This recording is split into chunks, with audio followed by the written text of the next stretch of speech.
breathe, we shall overcome and walk right into a new start.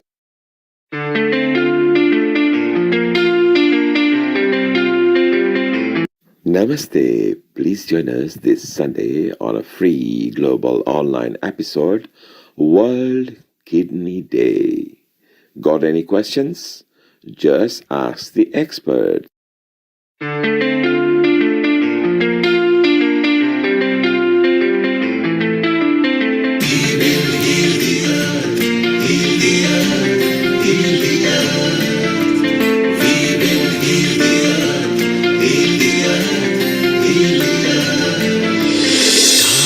They can tell you stories which are brighter than yesterday.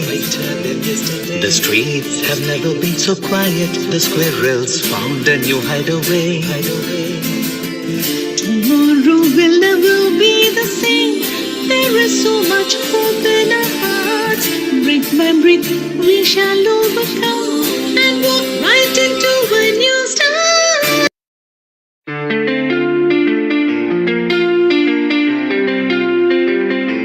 Namaste. Please join us this Sunday on a free global online episode, World Kidney Day. Got any questions? Just ask the expert.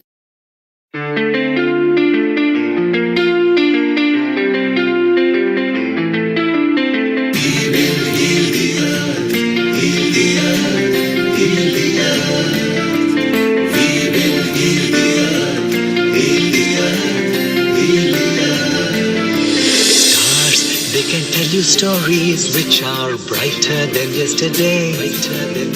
The streets have never been so quiet. The squirrels found a new hideaway. Tomorrow will never be the same. There is so much hope in our hearts. Breathe by breath, we shall overcome and walk right into a new start.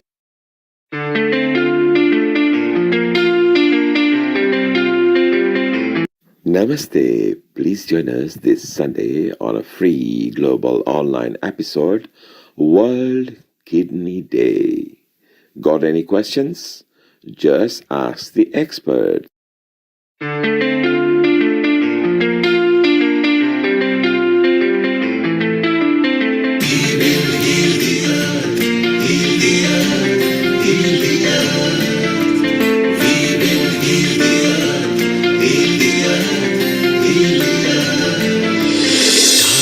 They can tell you stories which are brighter than yesterday.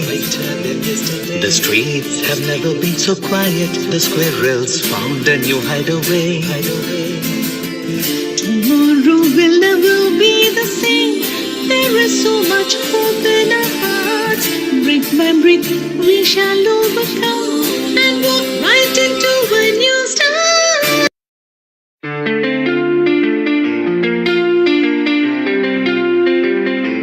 Namaste. Please join us this Sunday on a free global online episode, World Kidney Day. Got any questions? Just ask the expert.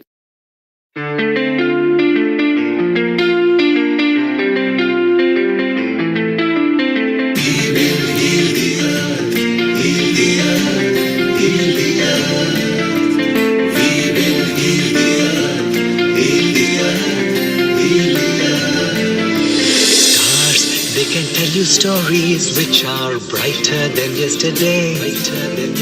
The streets have never been so quiet. The squirrels found a new hideaway. Tomorrow will never be the same.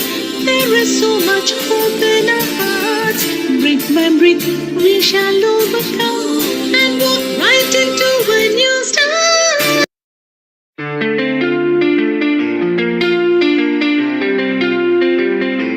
Namaste. Please join us this Sunday on a free global online episode, World Kidney Day. Got any questions? Just ask the expert. Heal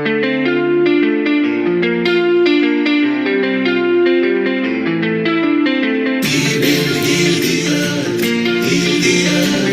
heal the earth.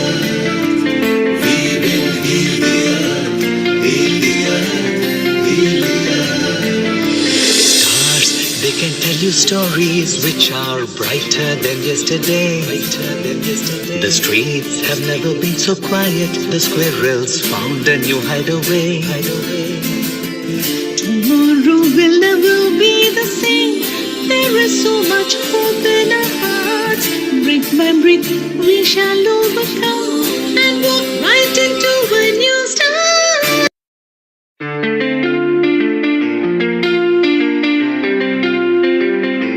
Namaste. Please join us this Sunday on a free global online episode, World Kidney Day.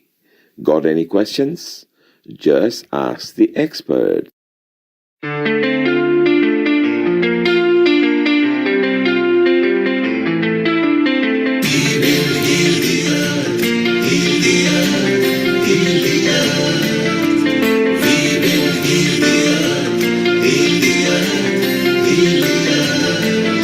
Stars, they can tell you stories which are brighter than yesterday.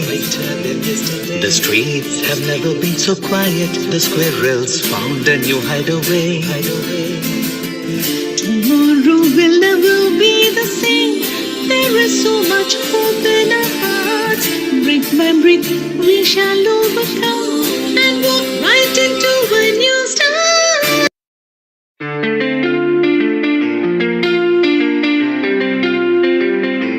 Namaste. Please join us this Sunday on a free global online episode, World Kidney Day. Got any questions? Just ask the expert.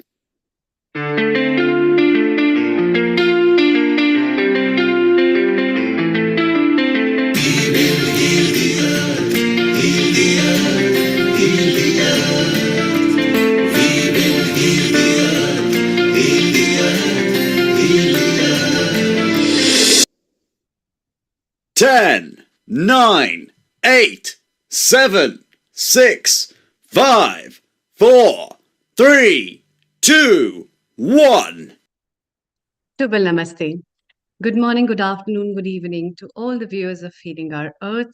I am your anchor, Amrita Sharma, again bringing you an episode on something more vibrant to talk and discuss and to know, which is on the foundation of the day of World Kidney Day. That was on 13th of March.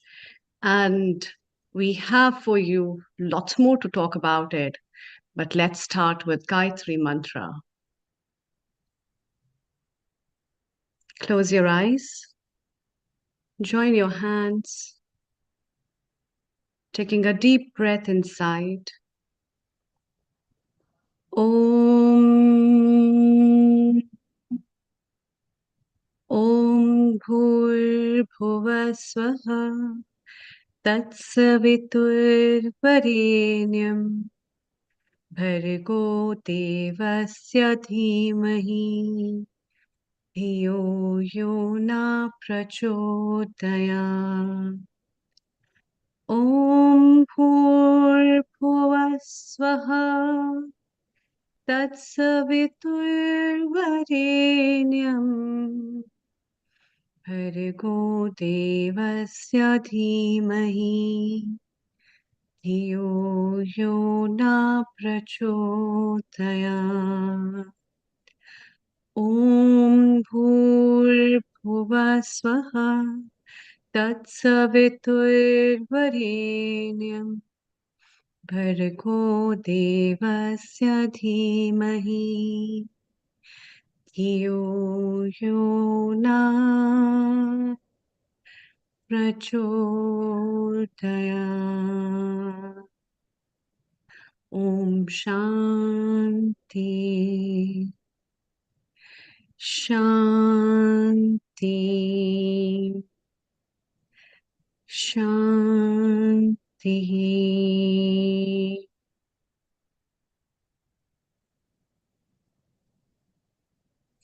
Welcome. Kidney and health are very parallel to each other.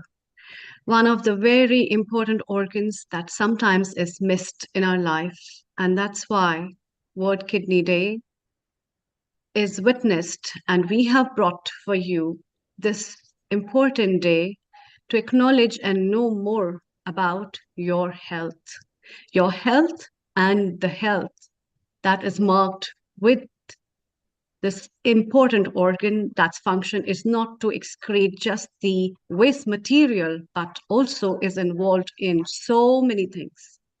And that's why sometimes it's too late to know about how precious our life has been and how blessed we are with all these things that God has gifted us. And when we lose certain things, we realize it was worth understanding how important it is to preserve one among these three important organs from heart, liver, and the kidneys. And for that, we have our episode producer with us, Kirit Mistry, who is a health campaigner, founder of Saha. And we would also like to wish our episode producer as well as our contributor, Riddhi Vyas, a very happiest birthday to her. Coming back with Kirit, as he is the founder charter member of Rotary Club of Organ Donation and past president of Rotary Club of Organ Donation, and now the charter president of Rotary Club in UK. Let's hear from him what all his organization is about and what all activities take place at Saha. Global Namaste, a very good afternoon to you. Global Namaste, Amrita ji. Nice to see you again, and we've got a really great program for today. So thank you for the kind introduction. So yes, you've mentioned Saha, which is an organization I founded, and we're a patient care-led organization that focuses on very much the long-term conditions. But for a number of years, we've been working prior to Saha, we've been working on raising awareness of organ, blood, and stem cell awareness and living kidney donation. So today's topic is very much something that we've been doing a lot of work on within the community to raise awareness. As you're going to hear later on from all of our experts within the community, with all the health challenges that our communities are facing, we're more likely being in a position to need somebody to come and donate a kidney or have a deceased kidney donation. So, but our communities in the UK, but also it's better in India, which we'll hear later. But in terms of live donations, we need to be trying to get more live donations as well as deceased donations within our communities. Other work Saha are really championing is around cancer and early diagnosis of cancer screening. Again, we know from our own communities that people are presenting very late for cancer screenings and not taking up those screenings. So sadly, they get diagnosed with end-stage kidney failure, cancer screening, and that from breast cancer to cervical to ovarian, prostate, and there are a number of cancers we're trying to work on with both women and men. And then more recently, we're kind of having to look at the challenges of mental health and well-being, particularly as we go through all these conditions. Very little support, and within the UK, getting people to get their mental health support is kind of challenging because big waiting list. So again, we've had to try and be innovative and find partners in India to who can provide that support. So again, we've got to think outside the box, and we have to look at working within what's needed for our communities. And it's great to be on a platform like Healing Our Earth, because this is enable us to grow and even grow our networks, but also we're becoming a family now because we have got lots of experts who are always willing to go above and beyond to contribute and help our communities. So really, that's what. And the reason why I got involved with the Rotary Club is because they're a movement, international, global wide. Every country, every city has Rotary clubs. In India, it's phenomenal. There's so many in India anyway, but in the UK as well. So when we set up the global club 2 years ago, the idea was that Rotary has managed to eradicate polio as one of their flagship projects over the last 25 years. We want to look at how Rotary can help us cascade organ donation. And again, it's great to see a number of Rotary clubs for organ donation being set up across India. And obviously now I'm past president of the global club, but now I'm we're setting up our own charter club here in the UK. And again, England, Scotland, Wales, Ireland is our kind of mission, but our club mission is kind of across all clubs is about no one should die while waiting for an organ. So that's what Yeah. our mission is. That's lovely. In fact, a very good initiative. Kirit, we have Dr. Anjali with us, who is our resident panelist as well as a regular contributor. She is a physiotherapist as well as a clinician herself.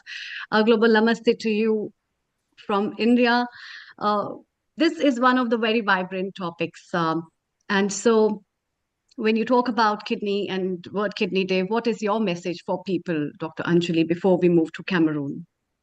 Over to you. Global namaste to all at the episode director, Dr. Nishit, Anil Kumarji, Amritaji, Kiratji. I think kidneys are your prime driver for the waste disposal of the body, right?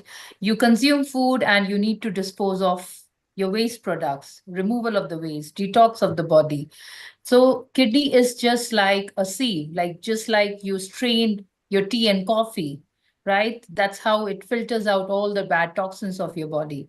So my message as a physical therapist would be, please exercise in moderation, not to the extent that we go into rhabdomyolysis, which I'm seeing a lot in my patients who hit the gym and they go into, destruction of this protein in the muscle, which is called the myoglobin.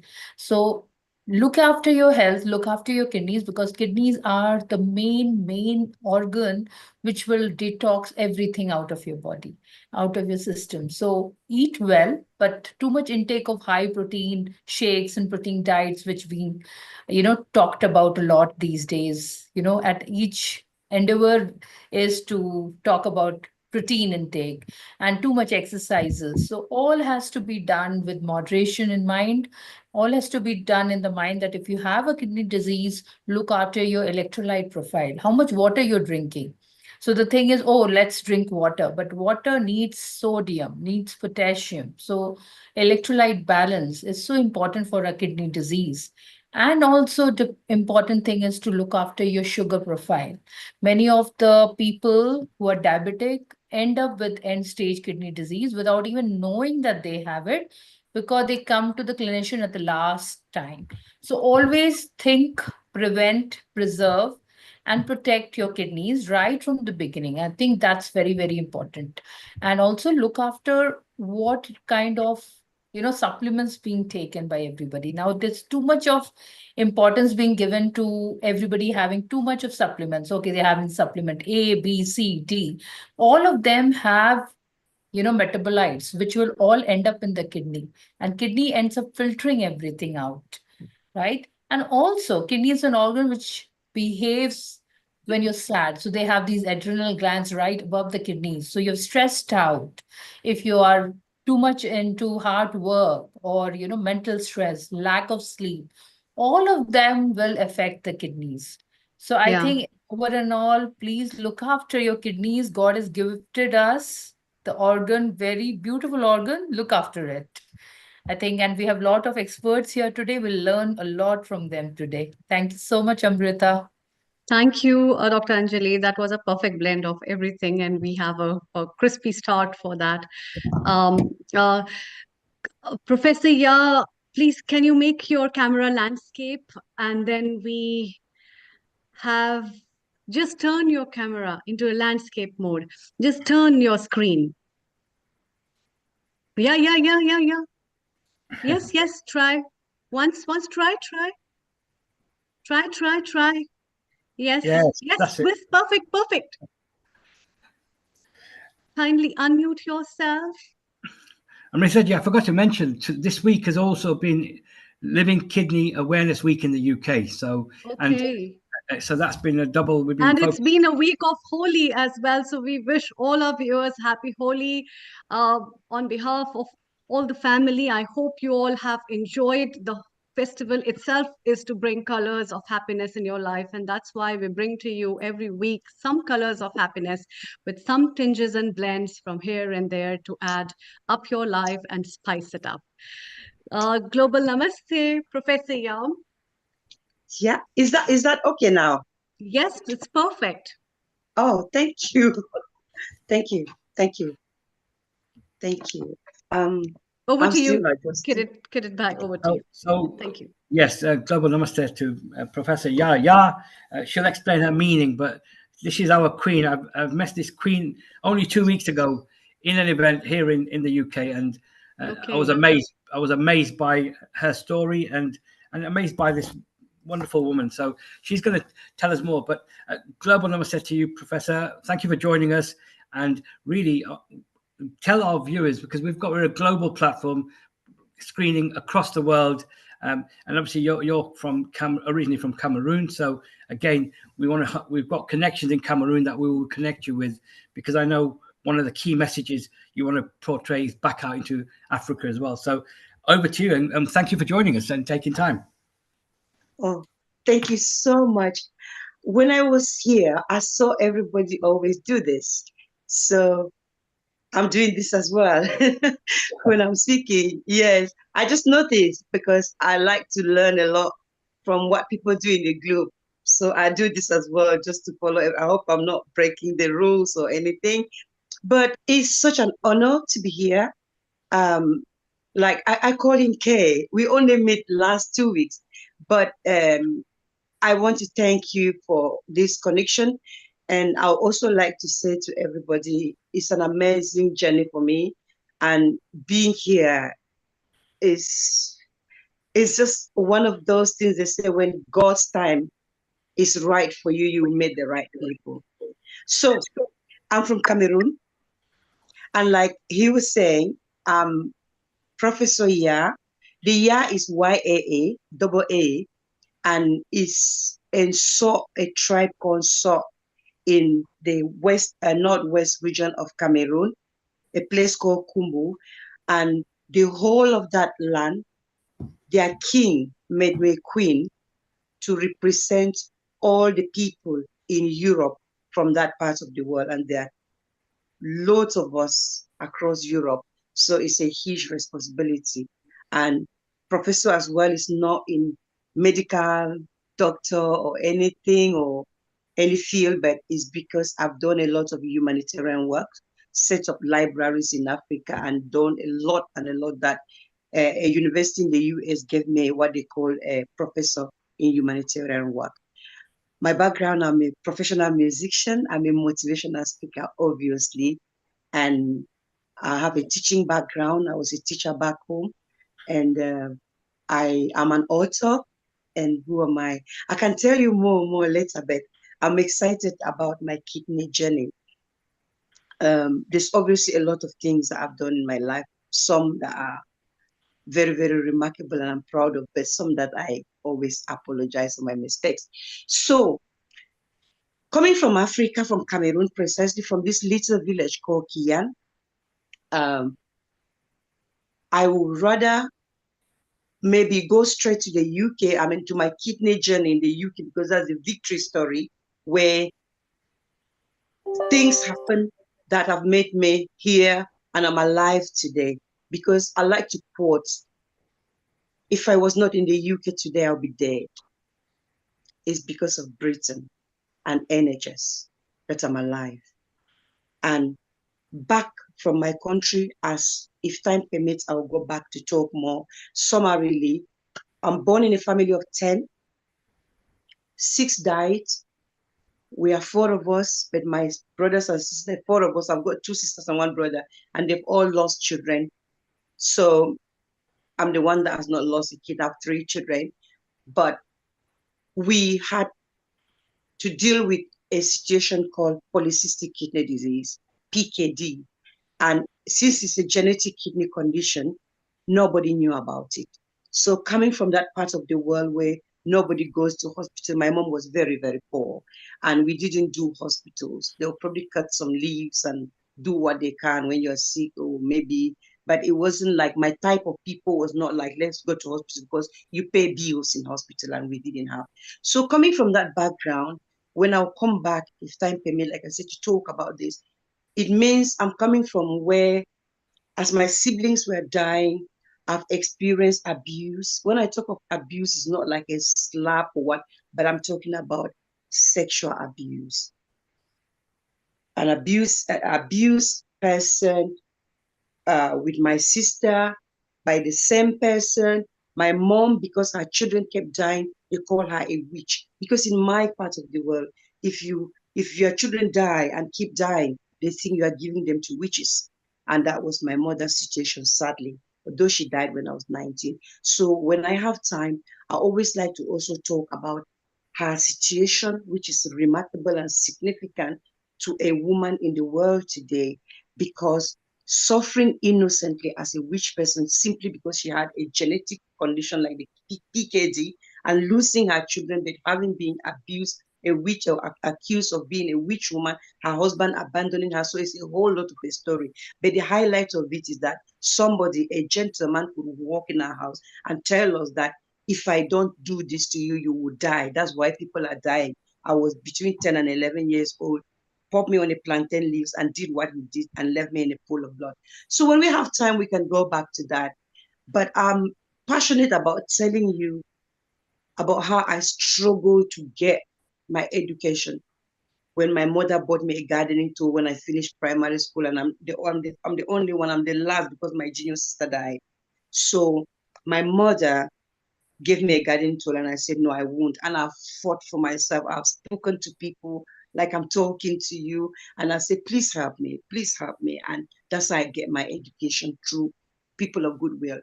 But now, coming to the UK, I didn't come to the UK because obviously my mother, because people who come from Africa, maybe they have a job, a scholarship, or anything. I wasn't that good because I wasn't that type of person. So it's because somebody got married to me that was living in Britain, somebody that came here to study and wanted to get married to me, my husband, who is my everything today. So when I got to the UK, formerly back home, I used to be sick. I used to sometimes I used to go like get tummy ache, signs like urine infection, but I didn't know it was urine infection. And I went through that stage. My feet were always swollen. So they used to, at some point, a doctor told me I had an elephantiasis when I had gone through secondary school, and the people who are helping me could take me to hospital and so on. But when I got to the UK, then this is 2002, after my wedding, I went to Southampton General Hospital. That's where we live at the time. At the moment, we are in Warsaw, in the West Midlands, obviously. But we were in Southampton for our first 6 years in the UK, 6, 7 years. So I was pregnant with my first son when I went to normal routine check, beautiful Britain, we do scans and things like that. My country don't. So they did that, and the doctor called me and said, Mrs. Ngamsha, you need to come with your husband. I said, okay, fine. So we went to get the result of scan, and they said, as you know already about your kidney condition, we are worried about your unborn child. So I was like, what are you talking about? And that was when I discovered that we had PKD in the family. And through those scans in the UK, thank you, Britain, I discovered that we had sickle cell trait in the family. I know of asthma, but I didn't know these two.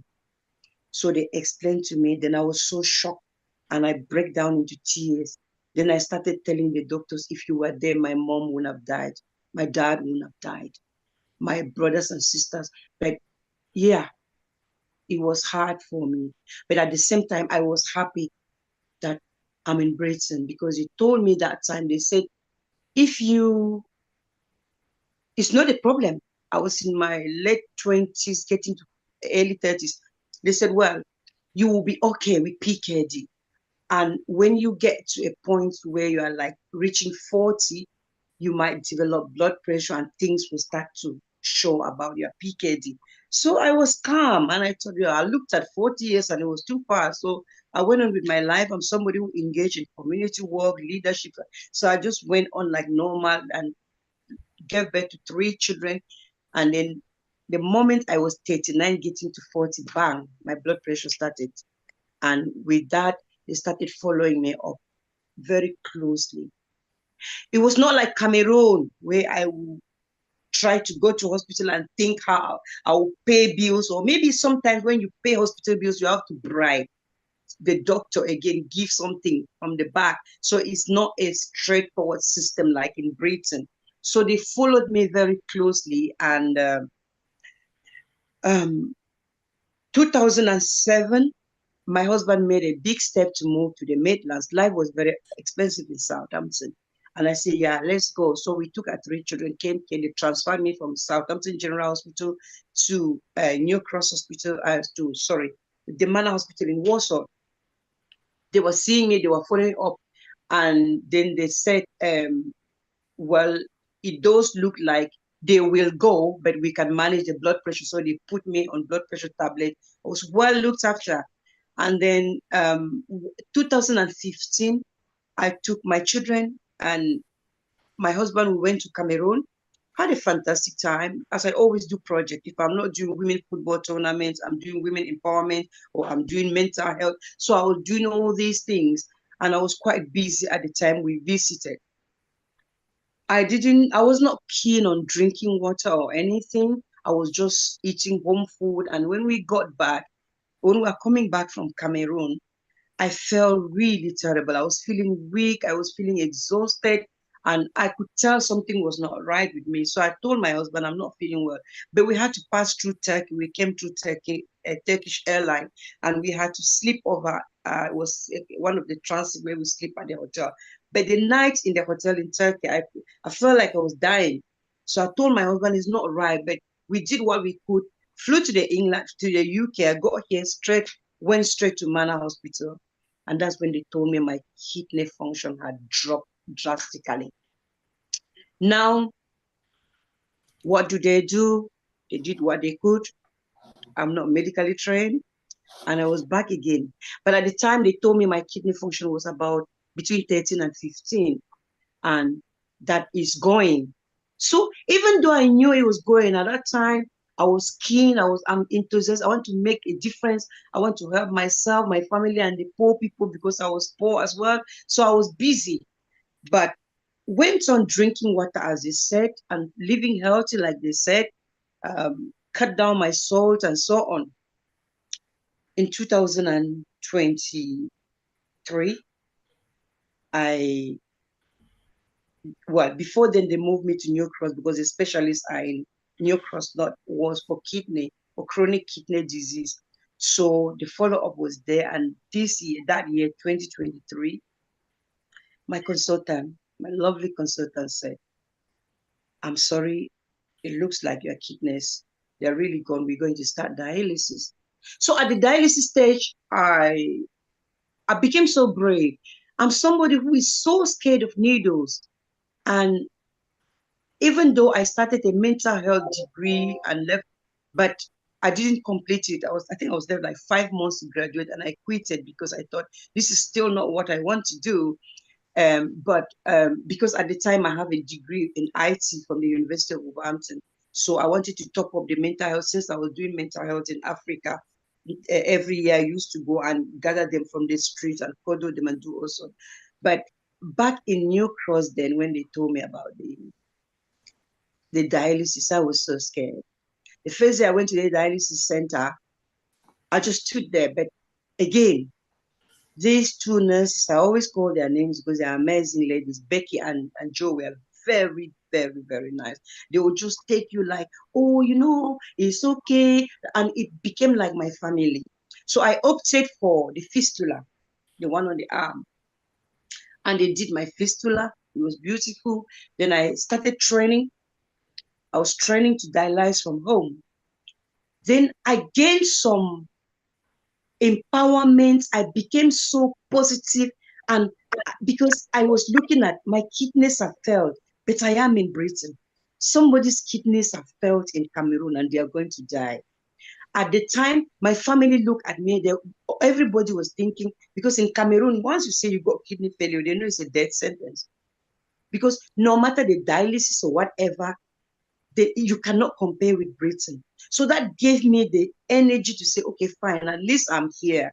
The worst case scenario, I'm going to be on dialysis. I will keep trying this option for me because the UK have that. Then they put me on the transplant list at that time as well. So alongside the training to dialyze from home, I did beautifully well. I don't know, maybe God did it for me because within, I think it was 1.5 months or something, I knew already how to put them massive giant needles on my arm. And I came home, they installed everything in my home. So we changed the house and I was dialyzing from home. Then, sometime around August in 2023, I had a narrowing in the fistula. And what they explained to me, a narrowing means they want to go and do something like you put a balloon to open up to make it better. So it was a day operation. I go to the rapid intervention center and they do it in the morning and I go home in the afternoon. So I went for that operation and things went wrong for me. And that was one of the worst times for me. I went there and in the process of this operation, the doctor just finished. They finished because I didn't they didn't put me to sleep. So when they finished, the doctor came and said, something is happening, he cannot understand. But they are going to take me to AMU. So my husband came on and they took me to AMU. But at AMU, they were struggling to take blood, but they won't. And then they explained to me that when they take blood from me, by the time they reach the laboratory, it's clotted. So the blood was clotting. And the doctors were trying their best to conclude. My consultant came to see me. It was so quick, but I can't explain. And through my journey in the NHS, I have thanked NHS. I've sung about NHS. I'll continue to sing. People, from what I've learned in the Britain, because they've not been to Cameroon where I come from. People go, oh, NHS is rubbish, it's done this. It really kills me. So I believe that human beings, as so long as we're human, we're bound to make mistakes. So I didn't concentrate on whatever happened or what I didn't ask any question, but I was like, okay, fine. This situation has presented itself and I'm in the right place and they will look after me. And they did. They were doing their best. But talking about not just saying, oh, this is wrong, let me go sue NHS and this. Because at that AMU, when everything was like that, then it came to night time and my husband had gone. I was just in my bed and one of the nurses came to me and I said, but he said, oh, we are moving you to renal ward. Then I asked, I said, I knew they were trying to do this blood test to sort out what happened, what is going on. And she turned to me and she said, nobody know what to do with you because all your blood is clotting. So no, there's nothing they can do. And that was like a bang for me. But still, my positivity is something that, like I said, I won't pay attention. See, today, I don't remember what she looks like. I don't know. I don't want to know her name, but I know that it was her way of giving food. So I took it that way, but cut it short. They took me, they pushed me on a bed. But along the corridor to that ward, I'm playing back and thinking, so what? So I went there. At the time, my arm, I think when you're on the screen, it's showing left, right, but this is my left arm where I was dialyzing. This arm was big. It was huge. It was like the size of my hip, maybe 2 times. It was really big. So they used to just carry it and put it on one side. But when they took me there through the night, I'm a Christian. I don't preach. I'm not a preacher, and I don't force people to believe in God because everybody have a right to their opinion. But the one I believe in, I spoke to him. So I was lying there from 1 p.m., 1 in the night, 1 a.m. And I didn't know what I was doing. I was just there. And by 3 a.m., something came to me. Victorine, you haven't prayed. And I started praying. And I've never prayed in my life. I wanted to say, when I go back to Cameroon, I spent 11 years in the nunnery. I was a nun for 11 years. And I know nuns pray, but I did not even pray the prayers I prayed that night. I spoke to God. I was connected with God. And I relied on my words.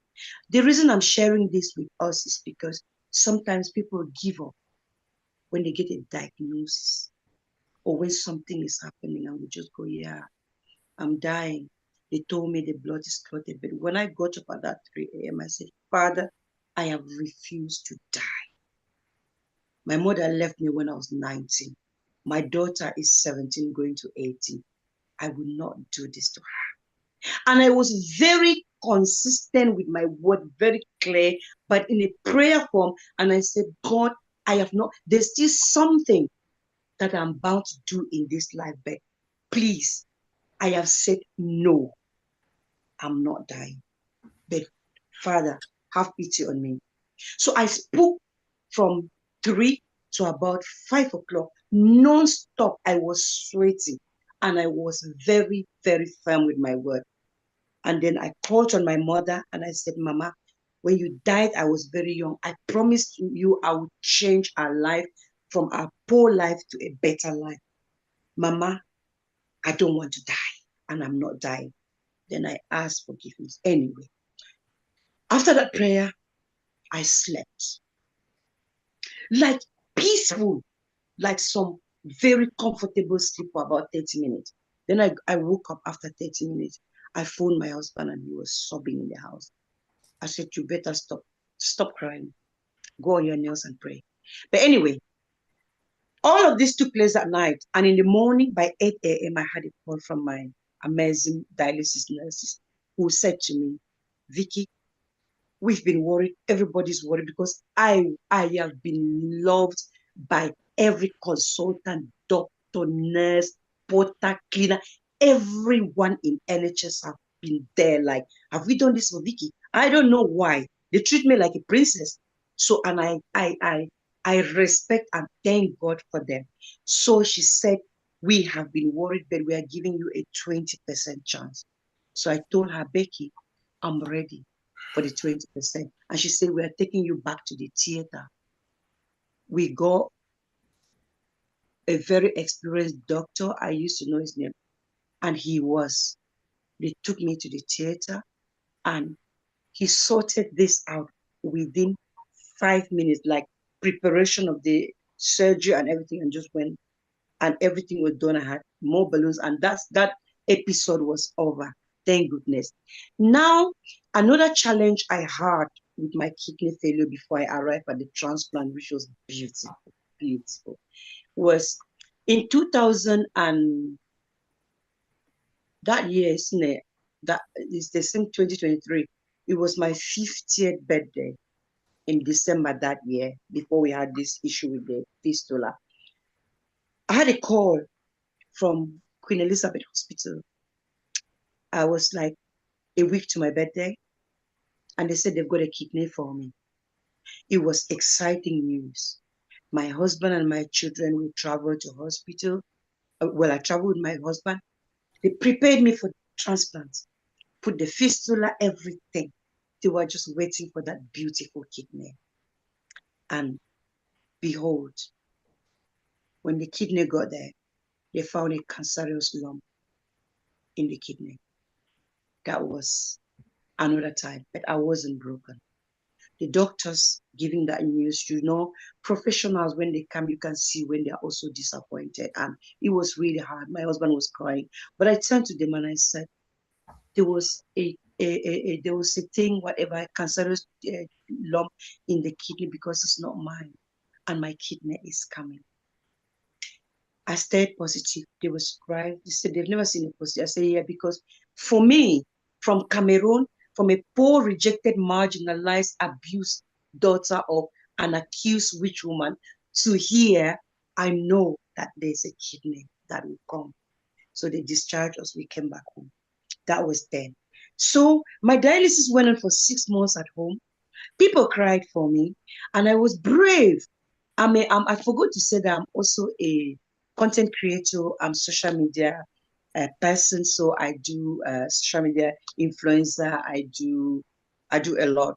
I have a massive following on social media. So with my music and my public speaking, I do a lot of speeches that go all over. So I used to go on that platform during dialysis because I knew that from my country, people don't even know. They know dialysis in my country. If you go for dialysis, first, where I live, I'll travel on very bad roads. To get there, I have to pay like £100, 100,000 Cameroon CFA. Would be maybe something more than £100, like £145 per dialysis. I wouldn't have afforded that money. And it is still the case at the moment. In the whole country, there are very, very limited dialysis machines. So sometimes it comes because the hierarchy in my country is very important. If you're a daughter of senior people in community, they will treat your son off. So there is still that a lot. So I was imagining that I'm having dialysis here without having to struggle with that. And this gave me so much positivity. So I used to go on Facebook to encourage those people. And I used to say, oh, to people in the world to share. I used to say, here's a lady without kidney. And I used to play my music. I have 20 albums, so it's a lot of music. And I've composed it myself. So I used to use that music in the background. And my music comes from my motivational speaking. So when I put my music and it's playing, then I'll say, okay, guys, I know the message is there because I sing in different languages. Then I will say to people, oh, watch, look, this is how that, and I will take the process, I'll show my mission. So it was a popular program. And I used to have sometimes 47 to 53K people watching. And for me, I was so brave, and I don't know how I did it, but I was happy. So after I lost one kidney in 2023, 24, during the month of November, I had a call. And some people who've been following me on social media, like I said, I've done a lot of humanitarian, they say, oh, we have assessed and we are offering you a doctorate in humanitarian work. I was not very excited because I thought my kidneys are not right. How will I go to America to take doctorate? So I said, well, thank you anyway. This was few days before I got that, when I got this message that they want to offer me a doctorate in humanitarian work. Then I said, okay, fine. Anyway, I'm not very well. We can talk later, blah, blah. But about 3 days after, I like telling this side of the story. I went to one of the shops to buy an ironing board. I bought an ironing board, came out. I like everything that is bling, nice and bright.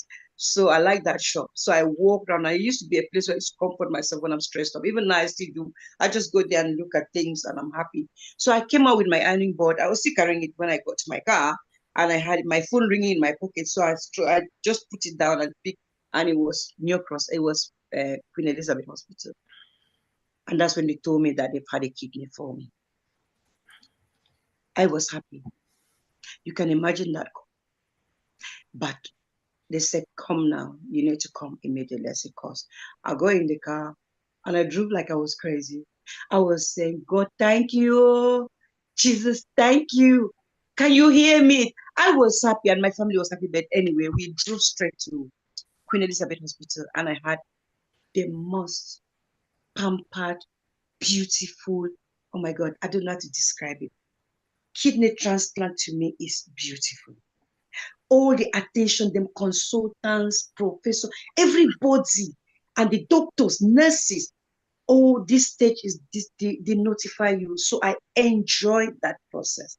Although at the same time they were saying some kidneys will come, they always give you the pros and cons. Some will come and they will not work. But I don't know why I felt like it's my kidney. And I was happy. I wasn't scared. And my husband was sat there and was saying, yes, we've got it this time. And truly, I had a transplant. And since I had that transplant, my life was given back to me and I'm here today. My GFR is steady. My everything is steady. I picked up diabetes from the steroid. And one funny thing though, when they told me about the transplant, that what will happen after, they said, we're watching the urine output. So I had that catheter. And you know what? I felt it like that. Doctors were like, you're such a miracle woman. It was clean, pure. And I was like in a 5-star hotel. They put me in one room like that and upstairs in that place, beautiful, like en suite. But anyway, after that, I was not in hospital for long. I was in hospital for about 4 or 5 days. And what was remarkable, you see, the way my skin looked, someday I will share on our platforms what I look like. I was dark, my skin. And immediately after transplant, it made headlines all over because it was like they washed me. I just became so bright and okay. But People who've been watching me, some have cried for me, some have been praying for me, some have spoken to whatever God they believe in, some have whatever. It was a whole lot of a celebration in the world. But after my transplant, I picked up diabetes type 2 from the steroids. I started fighting diabetes. I am still fighting diabetes. But the good news is, from the medical side of things, I have my diabetic doctor and of course the renal side of things. My what they call I get it wrong all the time. B something. Your blood where they measure the diabetes.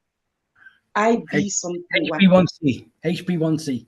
HB1C, that's the one. Yes, I always get it wrong. Thank you, Kay. Mine was 70 at transplant, but as of last 2 weeks or last month, when I went for my appointment, it's dropped down to 44. And my doctors told me is the normal one is from 48 down. So it's a bit of good news for me. And I also have helped people to share with them how I did it. Like I created my own diet, probably just lettuce is filling with a slice of chicken or a Professor, slice of fish or whatever. we're going to ask you to do the diabetes one in June because it's diabetes Ah. week. So I really want to ensure we get you back on that. But just in terms of, thank you for sharing your journey. It's been remarkable. Also the ups and downs and obviously where you came from and the challenges. But, what's the key message that you'd like to give to our listeners around the world who are going through, obviously some may be going through PKD, some are going through waiting for that vital call to come, that they have a kidney. What is because you're a motivational speaker, so I'd like to ask you to give some positive messages to people because you've done it, you've gone through it yourself. So thank you for sharing that remarkable journey. And as I said, it was sad, but it's also gave you the opportunity to grow and learn and move forward as well. Yeah. Thank you so much, Kay. I said this in all my messages, even on my social media. People give up so quickly. This is me. Today, people, when they said kidney failure, even though the people around me surrounding me thinking that is serious or she's going to die, I refuse to die. If you are going through a diagnosis today, or if something is bothering you, just say no. There is power in this word when you say it with conviction. Refuse to die. I did. Yesterday I was in Stock-on-Trent in Newcastle side, and somebody said to me, "You are the lady who refused to die. You're a fighter. Let people call you fighter." Because most of the times when these things happen to us, we kill ourselves. We get very demotivated. We sit back. A friend in the United States called me. She phoned me recently and said, "You're very stupid, Professor Gamsha." And I said, "No, what have I done now?" He said, "When I saw you doing live video dialyzing on a Facebook live, I thought you very, very stupid because what is social media? We have devil, we have good people. Who is in social media when you go out there on live video? Over 13K people watching or 747. You don't know who is there." And he said, "You actually put your diagnosis out there and you were doing dialysis publicly, not even scared." And that's when they said the devil got you. But I said, when devil got me, God got me. Because as devil was fighting me, there were very positive people praying for me that I will never know today. Or that just said, it's not only prayer, said, "God, look after that woman." Or some good wishes for me. So what I'm going to say to the world today, those who happen to be here and all of you here today, I'm going to say, please believe in yourself. Don't give up. And life is going to, at one point, present it really hard on us. It could be marriage, it could be job, it could be children acting strange, it could be you getting in an accident, it could be anything, not only sickness.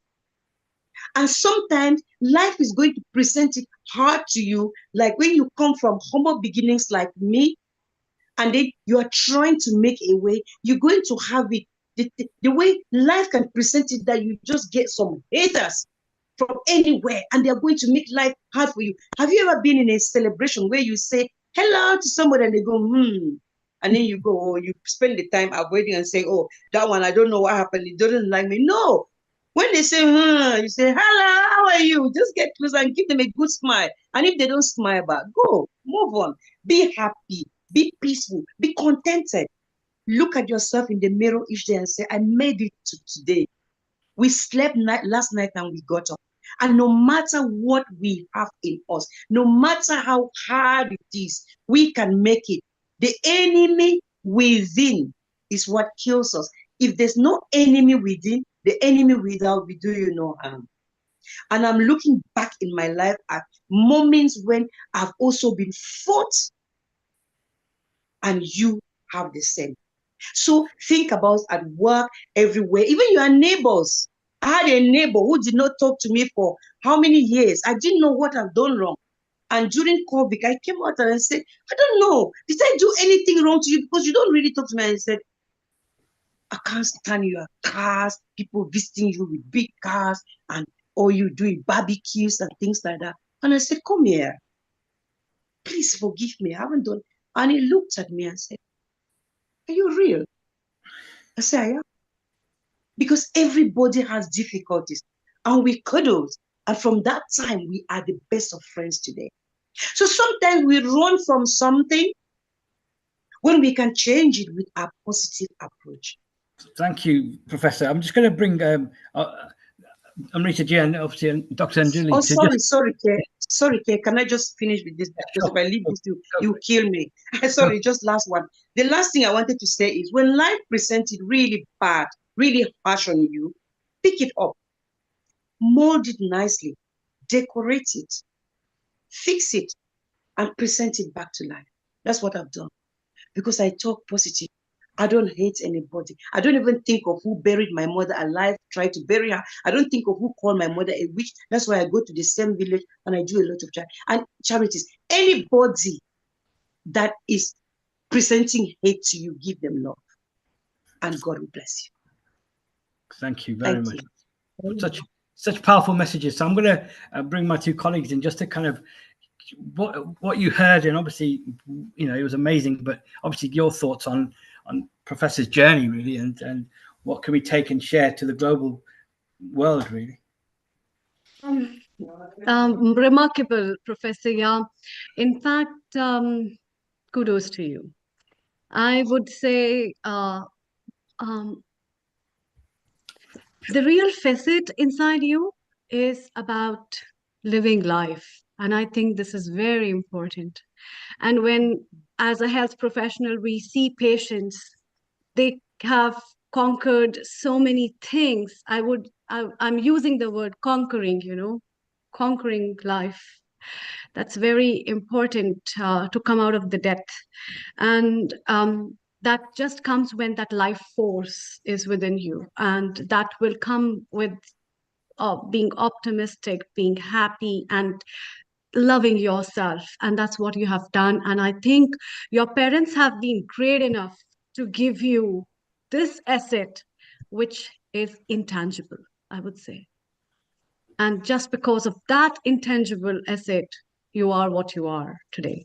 So it's not a story. I would not use the word story. It's your life's lesson that you share with everyone. And that experience will be a lesson for so many people, for not only the patients, but also the caretakers, you know, because caretakers are utmost important. I being a caretaker of someone very near to me with these things, and I realize personally, being a health professional, how important it is for a caretaker and the family to support them, to stand with them in every ifs and buts, and to make them live and come out of it, actually. So hats off to you. God bless you. Amazing. So much. Dr. Anjali. Dr. Anjali. Oh, Professor, yeah, in awe of you. I'm just so touched by your story. It's not a story, it's a lesson indeed, and something to look forward to by each and every individual who's giving up on life. You're the hope, you're the light, and you just have raised the bar for us to keep hoping, keep living our life no matter what. And as Amrita's beautifully said it, you are just putting that, edge for us, and you have told us how to live our life without even thinking. There are, falls. We always fall down in life. We need to learn to get up, and we need to move on. We need to move on. Each step there is some kind of a hurdle, and we need to keep moving on. You have just tremendously, just the hero Thank you. for us. Thank you so much. Thank you. Thank you. Professor, stay with us, because obviously you're going to hear lots more, and you're kind of, you've set the kind of standard to kind of help this episode kind of, and this program today, looking at kidney awareness, and it's World Kidney Awareness, and you've kind of been our first presenter, and it's amazing to have you. So thank you, and over to Dr. Amrita. Thank you, Kirit. It's time to welcome Dr. Sundar, who is a program director at Asta Institute of Renal Transplantation. And with the help of Rotary Club and SAHA, he has been working tremendously with decades of experience and commitment to excellence and an unwavering focus on his innovation. Dr. Sundar has redefined the benchmarks of renal care and surgery. His profound understanding of these conditions is coupled with pioneering the approach to minimally invasive surgical techniques and has earned him accolades from peers as well as patients like that. And so it's time to welcome Kirit, Dr. Sundar, to share with us his experiences as well as his proficient advice for all of us that comes up from his board, actually. Being a health professional as well as a director of a renal transplantation institute, I can understand that. I think the kidney donation and transplantation. So as important is a kidney donor and a recipient, same is the process of transplantation. And it is also an utmost lead of the whole story, where the patient and the recipient has to be dependent on the proficient people like them. And because of that, transplantation, renal transplantation in few years have also made a lot of new works where people with new technology as well as innovative techniques have made it very easy, accessible, as well as more handy for people to do all that stuff. So yeah, over to you, Kirit Mistry. Thank you. So again, Gobam Namaste to Dr. Sundar. Thank you for joining us today. It's great to follow you, and obviously you're part of the Global Rotary Club as well, and also the amazing work you've been doing in pioneering work, I should say, in India. So we're really privileged to have you here with us today to share your kind of expertise, but also give our viewers from Healing Our Earth your expertise and looking at what we can take from your talk. So over to you. You should be able to share your screen now, so you can see your front. Yeah. At the outset, Kirit and Amrita and others, it's a great honor to be part of this global audience. Can you see my slide? Is it possible to see something? Yes, we can see your slide. We can see your slide, yeah. But no. At the outset, I think I must, it's very difficult to follow talking after somebody like Professor Ya, who is a professional speaker. So it's like going after one of the best students in the exam. You invariably fail, however good you are. So I will do my best to keep you informed. At the outset, I must tell you, I am not a surgeon. I'm a transplant nephrologist. I don't know even to shave. That's why I've got a beard. So I don't operate. But transplant cannot go on without my sort of involvement. So I'm like a conductor of an orchestra. A lot of people ask, what is the role of a nephrologist in transplant? We are like the conductor of the orchestra. We conduct the orchestra with all the surgeons and other colleagues. Now, The topic today is about kidneys, and it's World Kidney Day. So I would, somebody wished us Holi also, it's an important festival. And you must understand, kidneys are amazing organs. God has given us two kidneys. Many of you may not know that 1 in 1,000 is born with one kidney. So if you screen 1,000 people, one would have only one kidney. That's how the concept of organ donation came in. When we realized that you could live with one kidney. So the question commonly asked is, why has God given us two kidneys? If there must be some reason, isn't it? God is not a fool. So my answer, over the last 40 years I've been in the field, I've been involved in more than 3,000 transplants. I can tell you, God has given two kidneys. One is for you, one is for donating to your loved one. That is my theory. I think that's why God has given that.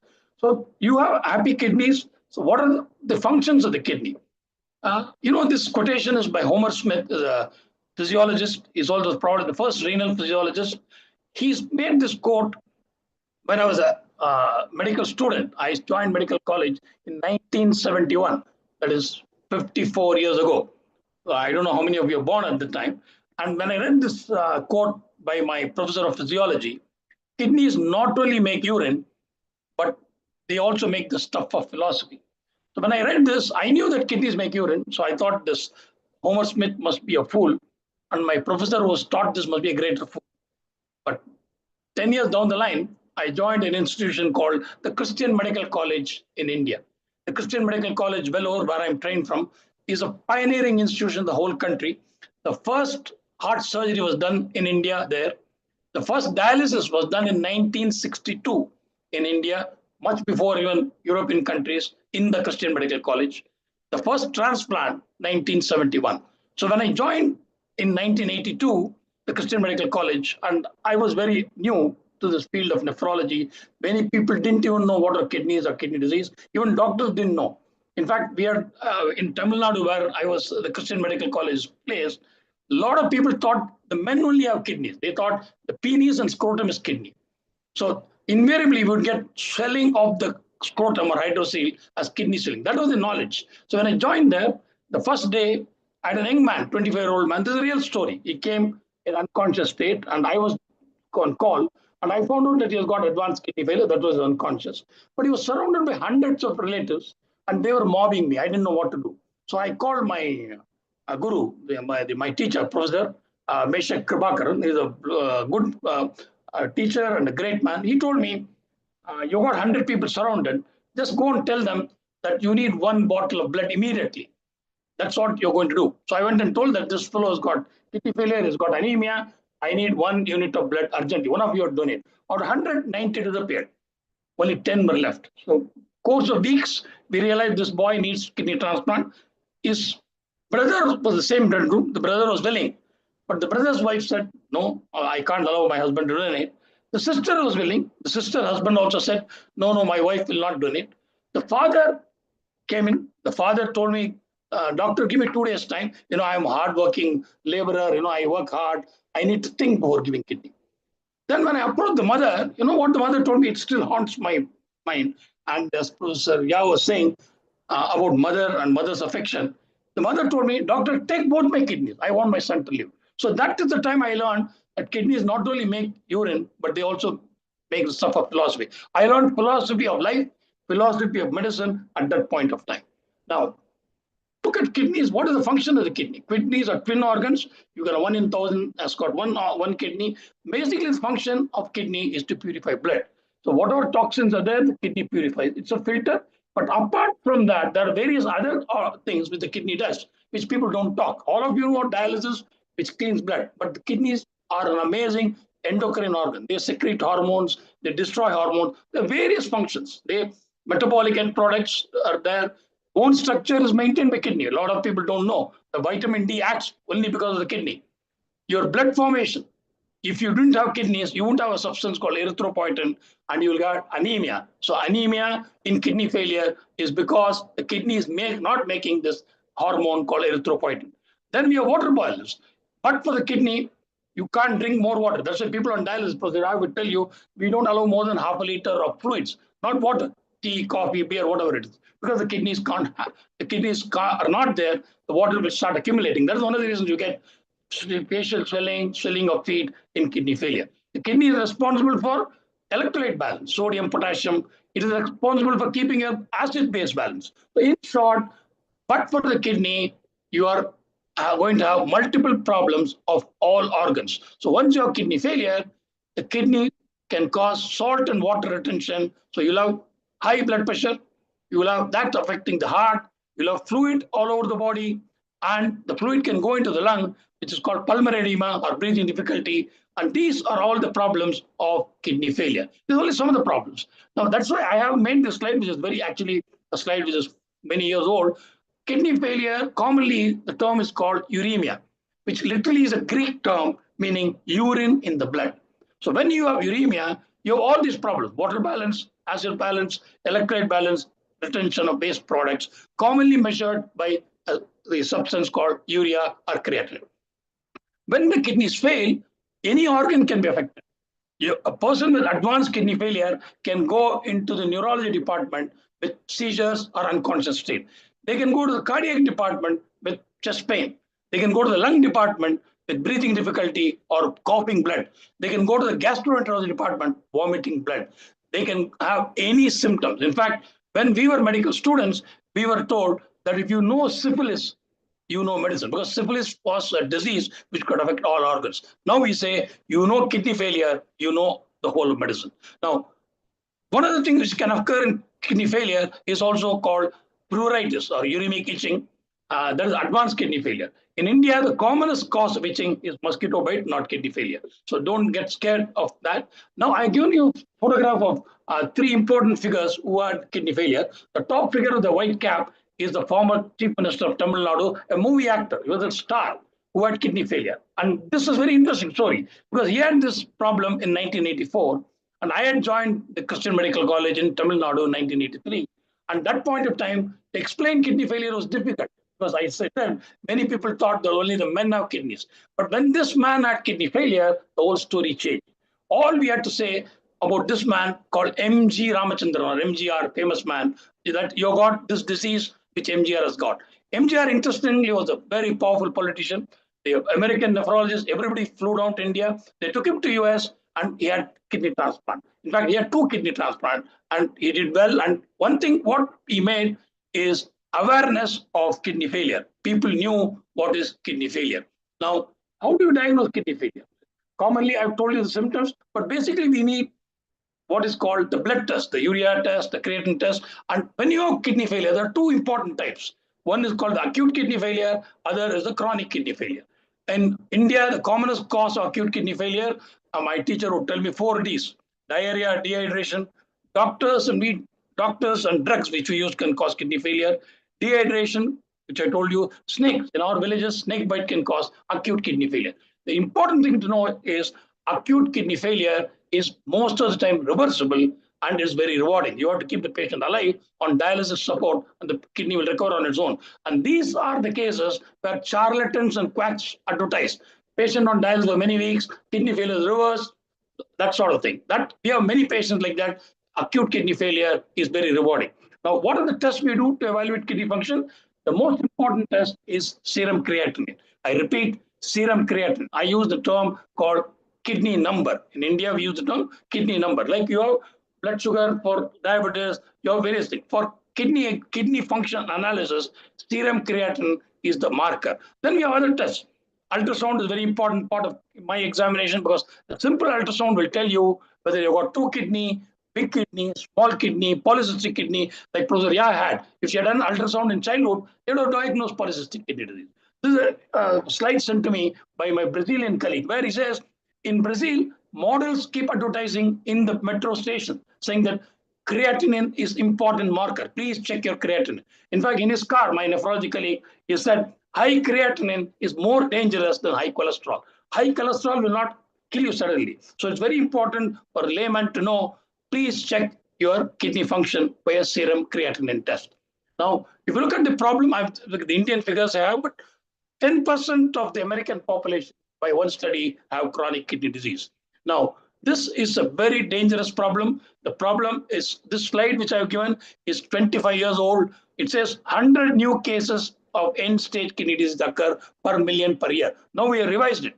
It is now 800 million. The last 25 years, the amount of kidney failure we are going to have in India is mind-boggling. No government, nobody can support. So if you look at the number of nephrologists, this was about 25 years ago, we were less than 1,000. Now in India, we have over 2,500 nephrologists in the whole country. The American Society of Nephrology has got 2,500 nephrologists of Indian origin. You can imagine. And America is 1/3 the population of India. So we are really short of doctors. The brilliant doctors go off to other countries.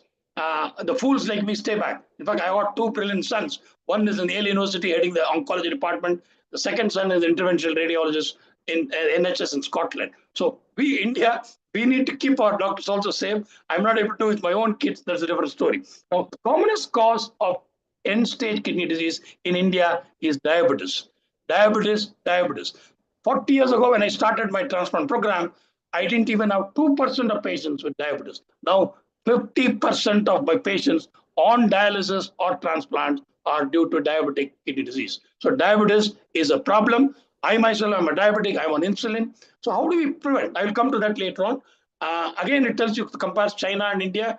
We are beating China in many things: population and diabetes. We may not meet in technology, we may not meet in other things, but definitely we have overtaken China in our population. We have overtaken diabetes as we are the diabetic capital of the world. In fact, you must understand 30% of all diabetics in some point of time will land into kidney failure. And my friend Shashank Joshi, a renowned diabetologist, tells me that soon every fifth Indian will be a diabetic, every fifth diabetic will be an Indian. It is not a great figure to celebrate, but nevertheless, we must understand that this is a problem. Now, when you talk of kidney disease, elderly people have got one of the symptoms they have is urine infection. Prostate enlargement is a problem in elderly people. But you must understand the common cause elderly also in others is diabetes. I already told you, kidney stones, obesity, high blood pressure, family history. Polycystic kidney disease is a family history. Diabetes runs in families. So these are the problems which can cause end-stage kidney failure.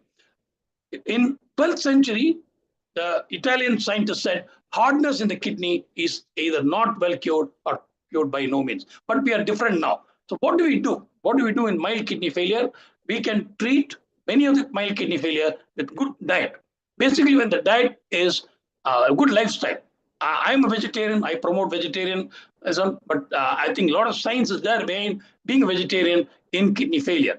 And the cholesterol is now a lot of controversy. There's good cholesterol, bad cholesterol.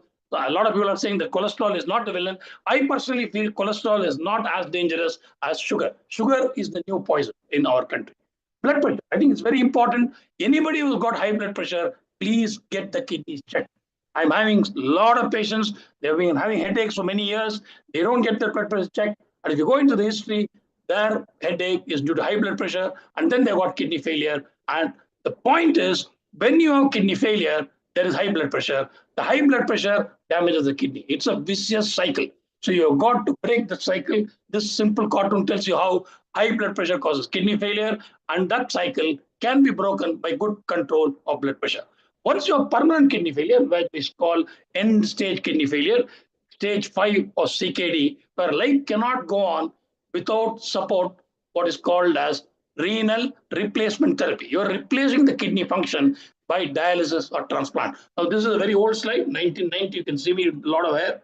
And being in the field of transplant and nephrology, I think I've lost a lot of my hair. I've become bald and old. Nevertheless, technology, if you look at the dialysis in the top figure, the kidneys or dialyzer are huge. It was difficult, but things have changed. Now, there are a lot of machines which you can carry called a suitcase kidney, which can go with you. But dialysis per se isn't good.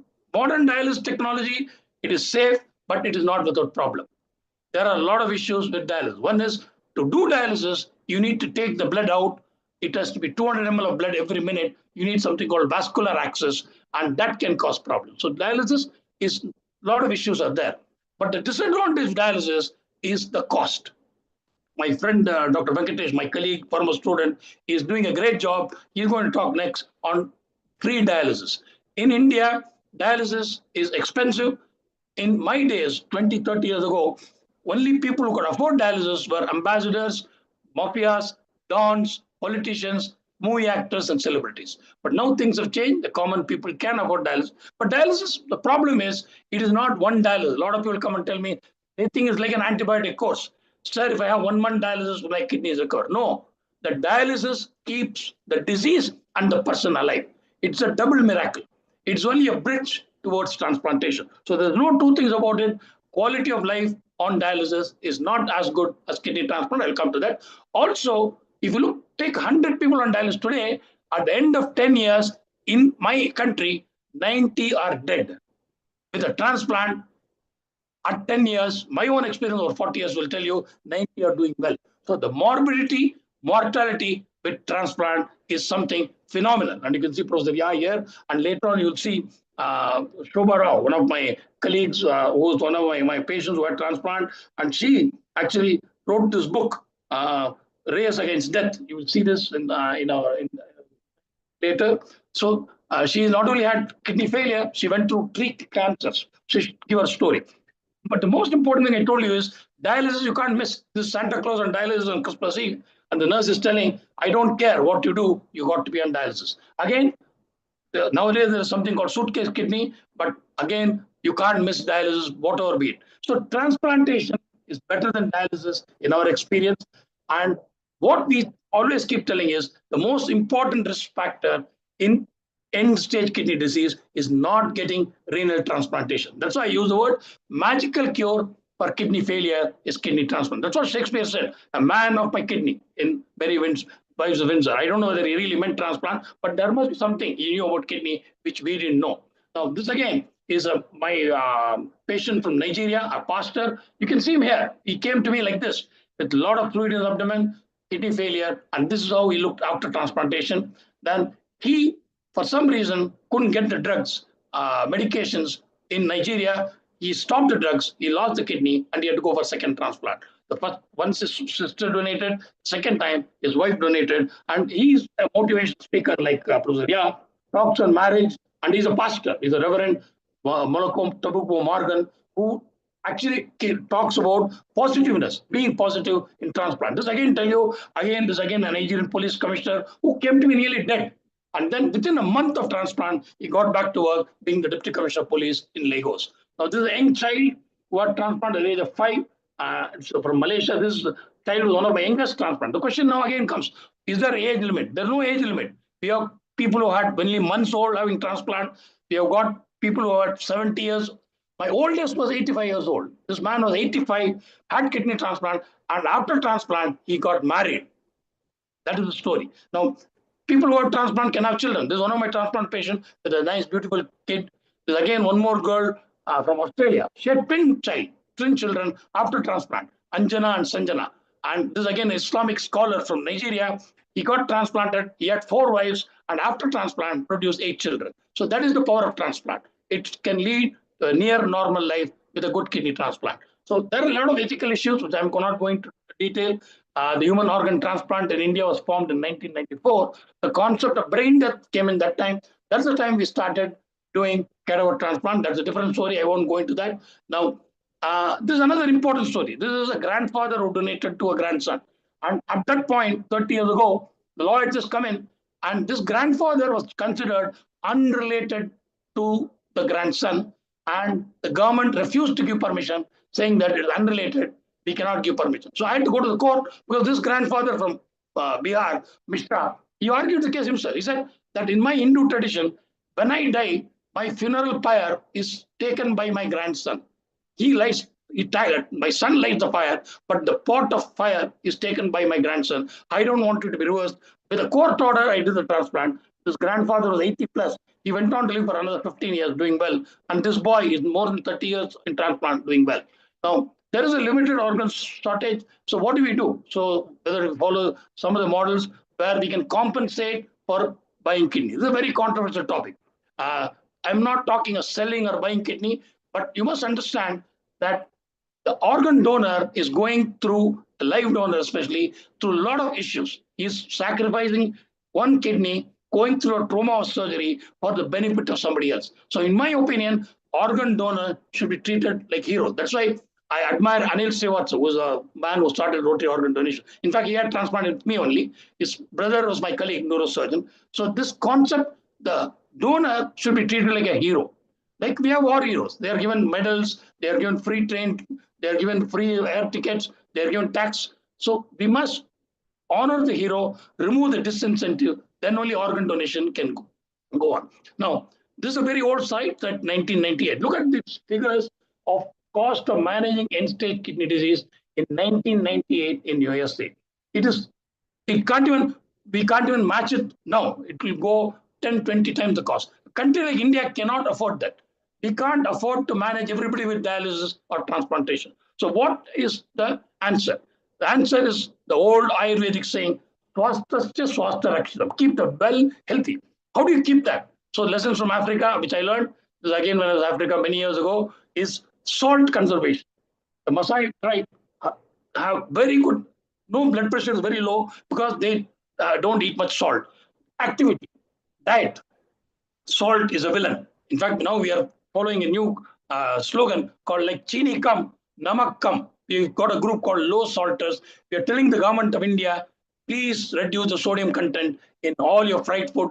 That is very important for the health or the future of our children, and that is very important.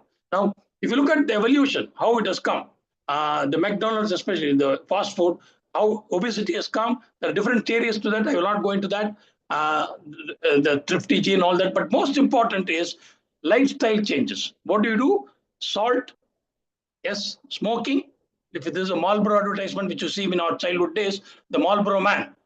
I remember in my medical college days, every boy would be smoking to attract the girls, thinking that is the way a Marlboro man. But then we have a slide now. You see a cigarette, the smoking actually causes impotence. So that's how we tell our young men, please don't smoke. It's not good. So stopping smoking, alcohol, no alcohol, painkillers. I think this is very dangerous in India. We have over-the-counter drugs. Painkillers are sold left, right, and center. These painkillers not only kill pain, they also kill the kidneys. So that is very important, avoiding painkillers. Now, just to give you a short run, only a few more slides. Avoid over-the-counter painkillers. Manage your blood pressure, blood sugar, weight. Don't smoke. Keep your kidney function checked.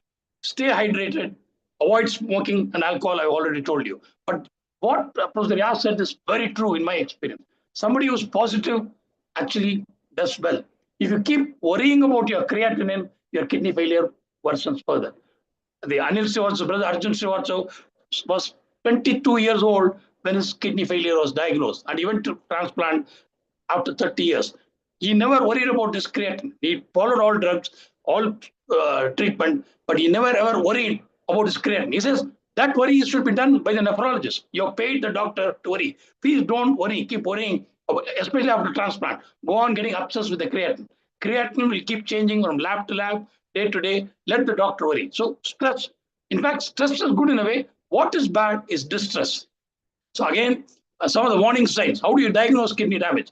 Early morning puffiness of face, swelling of feet, passing less urine, passing more urine. A lot of patients come and tell me, sir, I'm passing more urine. That's also a kidney failure. Getting up in the night and passing urine, doctor, we are passing. Painful urination, burning urination, blood in the urine, foamy urine, passing stones, high blood pressure, eye problem in diabetic. Any diabetes having patient having a retinopathy will invariably should get the kidney checked. The diabetes will not affect the kidney before affecting the eye.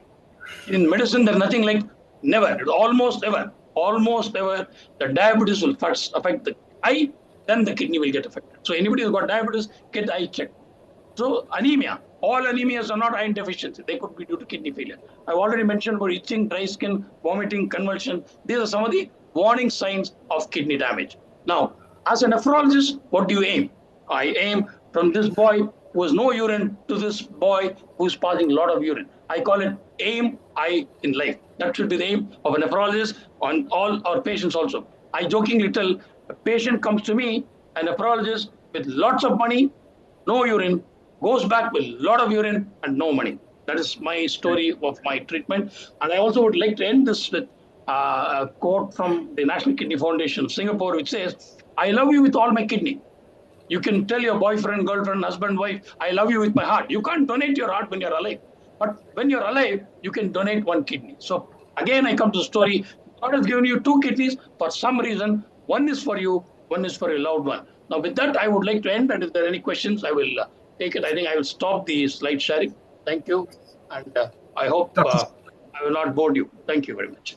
Dr. Sundar, amazing presentation. You've gone through so many slides in record timing, and it's great. And you've given us a lot of knowledge and information to kind of share. So, Neil, come on. Do we have any questions that we've got lined Yes. up from our chat that's been coming through the I would actually now at this time acknowledge that I am blessed to have patients who trust me. A lot of people come and tell me that they are lucky to have a doctor like me or my own colleagues.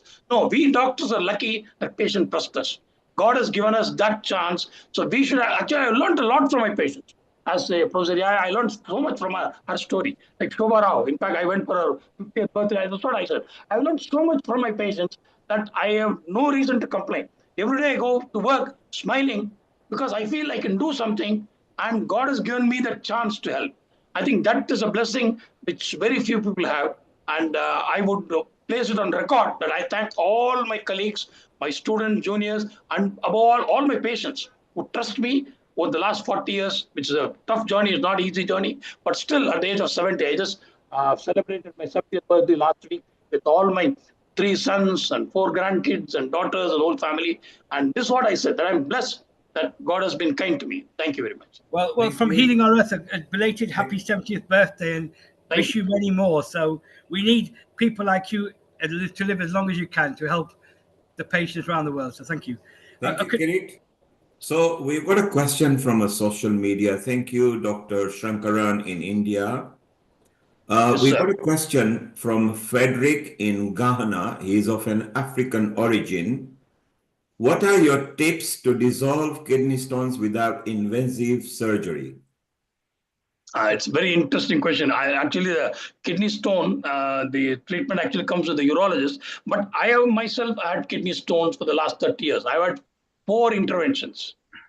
As emergency, I was flown. I was airlifted from Singapore because my problem is my kids are abroad. They're also doctors. But I've made a rule that any problem, I have to come to India because I trust the Indian doctors, my own team, my own family, or my own colleagues who can treat me. So there's no way actually the stone can be dissolved, but you can take precaution to prevent forming more stones. There are a lot of people claiming a lot of things from native medicines, Ayurvedic. Scientifically speaking, when there's a stone blocking something, there is no way we can dissolve it. You can do techniques to remove it by what is called extracorporeal shock waves, but that is not accepted by everybody. For me, myself, they had to intervene. They had to put a tube through my penis, into the urethra, into the bladder, into the ureter, dissolve the stones, smash it and remove it. Then I had to have a catheter for some time. I've had 3 times this sort of procedure.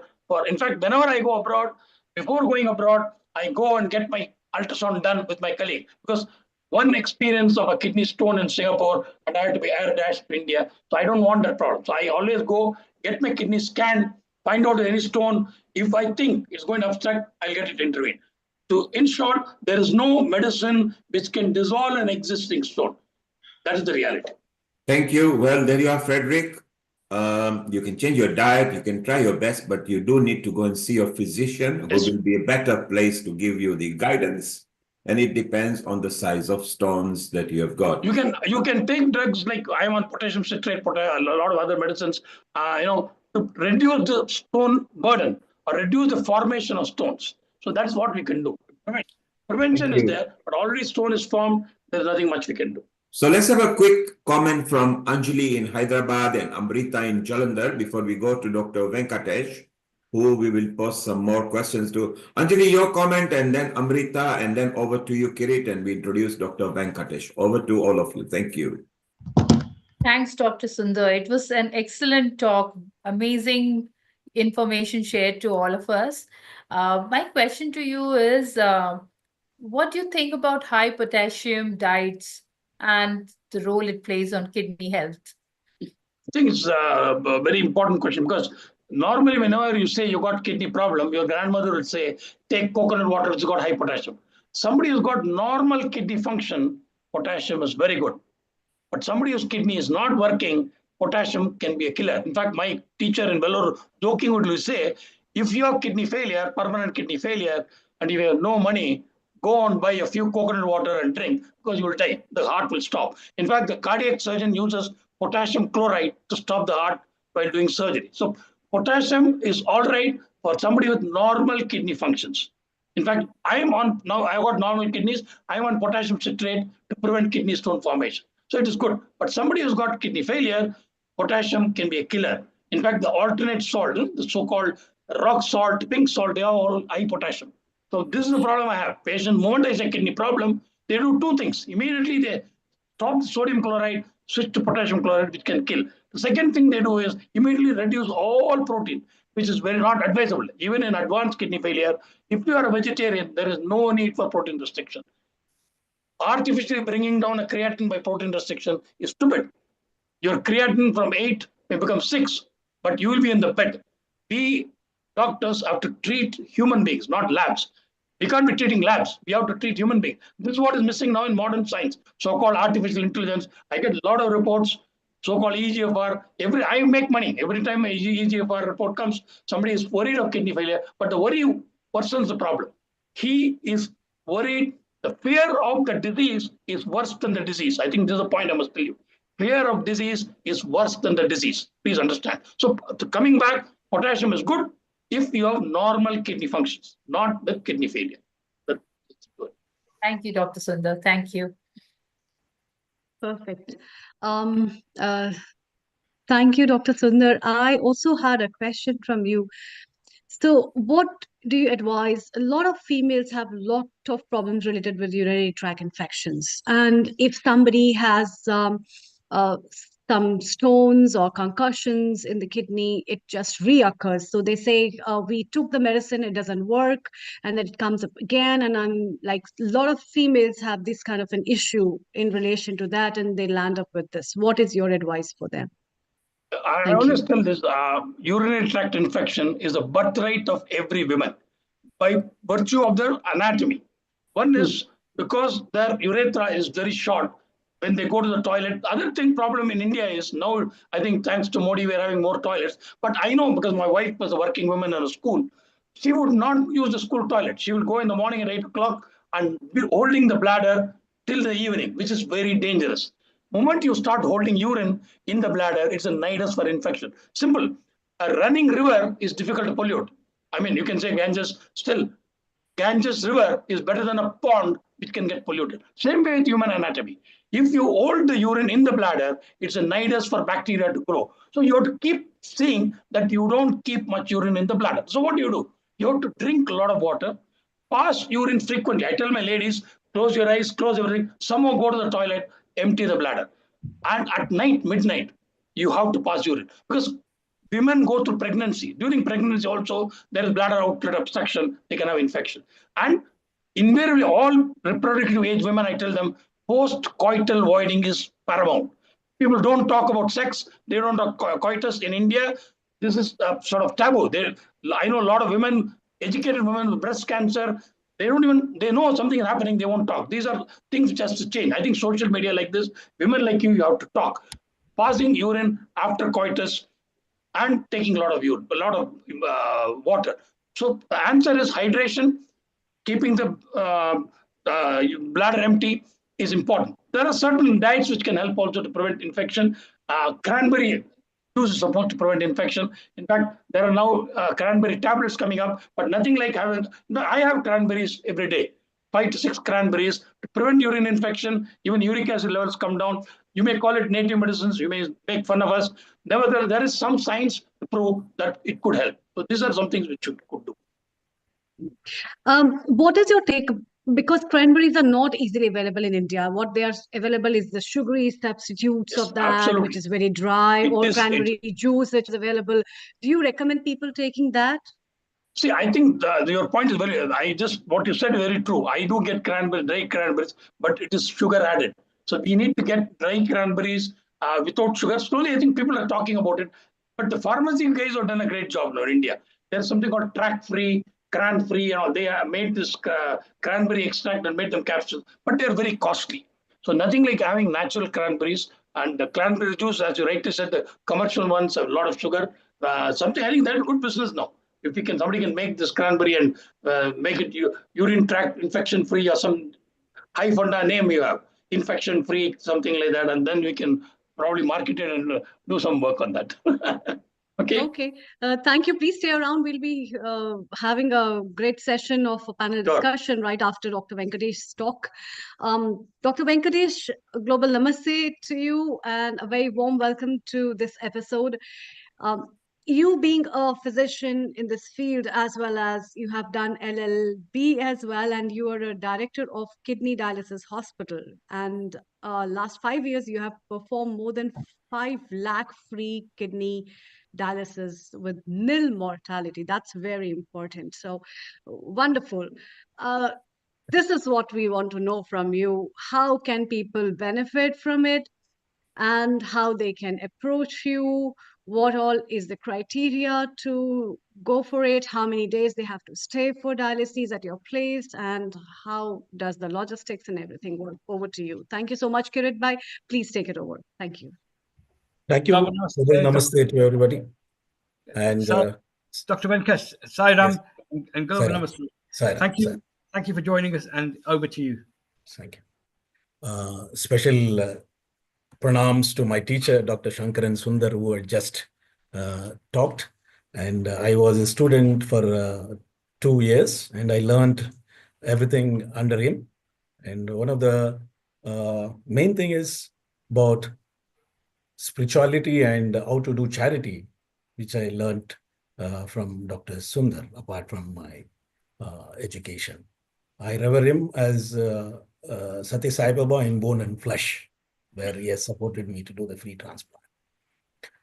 Basically, I started dialysis in a primary health center in the year 2002.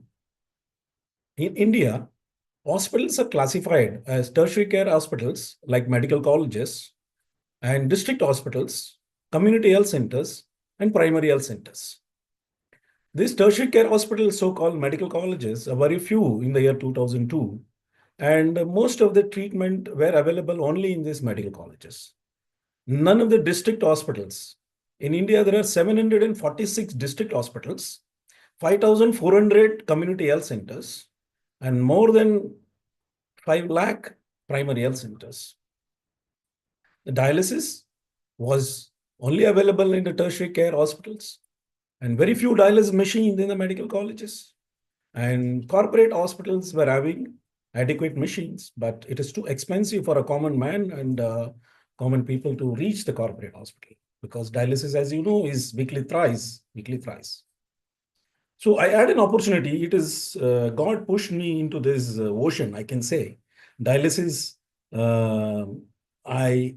after learned everything from Dr. Sundar, I had an opportunity to start dialysis inside a primary health center because that particular village had kidney failure in every house. It's a village of 50,000 population. Every house, one member had a kidney failure. The reason is a mystery which is not known to anybody even today. It is a small village, the bordering between Karnataka and Goa called Kanakona. Every house had a kidney failure.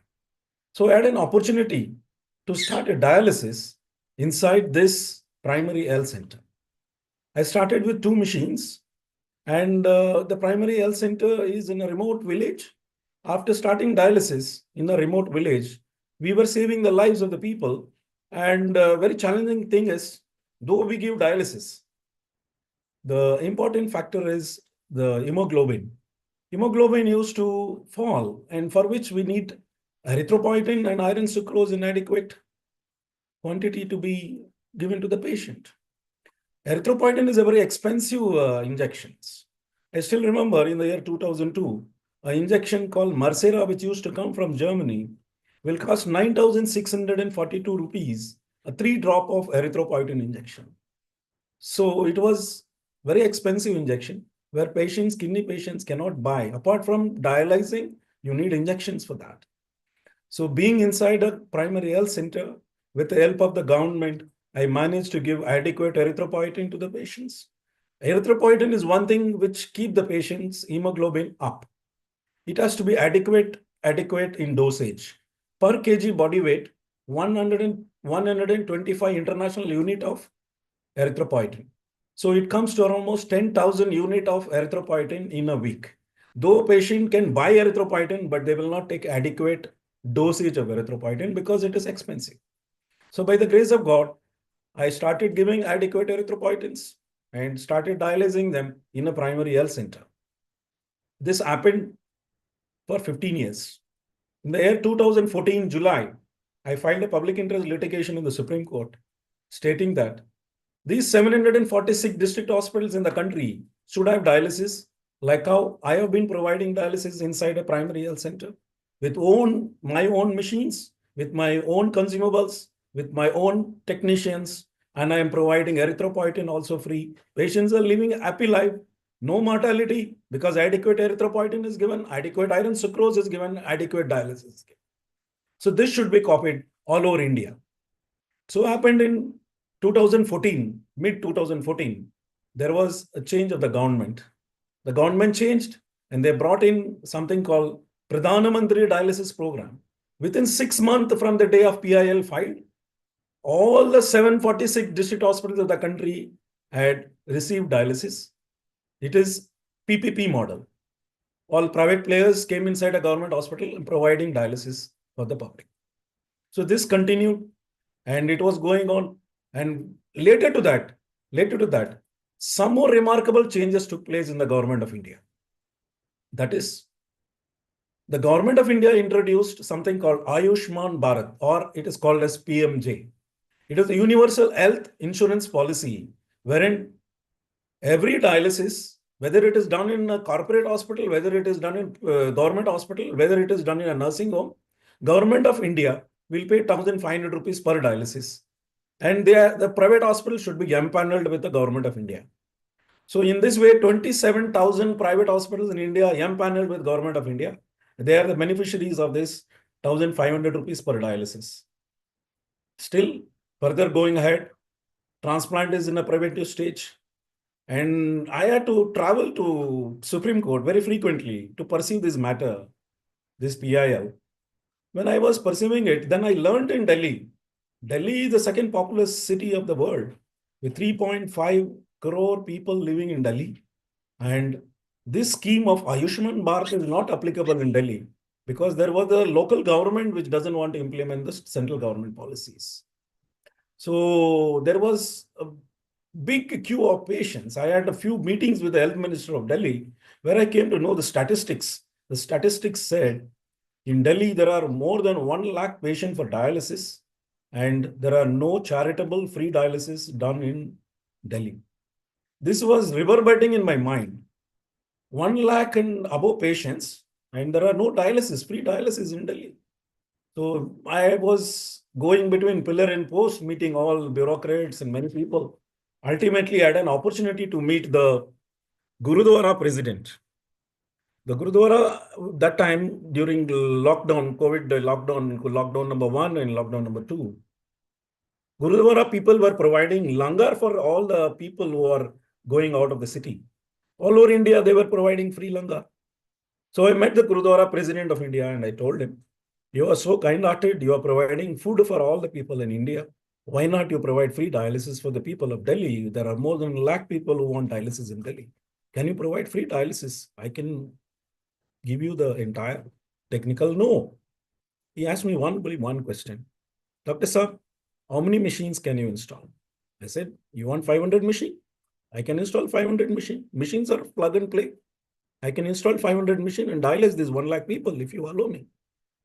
He took me in his car and he provided me a massive place inside the Gurudwara.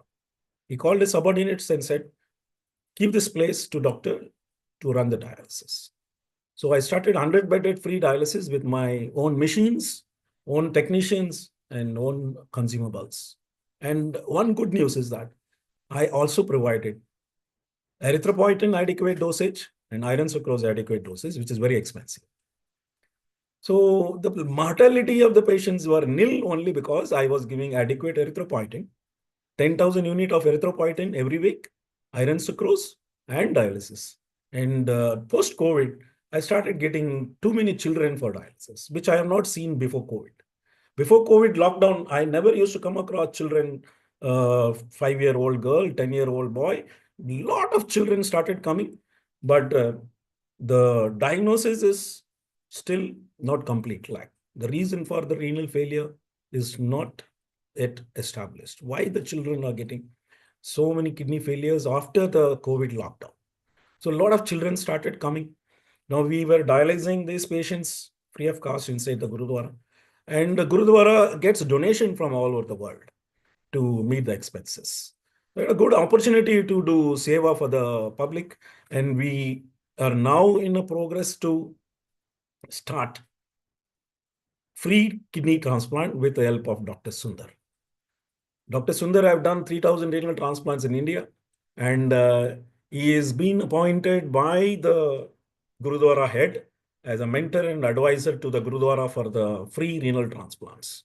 We have got adequate place to do free renal transplants. As I say, there is a saying, the beauty and philosophy of human life lies in healthy kidneys. It is not in healthy heart, healthy liver, healthy lungs.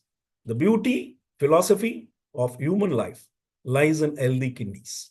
I have seen people suffering with kidney disease, and the suffering is no end until the transplant is done. So people who go for a transplant, they need a peaceful life. But transplant in India is in a very primitive stage. My only question is, when somebody gets an heart attack, they get admitted in a coronary artery center, and they get angiogram done, an angioplasty done, coronary bypass surgery done if needed, within a short span of 15 days. But why a kidney failure patient has to undergo all this suffering for years and years with the dialysis and becoming bankrupt? They become completely bankrupt. They sell their house, sell their jewel, come on the street, begging on the street. And they come to us saying, my son has deserted, my parents have deserted, I don't have anybody, kindly give us free dialysis. This is a situation. So what we want to do now is work together and see to that renal transplant is done in a war-footing manner. War-footing manner in the sense, once you have potential donor from the family, even if the committee doesn't allow us, reach the appropriate High Court and the Supreme Court, explain the things. There should not be commercialization in that activities. Just present your true factors that he is a grandfather of this child. Get a court order, get the transplant done. Why do you want to wait for 5 years, 6 years for the transplant to be done? Get it done within a month, within 15 days. This is what we are looking at now. We are expanding our capacity now in the Gurudwara. We have 21,000 patients in the waiting list. And we have a lot of children, less than 40 years, people are there. So people above 80 years, 90 years, they can live on dialysis for 10 to 15 years. But people who are less than 50 years, they should undergo transplant. Transplant is the main answer.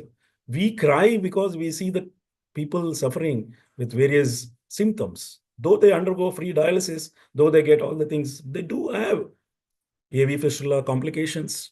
They do have hyperkalemia very frequently. And hyperkalemia is one of the biggest killer of the kidney patients, because though they get a good dialysis, they go out, take some good fruits, eat the fruits, and potassium is a fruit salt. They have citrus fruits, the potassium becomes high, and heart stops. It's a painless death. Hyperkalemia is a painless death. In fact, the Law Commission of India recommended to the Chief Justice saying that instead of hanging a person to death, give them 2 vials of potassium chloride. It will be a painless death. So potassium is the biggest killer of these kidney patients who are undergoing dialysis. Anytime the potassium may go up. If they eat preserved foods, if they eat fruits, if they eat coconuts, if they drink tender coconut water, this is one of the biggest disaster for the dialysis patient. Hyperkalemia is the killer of them. So I request all of them to come together to promote free kidney transplants, like how all over India we are doing under Ayushman Bharat, free kidney dialysis. We should also do free kidney transplants, because Government of India is paying under Ayushman Bharat a reasonable money up to 2.5 lakh rupees for kidney transplants. So we can do the transplant, mass transplant, free of cost. So we are working on it. And Dr. Sundar and myself, we are going to start free kidney transplant in Delhi very shortly. Thank you very much for giving me this an opportunity to show to the world that what we are doing. I am ready to take the questions. Thank you very much, Dr. Venkatesh. That's amazing work you're doing, and obviously you're global on the global platform today. You're kind of spreading the message, and hopefully you'll get support for more free dialysis in around not just Delhi but across India. So hopefully that's our, certainly we've got Lal Golad here from the Rotary Club of Organ Donation International. And also we've got the other Rotary Clubs of Organ Donation now being set up. So hopefully Rotary is one way of vehicle that we could try and look at, supporting your amazing work. Dr. Mita, before we bring Lal Golal in, you would like to, obviously, from the presentation, and you're in India as well, so you see it firsthand as well in terms of the challenges of not getting dialysis or even transplants. So what's your thoughts? Yeah, I think Dr. Venkatesh is doing a remarkable job in that way. And then with the lead from Dr. Sundar, this is a very good effort. And I would just say the more the word of mouth will be spread, it must spread like an aroma. And that's what is the requirement. So because there are a lot of people in India and outside who need this help and who cannot afford, and this kind of thing will really help people to save their lives and near dear one's life, where they keep hunting for those last efforts, and one single touch of a finger might save their life. So thank you very much. We'll be having a panel discussion. Kirit Bhai, I think it's time to welcome Rotarian Lal Goyal ji. Global Namaste. Rotarian Lal Goyal is the founder and charter president of Rotary Club Organ Donation International. He has been a lead in many programs in relation to organ donation, and he's very vibrant in bringing people to know. And with his efforts, he has been doing a lot of things, various programs as well as events, daily basis, and education institutions and a lot of other institutions in India to spread the awareness about organ donation. So what's your message, Rotarian Lal Goyal ji, before we move further on today's episode? Thank you very much, Amrita, and thank you very much, Rotarian Kirit Mistry, for inviting me to give my views on the World Kidney Day. I am thankful to Dr. Venkesh and Dr. Sundar for their contribution for the dialysis, and now they are planning for the transplant. I also want to thank Mr. Neil Kumar, the producer and the main brain behind this Healing Our Earth, and it's the entire team who is doing effort. You can say so many efforts they are taking to bring this program, such type of program every week. Really hats off to them. Now coming to about the kidney transplant, as Dr. Venkesh was mentioning about the transplant thing, I would like to inform that under the Ayushman Bharat, the scheme, as you know, it's a 5 lakhs is the limit. But as I think Rotarian Kirit Mistry knows that I used to conduct a daily program during the COVID of media conference with Lal Goyal, where I used to invite the celebrities or the authorities or the experts of the field. And one of the person who was very regular on every Tuesday on my meeting as a panelist was Dr. C.V. Anand Bose, IS, who was at that time one-man expert commission on labor by the government of India. And at present, he's the governor of West Bengal.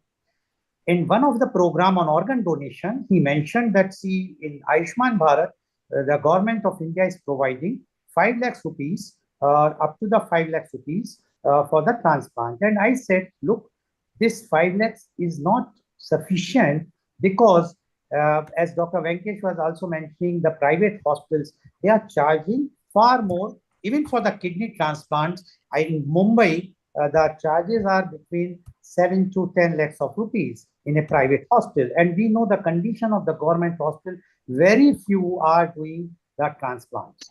So he asked me, how much you think that it should be the charges? I said the Ayushman Bharat limit should be between 15 to 25 lakhs rupees.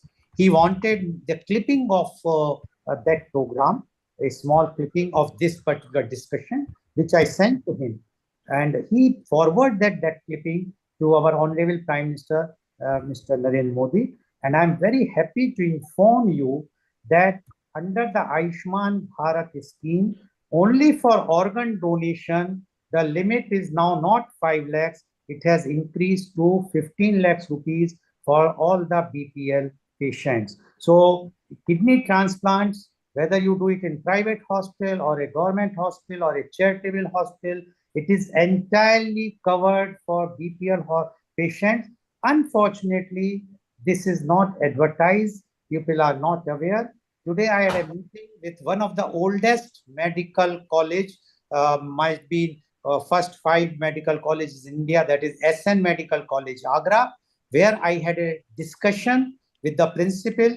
He is also, because there is no kidney transplant center even at Agra, which is a very, very big city, district commissionerate in UP. So there we are starting very soon the kidney transplant center. Because of the lack of awareness, people are not aware. This is already there. So Dr. what you are saying that Ayushman Bharat now their limit has been increased. Only for organ donation they have increased up to 15 lakhs, which can cover kidney as well as, I am sure, the liver can also be transplanted without paying anything by the BPL patients. This is as far as this thing is concerned. Now coming to the kidney thing, as you all know, that India is suffering like anything. Earlier, I was against dialysis center. Why I was against dialysis center? Because I feel why the family members are not ready to donate the kidney. Because kidney is such a thing, God has given us 2 kidney, 1 kidney can be donated. Then I realized because there are no transplant centers. In India, 85% of the revenue districts are not having organ retrieval or organ transplant centers. So it means 85% of the population cannot be transplanted. What we are doing, or what the government is doing, what charitable institutions are doing, they are only concentrating on metros or class A cities. 85% population are deprived of this unless we will not create the infrastructure to those centers, those districts, to create infrastructure in Mumbai or Delhi or all those Bangalore or Chennai or Kolkata, where already we have so many centers, transplant centers. It is not give that advantage because people want to go to those centers which is near to their home. That is one. Secondly, the kidney transplants can take place after the brain death. Unfortunately, in India, where 3 to 4 lakhs, although this figure is also all vague, because we don't have brain declaration committees in the districts. Even a city like Agra doesn't have a brain declaration committee. So when there is no brain death declaration committee, how one can decide the person is brain dead? Ultimately, we are wasting those organs. So, but unofficially, if we will see that they say that about 3 to 4 lakhs people are declared brain death every year in India. Even if 3-4 lakhs people donate, it means we will have at least 6 to 8 lakhs kidneys when if we are talking of kidneys only available in India. And how many people require kidneys everywhere, what every year? What the figure says, between 2 to 3 lakhs. It means there is no shortage and there is no living donation is required. But awareness is not there, number one. Number two, 85% facility is not there. Now, a person who is declared or not declared brain death cannot take that person to another city to declare brain death, take out the organs and then bring the body back. It is not possible at all. So until unless in India, we will not have infrastructure, we will not create the awareness simultaneously, it is not at all possible. I am going to Uti this month. Uti, there is a government medical college which is transplanting kidney. I spoke to the head of the urology department. They informed me in last 2.5 years, they did only 2 transplants because nobody is creating awareness there. Nobody is planning to do.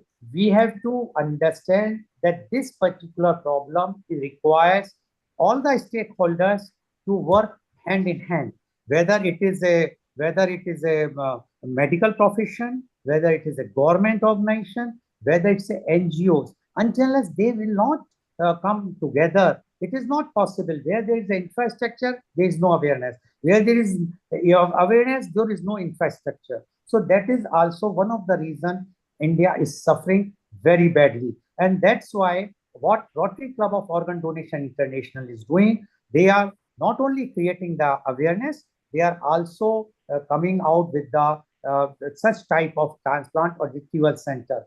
I had a meeting with the head of the Satya Sai Baba Trust in Mumbai recently, because they are coming out with a public issue IPO for the charity work only. And he told me, and I said that why not you start the transplant center, because they have in the Nandi Hill, Bangalore, very beautiful hospital where they are providing everything free. And Rotarian Kirat Mistry, you will be happy to know there is no billing counter in the entire hospital, whether they are doing the heart surgery, whether knee replacement, anything. Unfortunately, they don't have the organ transplanting. I had a meeting, I visited there, I gave the lecture also to the medical students, the professor, everyone, and I told them, why not start a transplant center? Now they are constructing the 600-bed hospital. They promised me once the hospital will be constructed, they are going to start the multi-organ transplant center there. And I'm sure that it will be totally free, 100% free. Once it will be free, because this, as Dr. Venkesh rightly said, unless you will not give this right to live, whether through dialysis or the transplant, and the transplant is the solution.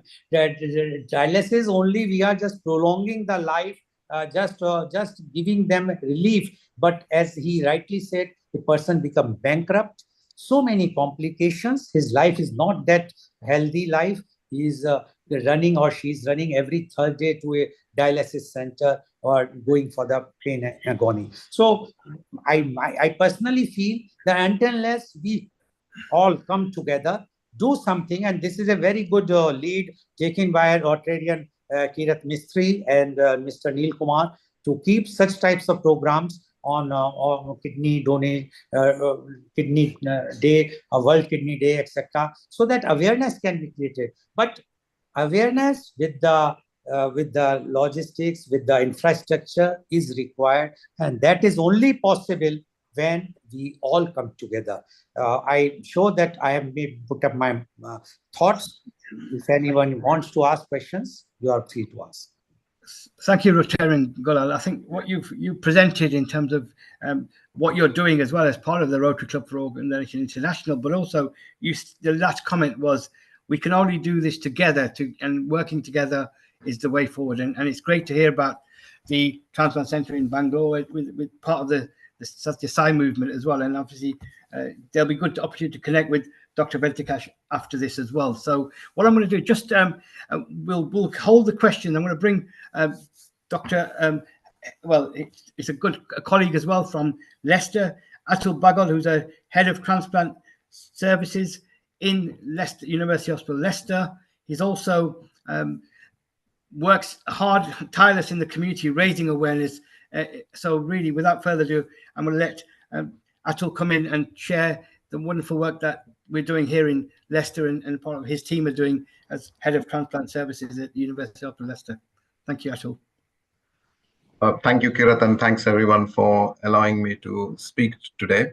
So I think from what I've heard and what I'm going to say is, I think we're talking on the same lines, whichever part of the world we are in. And it is about promotion and actually elevating fears with people. So I'll do a very quick presentation. I mean, we all do these presentations and we give all this information which everyone can get off the internet. But then I'll present a small video afterwards, which I think is the key, which helps with promoting organ transplantation. So, share.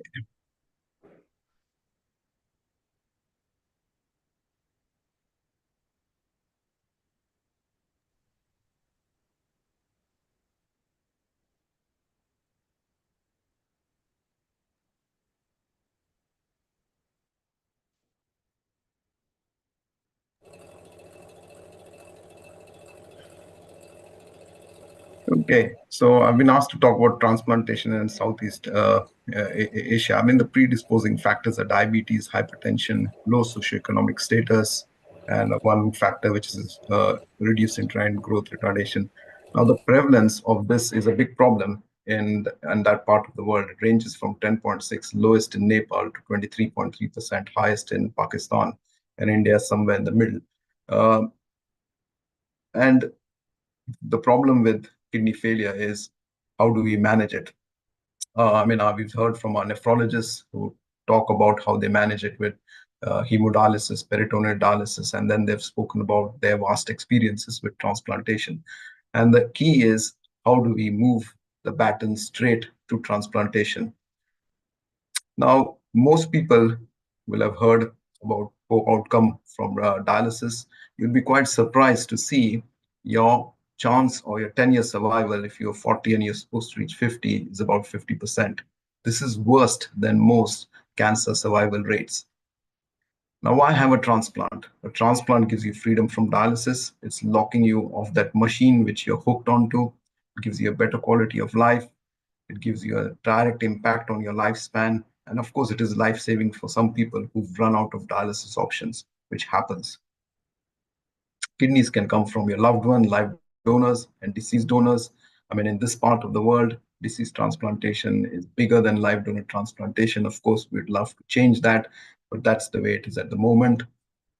So looking at the numbers, these are the total number of people on a transplant list. This looks very small compared to India, but if you look at the population, it's still a big number. We have 7,000 odd people on the waiting list for any type of organ, and only a small proportion, 3,500 of people get a transplant.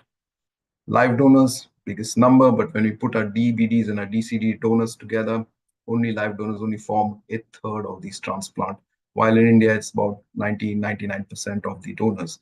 So these figures need to change. We want to increase live donation, and you want to increase deceased donation. But all in all, we all want to target transplantation. For kidneys, we have 6,000 plus people on the waiting list, 2,500 people getting a transplant. And this lack of suitable organ is a problem for us, and it's a problem for everybody in the world. So in England, the other problem is our donor pool is a Caucasian donor pool. So to try and balance the book, we've tried to alter the allocation system by changing the antibodies so that we can balance it and we can match it against the Asian population or the people coming from the BAME population, so to increase transplantation. And we believe this is working.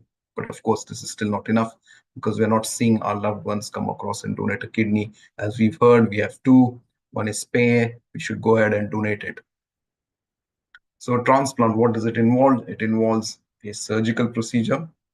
Now, what we have to remember, dialysis is great. It keeps you going. Of course, it is not the gold standard treatment. It does not bring your life as back to normal as a transplant can. Loads of complications can happen with transplantations, but the benefits of a transplant far outweigh the risks associated with it.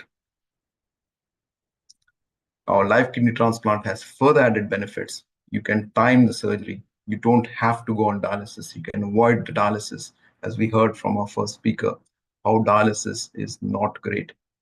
You get a superior quality of kidney. People who die for reasons. They have diabetes, they have hypertension. This has impacted the kidney. Preemptive transplantation. You can get the transplants done before you get onto dialysis, and you have a superior patient and kidney survival. Now, this is not what we are saying. is the evidence behind it. So if you look at Leicester data and you look at 10-year survival rates from a DVD transplant, in yellow, compare it to a live kidney transplant, you're looking at 75% for a deceased transplant, 90% for a live donor transplant. So all of a sudden, you can actually improve the patient's survival from 50% to 90% just by giving them a transplant and avoiding dialysis. Yes, of course, dialysis has its role, but can be avoided. This is what our 1-year kidney survival rate is for deceased transplantation. It's 98%. 5 years, 90%. Patient survival, 96. We do transplant people with high risk, so we do have a little bit of higher mortality. This is our live donor kidney transplant. We have 100% 1-year survival. We have 100% patient survival at 1 year. So we have very good outcomes. But if we could get everybody to get live donors, we could get these outcomes for everybody. We do see delayed graft function. This is a big problem with deceased transplantation. Kidneys ionize for a longer period of time. It causes a lot of psychological stress on the patient, added expense, people on dialysis for longer period of times. But these kidneys get going and they do well in the long run. So who could donate a kidney? No one talks of this. It could be anyone who could donate a kidney. Slightly different in England because you allowed altruistic donors, you allowed unrelated donors. But anyone who can live a kidney with a healthy life with one kidney can donate a kidney. The assessment process is vast. Every balloon represents a step, so it does take time. The aim is to do no harm. Of course, this is in the donor's best interest. This is what our program does. We can squeeze it onto one slide. That means we can squeeze it into a few weeks. So yes, it is possible to find a live donor and transplant someone within a few weeks, not wait for many, many years. Now, what we have to remember as surgeons, we are put through a very, very difficult operation. Most operations are done because it's to save someone's life or to take an organ out and send it to look under the microscope. We are doing an operation where we have to take the kidney out and ensure we can use it and give that person that life they deserve. So I have to remember the donor is a healthy person. There is no medical need for surgery. And the surgical procedure I'm going to offer is a major surgical procedure. So I need to make sure I cause no harm to them. We need to build this on 5 pillars, which are understand the reasons for donation, psychosocial suitability, medical suitability, are they diabetic, are they hypertensive, is there anything else we need to know, are there stone formers?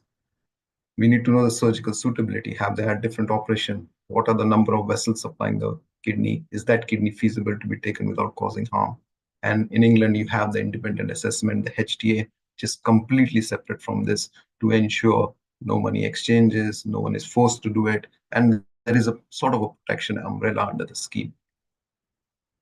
So we offer hand-assisted donor nephrectomy. You can skin the cat multiple ways, but the aim is to provide a safe procedure.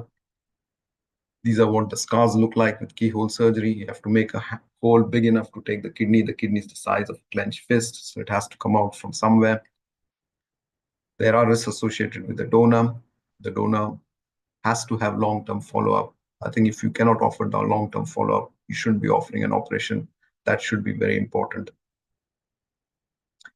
Surgery is usually 1 day before the operation. This is what happens in Leicester. We either do it on Tuesday or Thursday. It takes about 2 to 3 hours. There's an anesthetic time, recovery time. And we get the patient mobilizing the next day, drain out on the second day. Most people go home in about 2 or 3 days' time. They're back to their activity within 10 to 12 weeks, driving usually after a couple of weeks. And then most important, that yearly follow-up. They need it. If you can't provide it, you should not provide donation to a person. Life after transplant, you want it as normal as possible. And for a donor, it has to be a normal life with that lifelong follow-up and adequate fluid intake of about 2.5 liters per day. Post-transplant follow-up is again important. There has to be a scheme in place where you can ensure you can follow these patients up. Small things change, you lose kidneys very easily. So simple things, these tests, these clinics impose simple things, blood pressure, check of blood, check of urine, check of drug levels. So these things can be done on a regular basis. That's when transplantation should be allowed. So what happens in Leicester? We do about 125 to 130 transplants per year. It looks very small compared to an Indian center, but this is a mediocre center. And our aim is to get at least half our donors to come from live donors. Most of our donors are like blood group compatible transplants. But of course, this is what you would love to have. And sometimes you get stuck in these situations where your blood groups don't match. Now in England, we have different schemes. We have the shared exchange scheme. We also go against blood groups and tissue types. So in 3 different centers, rather than code them with blood groups, I've color-coded them. If we can obtain these swaps, we can ensure we have 3 successful transplants. If we start with an altruistic donor at the start, we can ensure 4 successful transplants. So the question we should be asking is, if we do this, what are our outcomes? The outcomes are similar should you get the kidney from your loved one, and kidney survival at 3 years is 94%, at 1 year is 98%. So then we should proceed with these different schemes. We run the scheme 4 times a year. We register the donors into the scheme. Once we get a match, we work with the different centers so we can carry out these transplants in 8 to 12 weeks. Now, this is a very important scheme because we enter about 100, 150 people into this scheme, and then people are looking for a match against 100, 150 people, rather than you trying to get a kidney from 6,000 people fighting for a single kidney. These schemes are useful, and they can be run locally in India, or they could be run centrally. The bigger your scheme, the better your outcomes to get transplants from it. Going against blood groups, going against tissue types, yes, we would offer that. Now, antibodies are there. They're there to find something as a foreign thing or an infection and help protect you from it. Here, they'll recognize the kidney as foreign. We filter out the antibodies. We can give different medications to reduce it. And then once we know the levels are good enough, we can proceed with the transplants. Now, if you get a kidney directly from your loved one, your best outcome, 94% working at 3 years. If you go against blood groups, it's 92%. If you go against tissue types, it's 86%. But if you have a massive donor pool, you can reduce going into the scheme and get kidneys so that you can get that outcome right at the top. In England, money is not, there is no payment to donate, but the donors are reimbursed for loss of earning and travel. Independent assessment is very important. It forms part of the HTA process, and the person who's in charge acts as a representative for them, is an advocate for the donor, and without this, we cannot proceed. So there is really no illegal transplantation in Leicester or in the whole of United Kingdom. If anyone has a kidney from abroad, we have to report this to HTA, and then HTA will go and check the legality behind that transplant if it was done outside England. So then coming to how we should really manage kidney failure, we should be transplantation live donor, followed by peritoneal dialysis, hemodialysis, which is red here. Unfortunately, this is what our nephrologists provide, but then they would work towards transplantation. So you think of it, every time you look at a traffic light signal, you should remember green means transplantation. And this should remind us and make us move forward to promote transplantation. So I'll finish with that. Very importantly, this week was our 50th year of transplantation at Leicester, which we celebrated at Leicester. Now I will bring in a video which we recorded. Well, we recorded 3, but I will play only 1.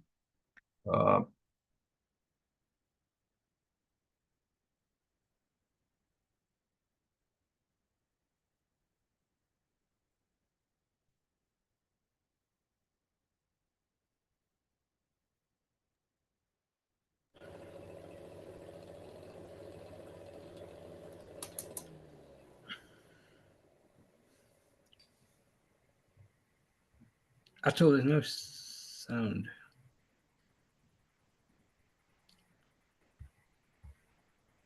At all, we don't hear the sound.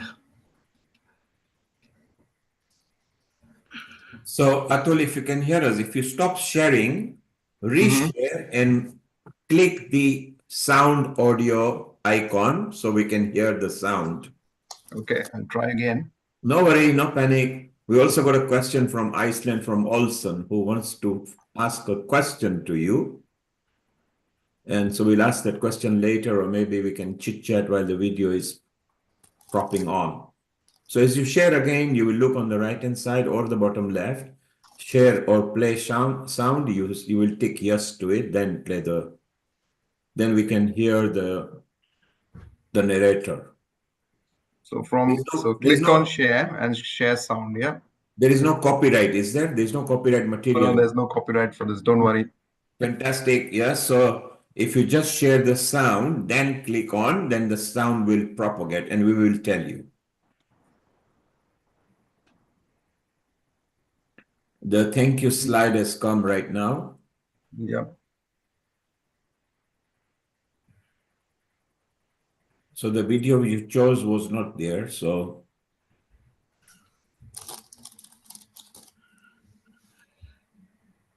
Is that working now? Hello, my name is John Black, and Yes, I'm currently perfect. training registrar in transplant surgery at Glenfield Hospital. Welcome, and thank you for taking a moment to join us in a cause that is vitally important.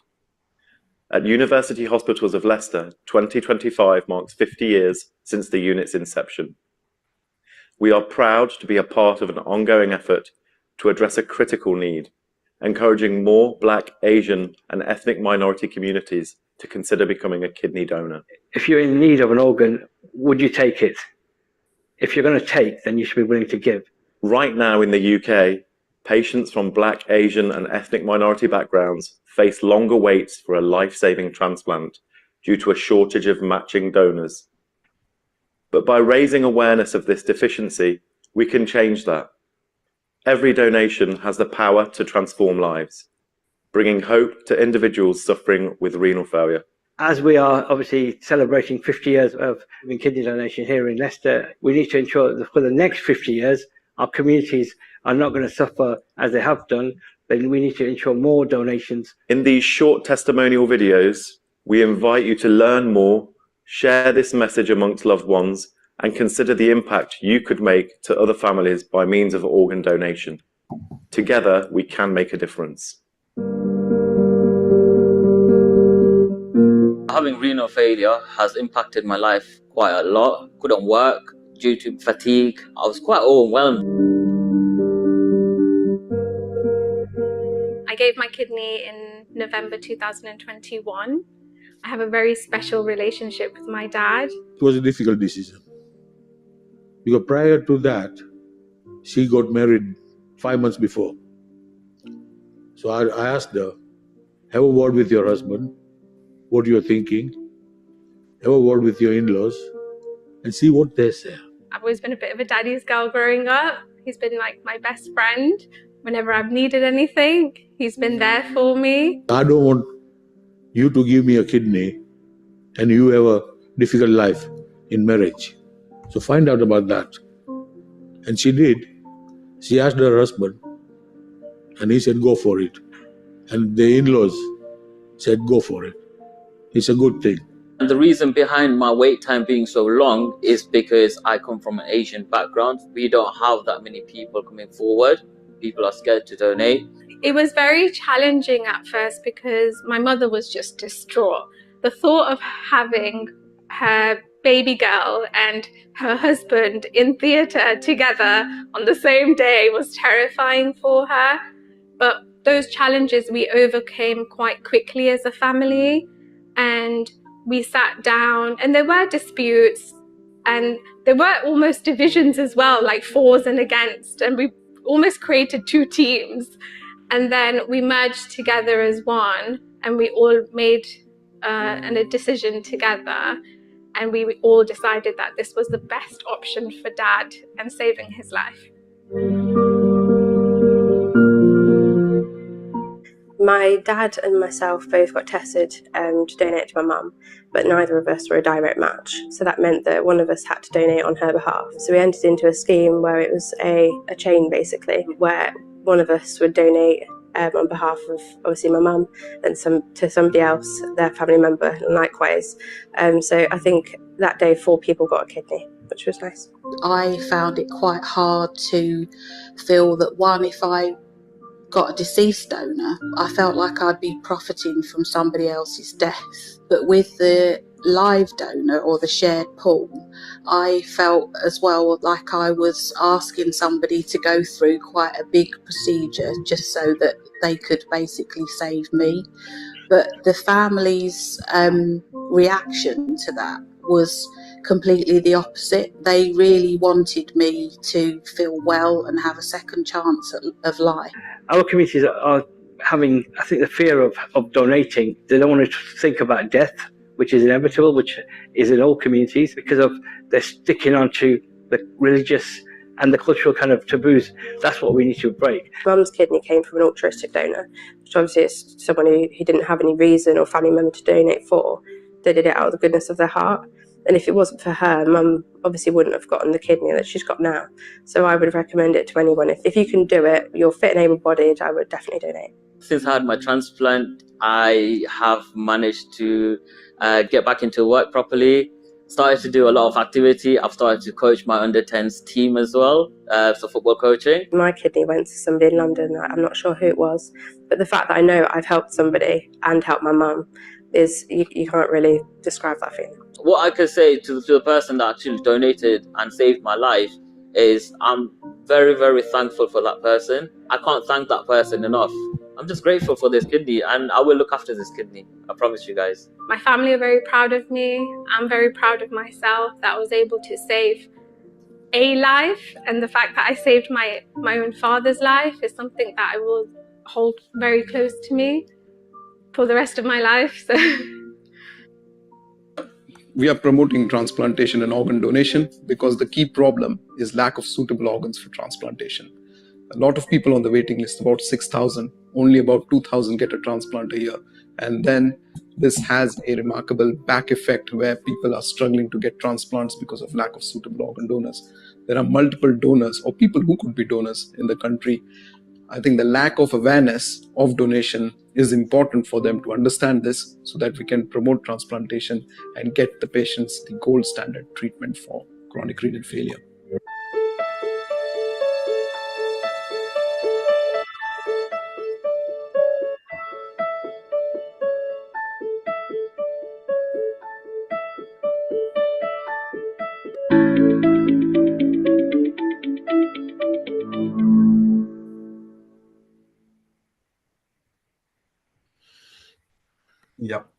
So thank you for that. So I think why I showed you the video is because this is your most powerful message you can get out there and promote organ donation and transplantation. We can come along and give our presentations and our talks to everybody, but I think this carries the biggest message out there. Okay, thanks. I'm happy for any questions. I gather there were some questions. Thank you, Doctor. Thank you, Atul. That's great presentation, and obviously there's questions. So we have got any questions? We've got Dr. Rajiv Gupta as well, who's one of our health panelists on Healing Our Earth as well, and Neil Kumar. Do we have any questions to take?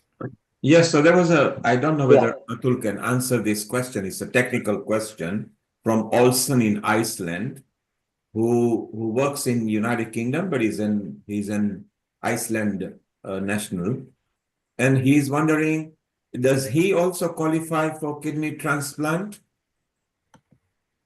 I think it's more technical question. Yeah, I mean, I think he'll have to check that. I mean, if he's registered with the NHS, then he should be able to, but he'll have to check that with his doctors.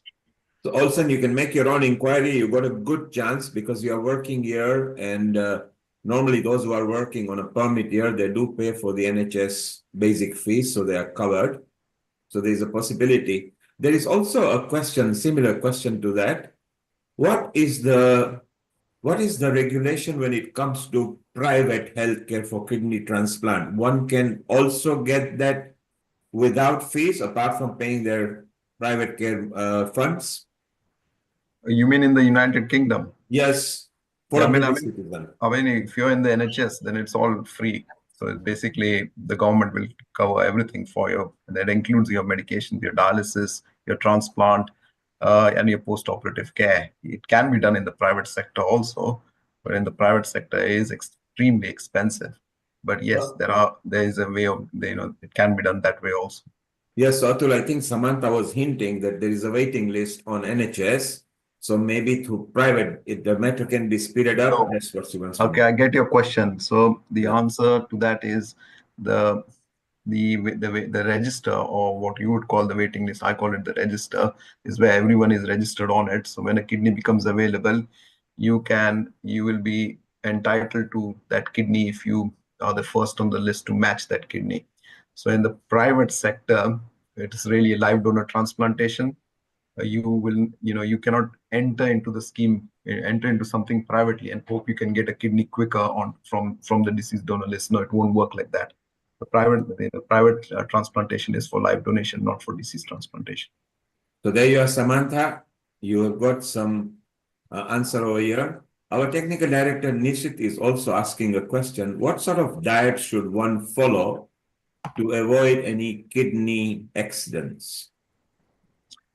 Well, I mean, it depends, which part of you're in. If you're in the pre-dialysis failure, or you're on kidney failure, then you'll have to follow the advice Dr. Sundar has already given. Avoid high potassium, high salt diet, keep your blood pressure low. If you're post-transplant, then you should really be back to a normal diet. But of course, a normal diet means a normal, healthy diet. I'm not fussed whether you eat vegetarian or non-vegetarian food, but it has to be a balanced diet. Very important.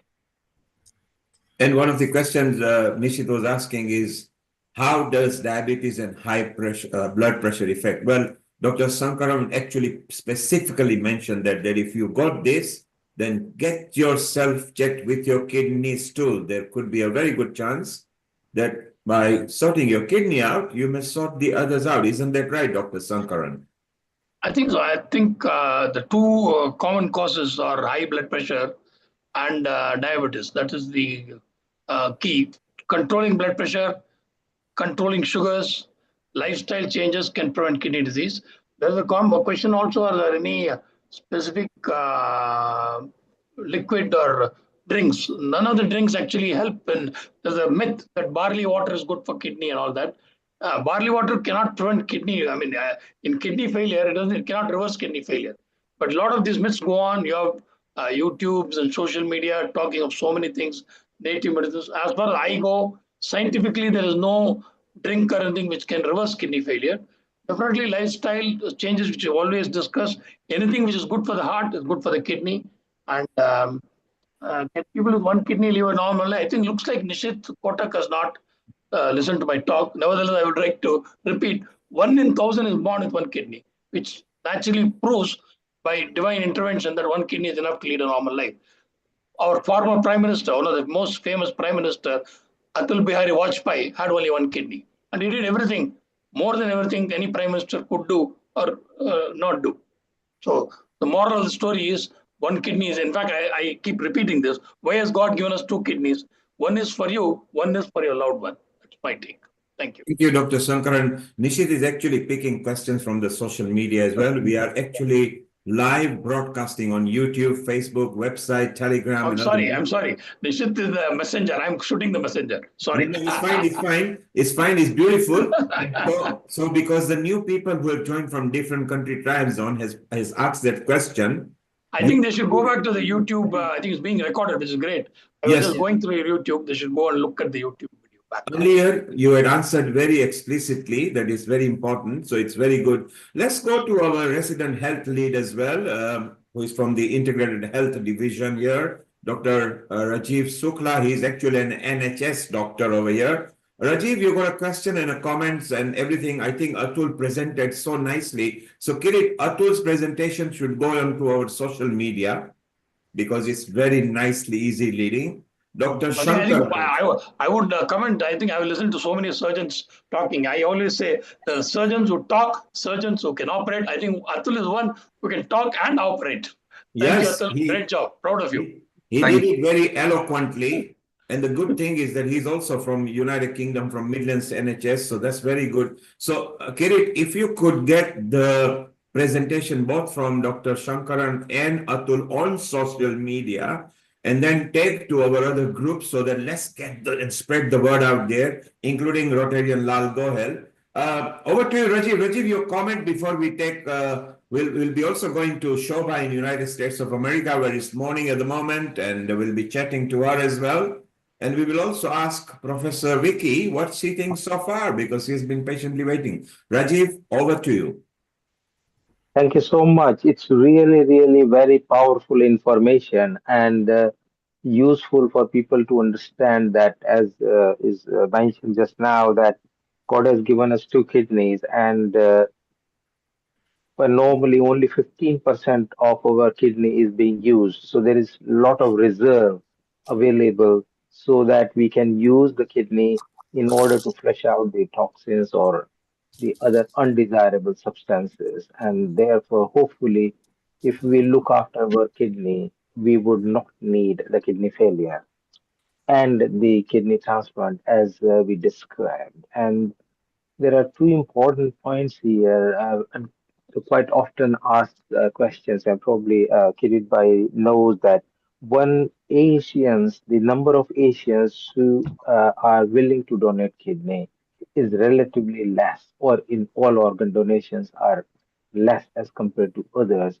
And because this is organ transplant, there needs to be a match of the cell and the DNA and all kind of substances, the blood group.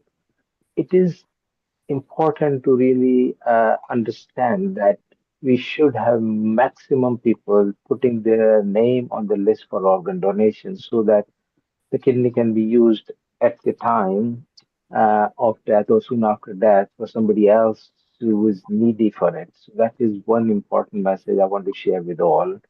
And it's really good to have this day as Kidney Day across the world so as to reinforce that message so that we have a better surviving kidney because the kidney, even after death, is surviving. So it's good to know that your kidney live after you are no more or have died. The second message I wanted to also pass on, again, probably reiterated earlier, that water. If you keep flushing your kidney with water all your life, even before kidney become diseased, there is much better chance of keeping your kidney healthy. So that's the other part I would like to say. Drink plenty of water. With the lifestyle we have, a lot of young boys, girls, and even adults are stuck to the computer for hours. And if there is not enough clearance, then the toxins can have the effects. Even the minor degree of inflammation can be flushed with the water on a regular basis, and minor stones can be flushed with that. So that's actually quite important. The third is also that there is, although it's not very well popularized, a diet which is high in fiber and antioxidants like even apple and avocado, there is a degree of anti-inflammatory effect that comes with it. And that is also quite good to keep the kidneys in action for a longer period of time. And apples are very versatile in that. And particularly, there is some evidence, although the evidence is not very strong, the baked apple and the apple cider and apple juice is considered quite useful in it. And if particularly consumed in food, and that's why we are good in Asia, that we use garlic and onions and turmeric, which have got some degree of anti-inflammatory properties. And therefore, healing of the kidney, which is kind of part of our healing of earth, healing the kidneys, is the title. If you keep the kidneys healing all the time, because natural injury to kidney continue to happen all life, and when the injury is to a much greater extent, the healing, then the kidneys start becoming disease or dis-ease, and then subsequently the kidney failure happens when the things are far beyond the ability to heal. So I think that is the third message. I will probably stop it here, but it's fantastic message. Thank you. Thank you, Dr. Rajiv. And Rajiv is a NHS doctor. Shobha, stay now. We have still got some bit of discussion. And Shobha, you will get your full slot. So don't worry after you were discussing. Anjali, you are there in Hyderabad and you are a very good mentor for women as well. You have been listening very intently to Atul and previously to Dr. Shankaran and Dr. Venkatesh. Your comments so far, and how did you find the presentation that Atul from Midlands presented? Thank you, Dr. Atul. That was a very informative talk. And I think all of us are getting so many valuable tips and information to help a lot of our family, friends, colleagues, patients all over the world with all these tips. And I think just like what module you have for your institute or hospital, something similar can be done all over the world, all over the India. And it is a very, very powerful talk, I think, much needed at this time. And thank you, Dr. Rajiv. It was very interesting to listen about garlic, onions, apples. I think it's quercetin is something which we always suggest all our patients for kidney disease. And it's very, very good antioxidants. A very, very simple food is apples and, onions, garlic. So I think something integrated health also should be intervening into, the medical world of healing the kidney disease. Thank you. Thank you so much. Thank you, Anjali. Kirit, a lot of people are asking same question over here. Everybody knows that consuming water is good. So on average, just generally, although it is very well known that about 2 liters is generally good, unless you are living in a very hot tropical climate, then you adjust likewise. And they're also asking question, cold water, hot water. I've got an opinion here. Never drink cold water. It is not profitable for you.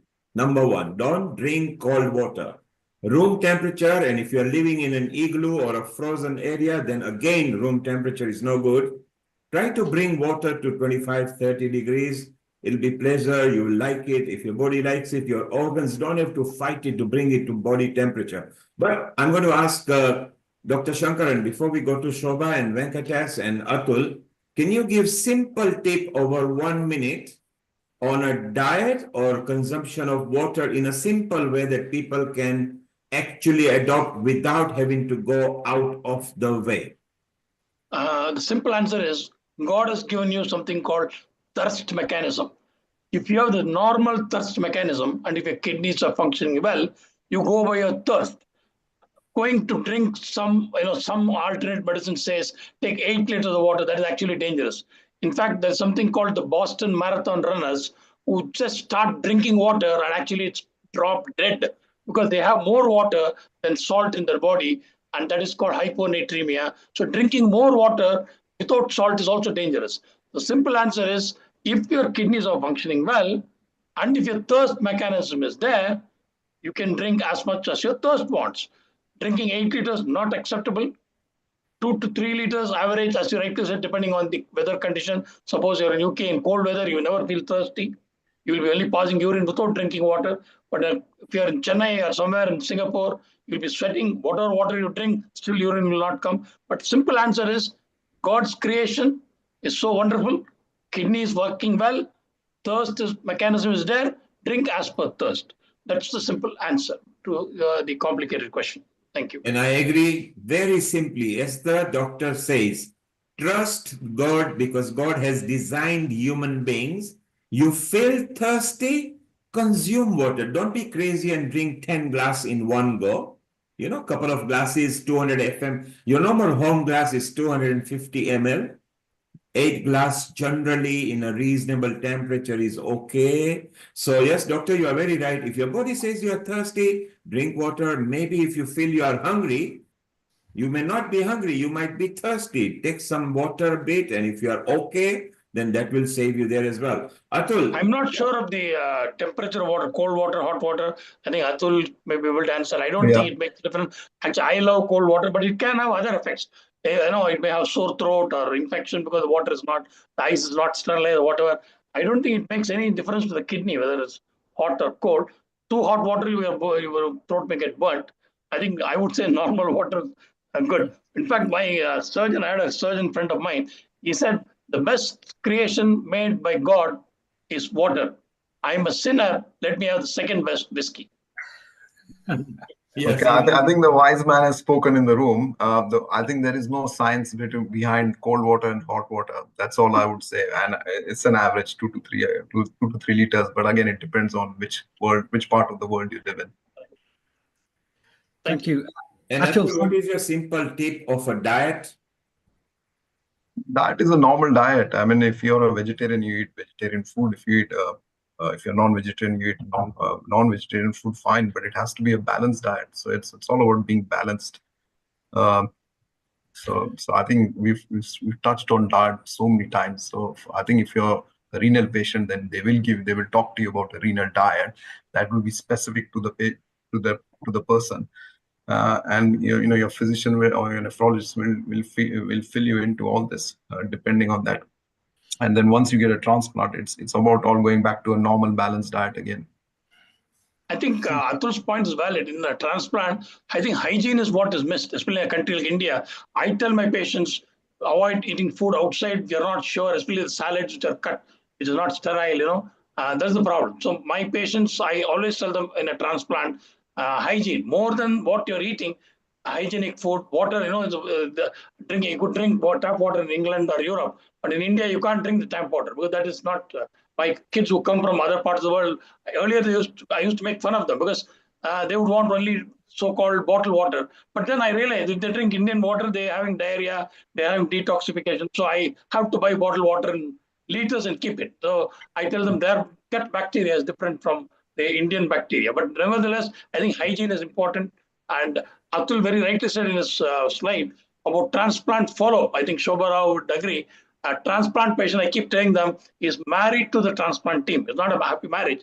In fact, kidney transplant, as per the Scottish nephrologist, transplant is like marriage. It's a curse for some, boon for many, risk for all. Many of us are married. We know that. If it's a happy marriage, it's a boon. But if you're fighting all the time, it's a curse. Same way, the successful transplant, no rejection, infection, it's a boon. But if there is infection, rejection, other problem, it's a risk. It's a curse. But you've got to take the risk. Unless you take the risk, you won't know. That is the story of transplant. Thank you. And let's go to Dr. Venkatas there. Your quick tip to all the people listening on a YouTube, social media. Any quick tip you can give so that they can maintain their kidney better? My only request to everyone is come forward to donate their kidneys. But in India, donation for blood itself is very rare. Coming forward for a kidney donation require a lot of education in India. We need to educate people at the school level, at the college level, and mass education is required for coming forward to donate the kidneys. This is my message to the people. I think we must admire Kirit and the Rotary Club of Organ Donation, all of you for having this forum. I think more we talk about it, that makes a difference. We need more celebrities and other people talking. I think slowly it's improving. Things are going on. I have a lot of hope, and I'm sure things will get better. Thank you. Thank you. We're getting some more questions. We will attend to them a bit later, Kirit. Maybe it's time to have a quick comment from Vicky over here. She went through a PKD herself. Vicky, you've been listening. Any tips you have picked up, and are you happy? And then we go to Shobha. Kirit, over to you and Vicky. Oh, thank you so much. I'm learning a lot because, and I'm privileged to listen to our doctors and people, with the transplant experience. I was just glued to the screen as I was admiring what doctors done, the different transplants and the experience with those images of people. And my take here is everybody that, or whatever we're doing here, I feel that there is a huge demand for people to understand that organ donor is important. And in my community, I come from Cameroon, that's Africa. We still have these beliefs. I like to share something briefly. There is I was speaking to a family who happened to be positioned in a place where they have to do this post-mortem after a loved one died. And through that, I was privileged to talk to few people from my origin. And the belief, which was shocking and will be shocking to you, the belief for me was there's still some people, and I think a significant number of people still believe that in England, when they do postmortem, they just take people's organs and places like that. So I was really blown apart. And I remember speaking to this young lady, I was saying, Britain will never do that.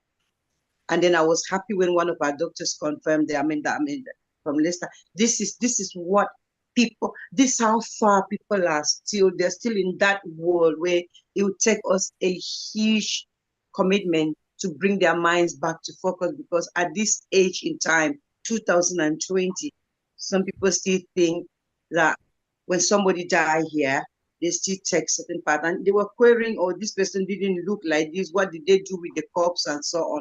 But I remember saying, no. The highest place where I've seen cops respected and really honored is Britain. So that said, I think we need the message out there powerfully. And personally, as a content creator, this is now going to my head. I'm thinking, should I take a day or two in a week in my platform and just focus on kidney donor, on kidney transplant, and so on. So what we have spoken is really, really helpful for me. Truly, the drinking of water, I've learned something, because I remember I was just drinking water. I've got to drink water, and sometimes 3 liters, 3.4 liters, 5 liters. I was just drinking, and God knows. But luckily, one of our family doctors, because my husband is also an emergency practitioner, so they said to me, no, stop. That is too much, is not good. And this is again information that has to go. So I am happy, and I'm thankful to everybody. In my profile, you will see I always say thanking everybody for everything. So Thank you, Vicky. here I'm That's happy. great. Thank you, Vicky, for your comments. And I think talking about content creating, I think it's a great idea, and we can say, look at that. I just wanted to bring two of our local ambassadors from Leicester, Anjuban and Lalitbai. Obviously, they're living. These are proof of living. Lalitbai's a proof of a living kidney donor. His wife Anjuban donated to Lalitbai. So just Lalitbai, Anjuban, just what you've been hearing today, and certainly you've heard from the wonderful work that's been going on in Leicester, and you're from Leicester, and obviously we're grateful to have a great transplant surgeon like Atul, in the hospital here in Leicester. So anything you wanted to add from what you've heard as well? Yeah, thank you, Kirit. Thank you for giving us an opportunity to let us share our journey, both as a kidney patient, recipient, and a kidney donor. One of us is a kidney patient, a recipient. The other one is a kidney donor. I'll start first my journey as a kidney patient, which started here in Leicester Renal Unit in the year 1976. That's when I came to Leicester. I'm really fortunate that I am in Leicester, and I'm under the good care of Dr. Atul and all other doctors and staff there who are here. And what I would like to say is I first started my dialysis in the year 1979. That is when I was 28 years old. I started with hemodialysis, and initially I used to go to the renal unit during the daytime, and I used to have my dialysis in the renal unit. Then, because I was working as well, they gave me a benefit to dialyze at night time. The unit used to be open at night, and it's still open, I think. And the patient can come and dialyze there at night. I used to go at night time. Dialyze, I used to get there at around 10 o'clock at night, come back early morning, about 5 in the morning. And that gave me a benefit of I was able to carry on working at the same time. Brilliant. So after that, I think the hospital then decided to give me to arrange home dialysis facilities for me so that I could dialyze a bit earlier in the evening rather than late at night. So I used to come home. We both were initially trained for the home dialysis, and then in the evening when I used to come home from work, I was able to go straight onto home, start straight my dialysis, because my wife, Anjana, she had kept the dialysis machine and everything ready for me to straight get onto the dialysis. Lalibai, what we're going to do is we're going to take your in part two is going to want to because we've got the Dr. Sundar still from India and the time is ticking there. I want to bring Shobha on now because obviously she's got a story with regards to Dr. Sankar, who was the nephrologist. So what we'll do is we'll bring you back, both of you, just towards after we've heard Shobha Ben. Sure. Thank you. Sure. No. Right, thank you for your patience, Shobhaji, and also, really fascinated and glad that we had the introduction from Dr. Sundar in terms of getting you on our Healing Our Earth platform today. And, you're going to give us a personal journey about your own living with kidney disease, but you're a fantastic, motivational speaker. You've obviously, your book is behind you, My Race Against Death. So you're going to talk a bit about that, but also what you've heard as well. You've had a lot of support from your nephrologist, so you'll be able to touch on some of that. But what we're going to do is let's you share your story, and then we'll bring Dr. Sundar, if you're still around, we'll bring him in as well to kind of bring the jigsaw puzzle to so he was part of your journey as well. Sure. Thank you, Mr. Mistry. And I would like to first start with thanking all the doctors out here, Dr. Venkatesh, Dr. Sundar, and Dr. Atul. If not for doctors, I don't think I would be alive today. And so my gratitude goes out to all of you and for the wonderful work you all are doing, especially Dr. Venkatesh, giving free dialysis and transplants in India. Thank you so much. With that, good morning, everyone. So my name is Shobha Rao. As Mr. Mistry said, I am a long-term kidney transplant recipient, and this June it will be 27 years since I got my transplant back in India in 1998. And Dr. Sundar was my nephrologist at that time. And I was able to reconnect with him a couple of years back when I wrote my book, which I can share, My Race Against Death, written by me. And we were able to establish our connection again because he sees hundreds and thousands of patients. And I don't think he remembered me because I had moved to the US after that. But I'm so glad that I was able to revive that relationship with Dr. Sundar again. So here goes my story. It was 1997 when I was diagnosed with kidney failure. And how did he even diagnose that, right? So I was on a hike with some of my friends when I realized I was feeling very, very weak. And I was literally the bottleneck for the whole hike, and I was lagging behind everyone. When I went home, we did some blood tests. My parents immediately took me. At least we were aware enough where we said, okay, let's just go and do some blood tests and find out what's happening. And we found out I was very anemic, and my hemoglobin was at 6.0. For most of you, if you are connected with kidney disease, you know what I'm talking about. If not, hemoglobin has to be at least around 12 and above. So yes, it was very low, but my body, as human bodies are, adapts so easily, and especially when you have a chronic disease slowly happening to you. It had adapted to that hemoglobin level, and I didn't feel any other symptom other than that, other than feeling a little bit tired.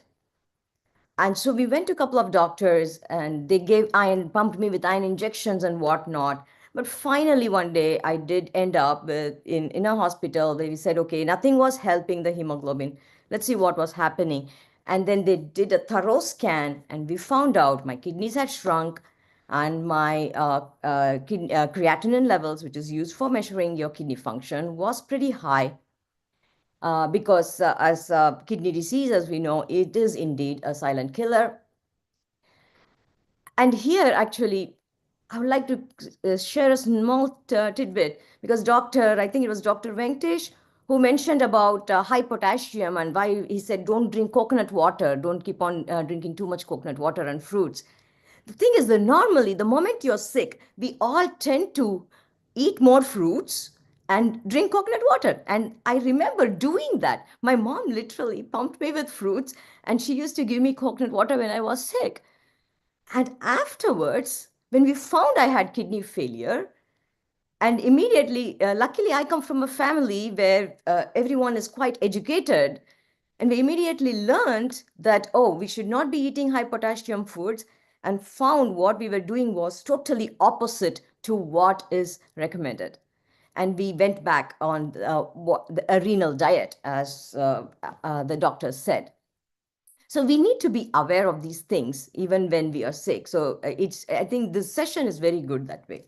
Now, coming back to my story, yes, I was so sick, and then the doctor said, "Oh, you have renal failure," and I should say they're wonderful nephrologists, but then that particular nephrologist, this was not Dr. Sundar, this was another nephrologist who actually found out I had kidney failure, and he didn't even mention about the transplant.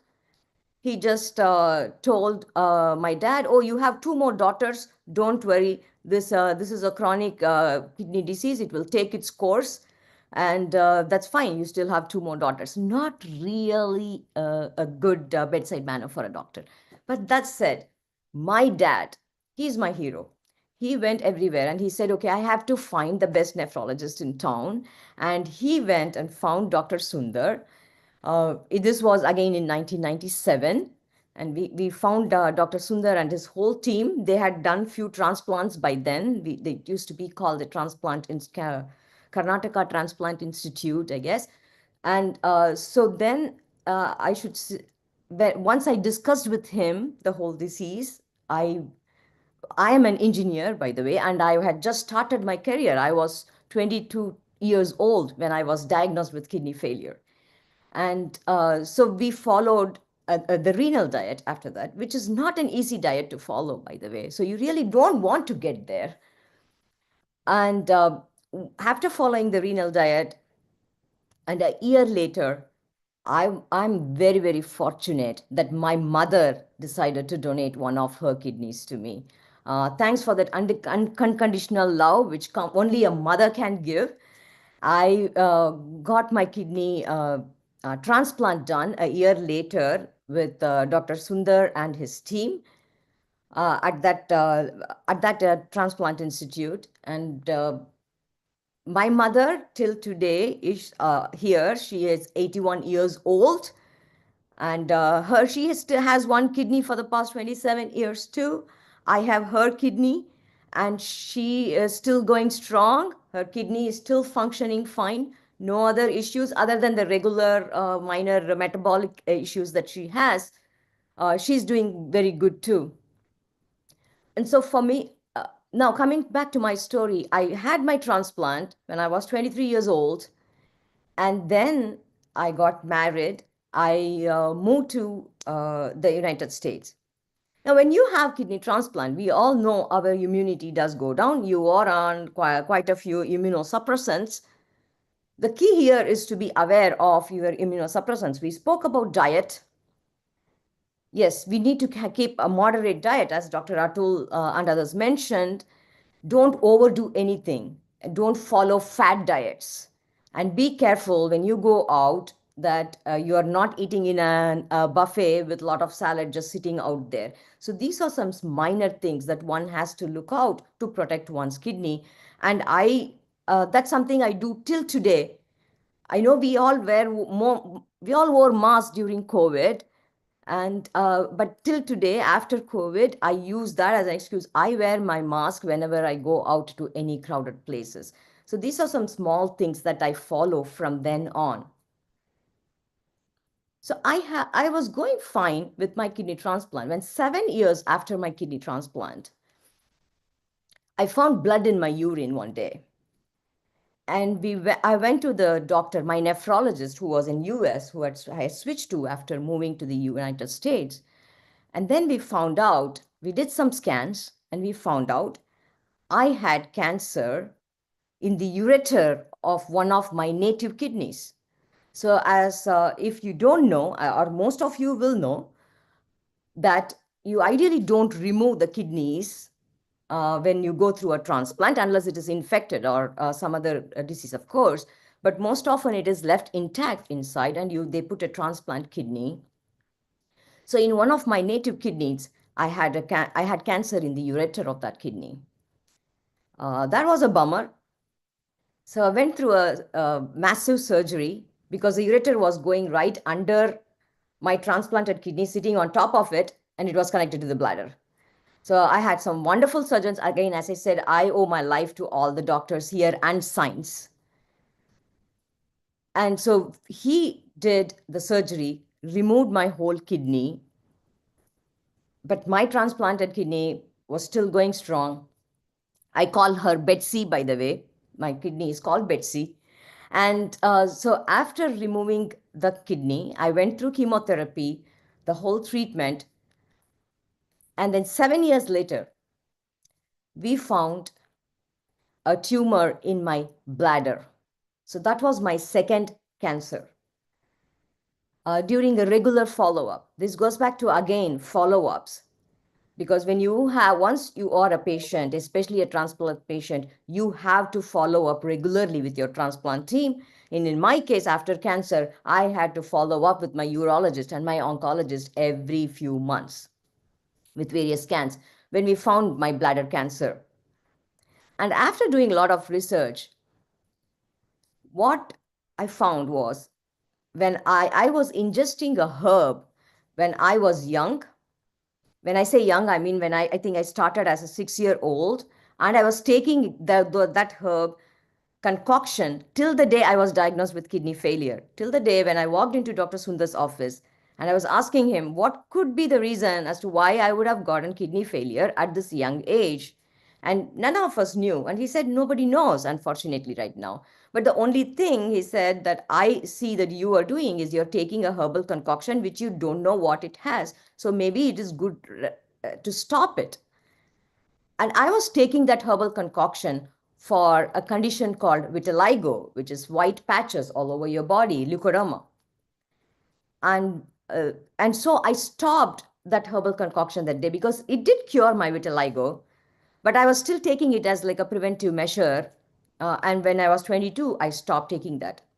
What we found later on is that herbal concoction was the cause indeed for my kidney failure, as well as my cancers, the 2 cancers I mentioned just now, because it literally mutates the P53 gene.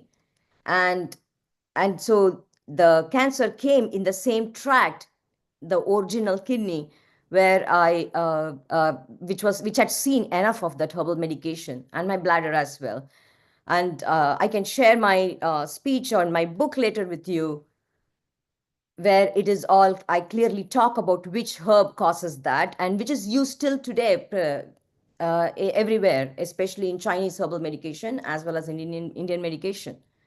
I'm not saying anything is wrong. All I'm just saying is be aware of what you ingest, what you take, including your diet, including your supplements or anything that you are taking, all your pharmaceutical medications, anything that you take, be 100% sure of what you're taking.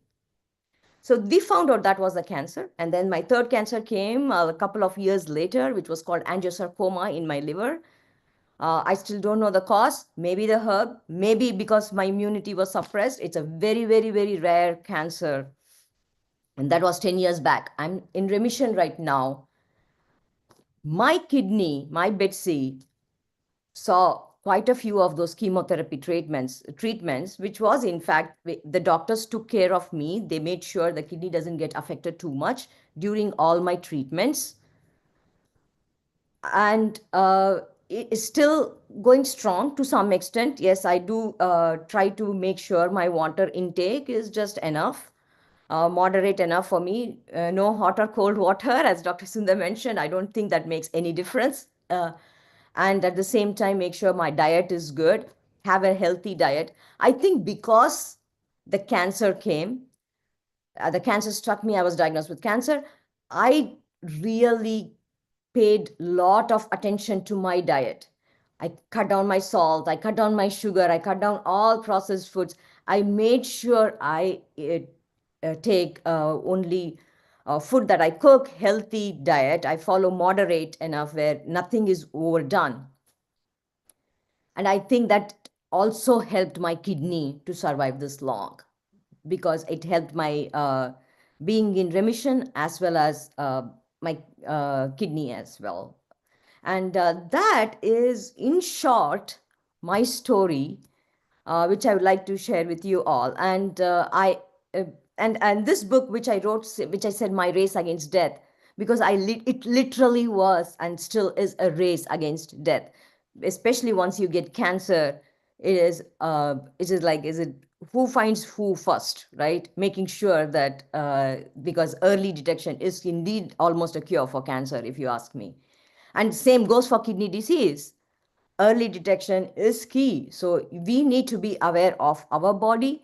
We need to know what we are ingesting. We need to be very clear on how we take care of our body, and ensure that we are in tune and understand and listen to the medical professionals, believe in science and technology, and go from there.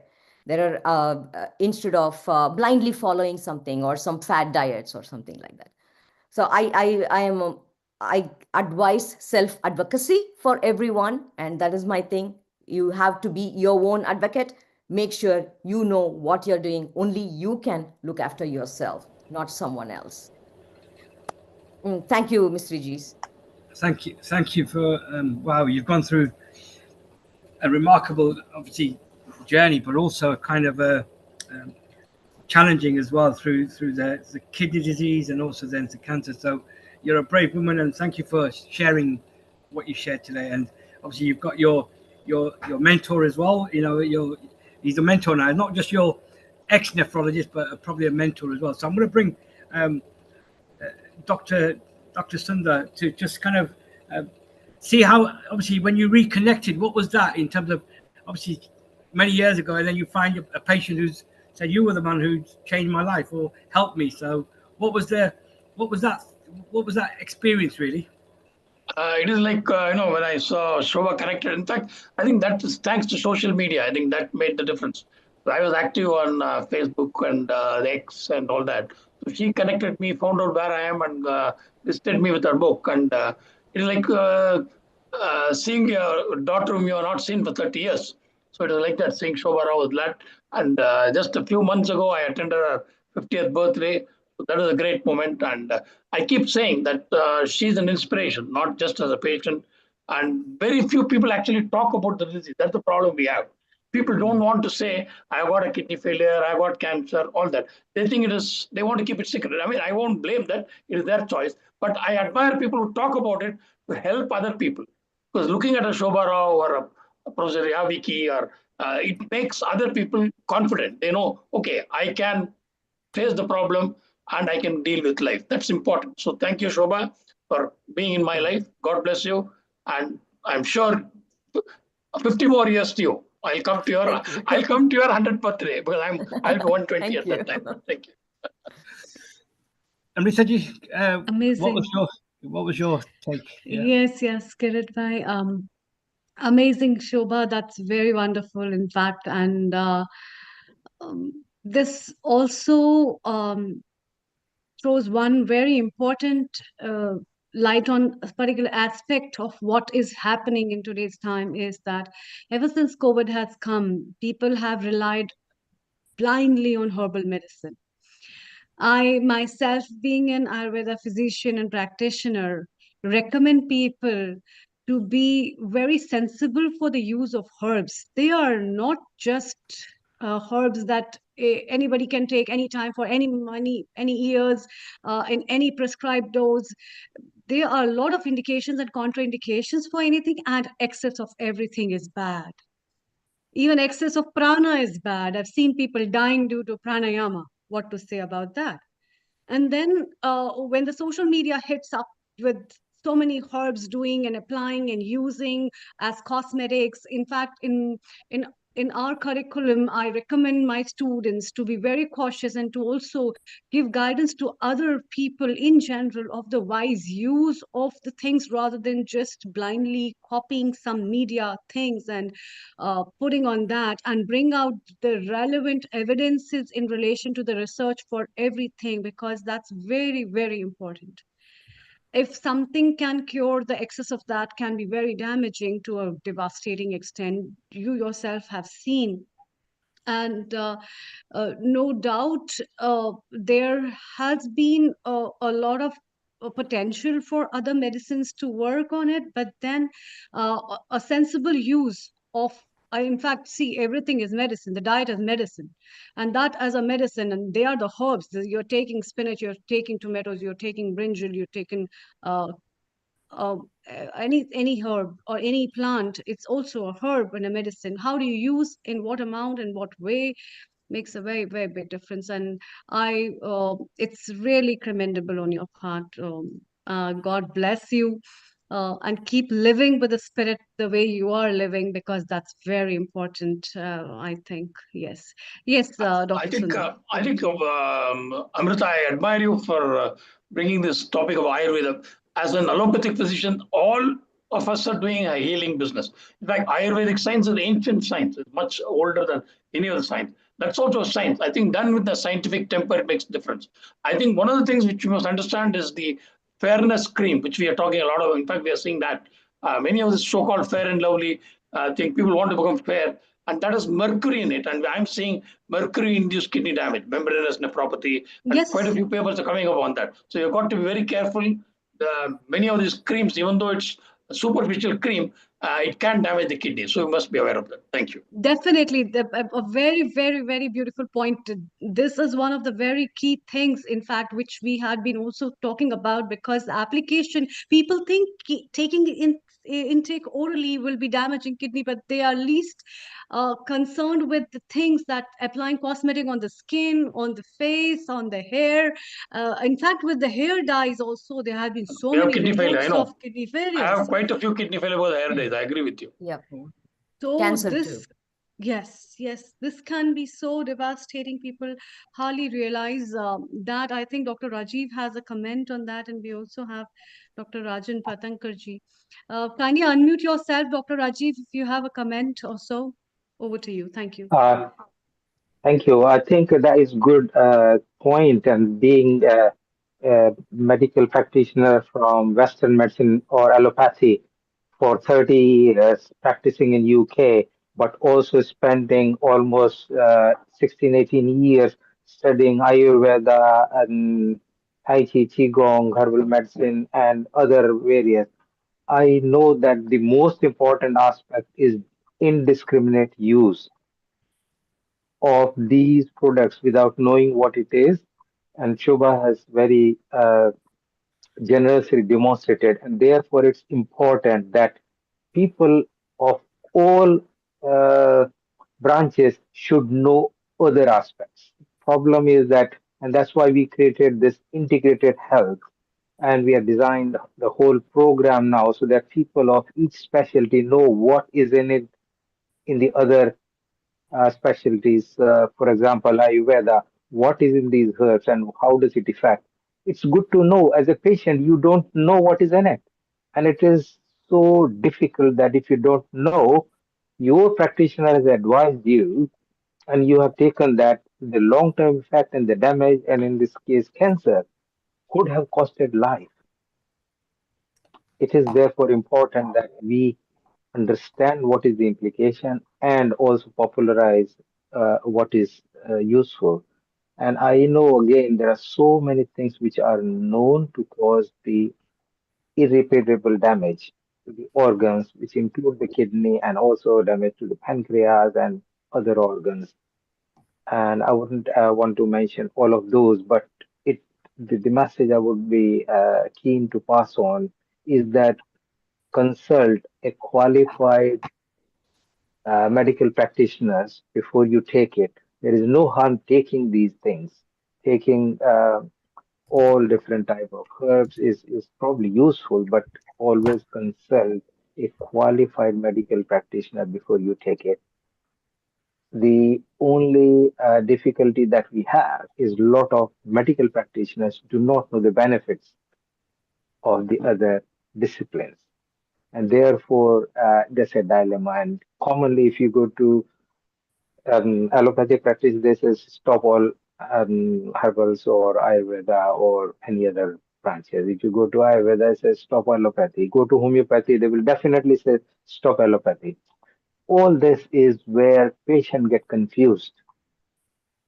And therefore, it's important that we bring it all together. We respect each other, but also learn about each other so that we can give a justified and evidence-based advice so that patient is our focus. So I think that was the point I would like to mention. And it was, thank you again, Shobha, for bringing the fantastic effect.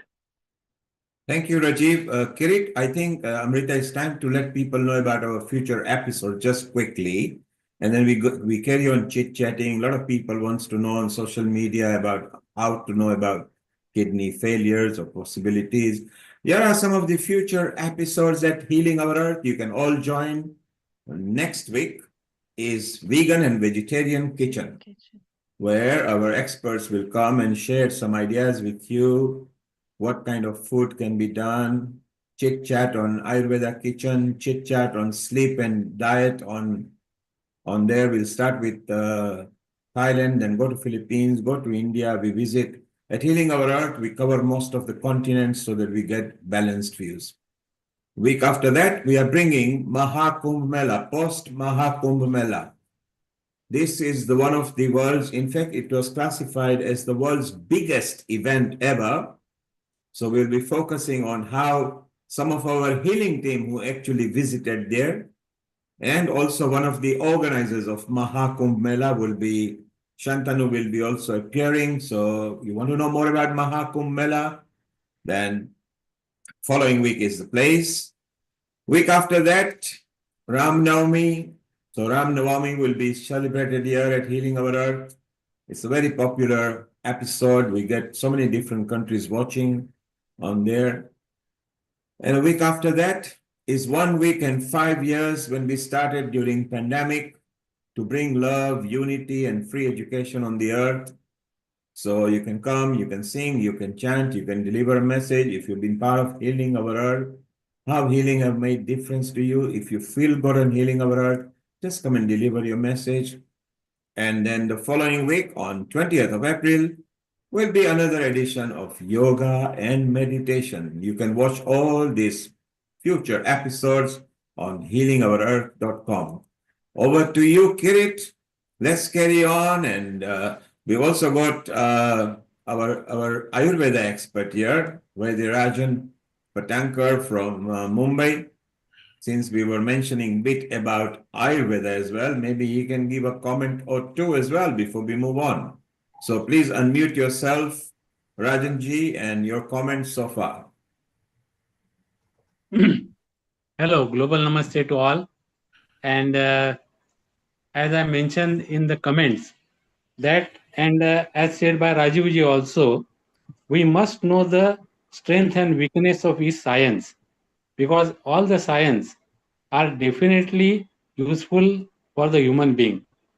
But still, there are nowadays, as per talking about Ayurveda, there are so many misconceptions, and the advertisement of so many medicines are on our YouTube or on our TV channels also.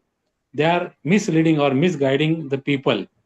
So, as I mentioned in the comment, we must know the body constitution and the climatic condition of each country for giving or prescribing the Ayurvedic medicine.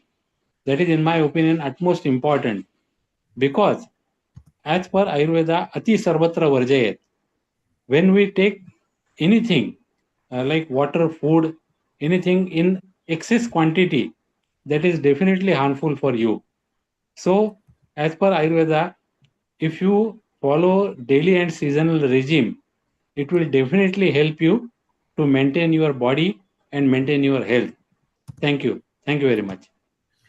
Thank you. So that was so wonderful. Kirit, a lot of people are asking questions without being diagnosed. what are a typical sign of what could be potentially kidney infection and or kidney failure? Maybe Atul might be good at answering this, or one of the doctors. So shortly we should be visiting them because they could give us some ideas. Meanwhile, let's take some comment. Now, Shobha, you are a walking, talking cancer library, and you have still done well. You still look well. You are still positive. To have one cancer is already demoralizing. To have several cancers and to fight, it is indeed a race against death. And what an example you are, that not only have you fought it, you are easily able to share with people. So I think, can you tell us where is this book available, just for the viewers? Yeah, sure.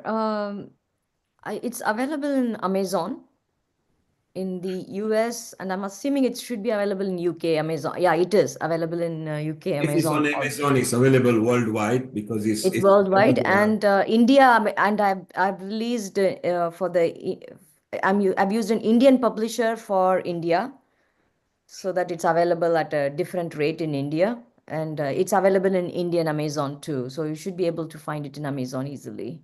So And just whichever if you country or if you visit my website, that is another place where you can find it, which is shobarao.com is my website. Yeah. So whichever country you are in, put on your local service provider's internet browser, Shobha Rao, Race Against Death, My Race Against Death, or visit her website, shobharao.com. What an exemplary story. So let's know more about it.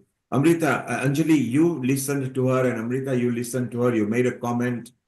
Vicky has listened as well. Anju and Lalit, who are there in Midlands, who are also directly connected to kidney. So Kirit, time to chit chat with people in the panel and bring out the best tips and the points. Over to you, Kirit and Amrita and Anjali. So I just want to bring Dr. Anjali to come in and say a few words on Shobhaji's journey, and obviously echo Neil Kamal's comment around Shobhaji is an amazing woman who's very positive, and I think the mentoring and the advocacy you do now for others is really powerful, because that's really what's going to help people who are going through similar challenges. So, Dr. Anjali. Thank you, Shobha. It was a brilliant, informative session for all of us. And I look forward to reading your book. It is such an empowering message you've given to all the people. And you fought every battle with such hope and such, you're setting example for everyone not to lose hope. And you're still yet positive, and I wish you all the best for we look forward to reading more books from you, not just aspects to health, but something which is more empowering to how to, handle adversities in life and how to cope with emergencies in life, which you have done so well. And I think more initiatives we can run together, like all of us, to talk about kidney health. And early interventions are important, which is like, I talk about women's health a lot, and what I usually look at women's health is something called endometriosis, which is painful periods in women. That is one of the major reason where I see women are getting kidney disease, and which is late onset. They don't understand that endometriosis can cause kidney failure, because long-term endometriosis is the cause of kidney disease in women. So I feel all young girls, teens, everybody should be, looking at what they're eating, how much time they're sleeping, less of screen time, more activity, more exercise. And as Shobha, as you've said, early intervention was so important, right? You just tapped into the right doctor at the right moment. And that has been like the savior message for you, Dr. Sundar and everybody. So what do you think, like Shobha, you would want to advise the young women, especially? Because this is something. Yeah, I mean, that's another thing I'm actually passionate about is women empowerment. I mean, that's one is the health part, the other is just for women to speak up more and stand out, even in their career or in the workplace, everywhere else, right? So this kind of combines both with the health part, as you're saying. I think one problem with women, especially, is compared to men, we definitely don't speak up. Even if you see the symptoms, even if you're feeling tired, you don't. Like just a couple of weeks back, I had a friend whose wife in India, she now is diagnosed with stage 4 breast cancer. She had her symptoms for quite a while, but never spoke up.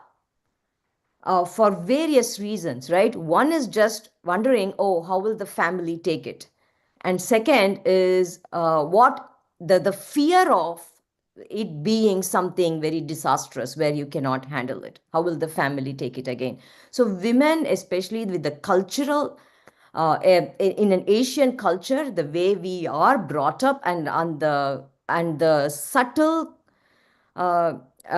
nuances that is imbibed in us from childhood, because of which we don't speak up. And I think for women, especially, what I would advise is listen to your body and speak up at the right moment. I think it is easier for men to speak up, women don't. So we need to speak up. I think that's what I would advise all the women out there. And Anjali and Shobha, people are confused because they thought it was Shobha Rao, but it's not Ba, it's Ba. So if you look at sobarao.com, I'm going to share the website with you. It's quite exciting. She is indeed a motivator and a women empowerment lady. You will be able to see there.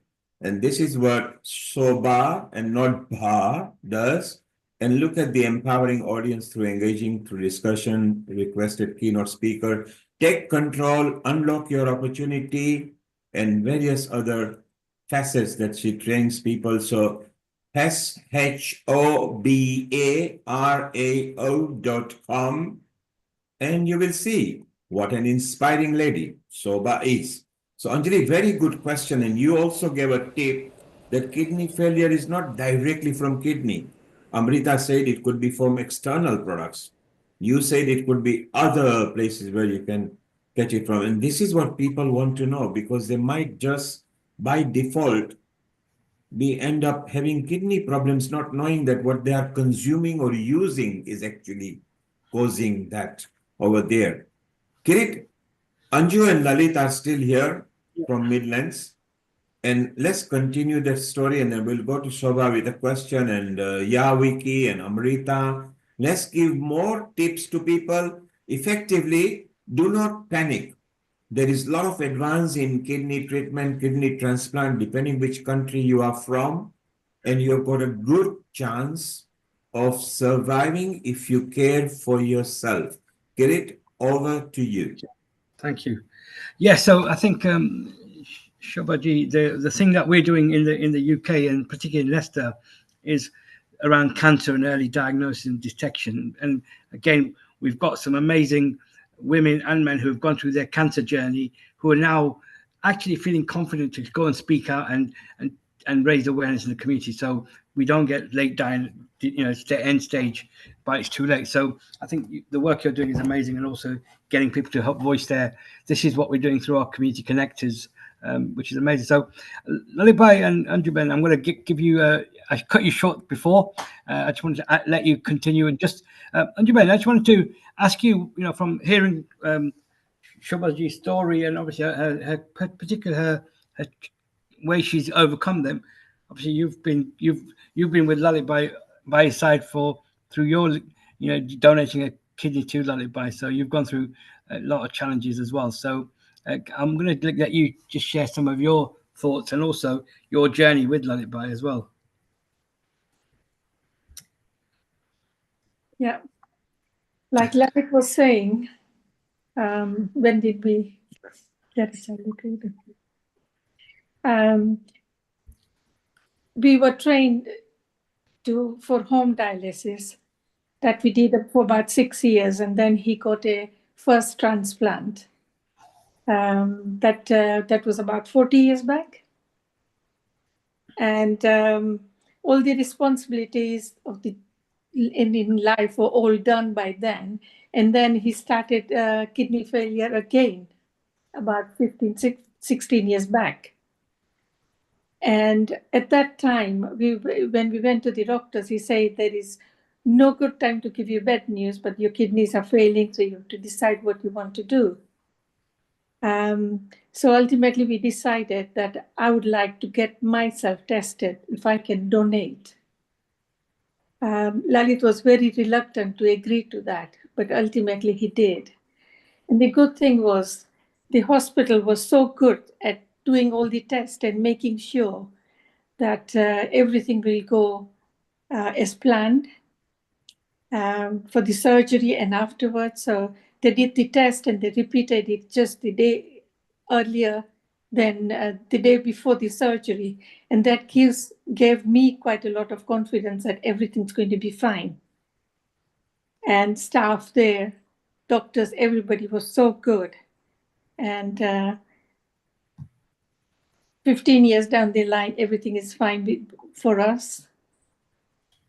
One thing I would say is if anybody is thinking of donating anybody is thinking of donating live donation of kidney, don't wait for that patient to come to you. You have to go and tell them, because it's not easy for them to ask you for an organ. It's a gift of life. So you decide. And once you are sure, talk to them. It's a very good point you raised there, because one of the things that we've started to do is we kind of be mediators with the family. So if the person who's needing a kidney, they can't go up and ask their family members. So we kind of do various social media campaigns to alleviate the kind of them asking, and then hopefully by raising awareness within the family, they will hopefully some come forward if they're healthy and able to. So it's a very good point that you raised there, Anjuman. Thank you. Lalibai? Yeah. The only thing I'll just say, everybody was giving their opinion about hot and cold water. I've taken the middle road all these years, and I normally drink lukewarm water. So that's my way forward. It's a very good point you brought, Lalit. The social media is very rife. The singers and the talkers are saying, yes, cold water is not good for the throat and speaking. You are all right. It wasn't a debate.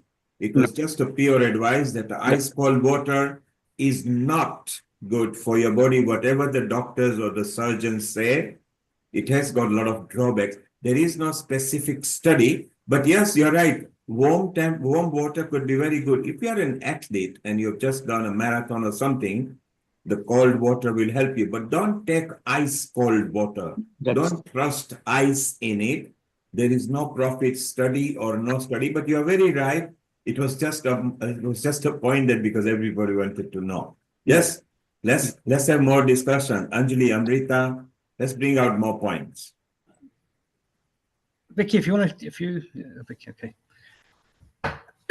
Okay, so we've had a fantastic program today, and I think we can reflect on. We've had some amazing speakers, but also the information that's been presented today. And I think this is what's the powerful of Healing on Earth is doing, and bringing, the education, the awareness, and hopefully we can only bring, as I say, you can bring the horse to the camel or whatever to drink the water, but we can't force them. People need to take a notice and also take this information and utilize it. So that's useful in what's been given.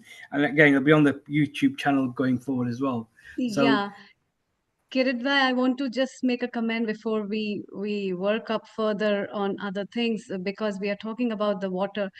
A lot of emphasis about this has been given in the ancient texts of drinking water, the process of drinking water, the right temperature of drinking water.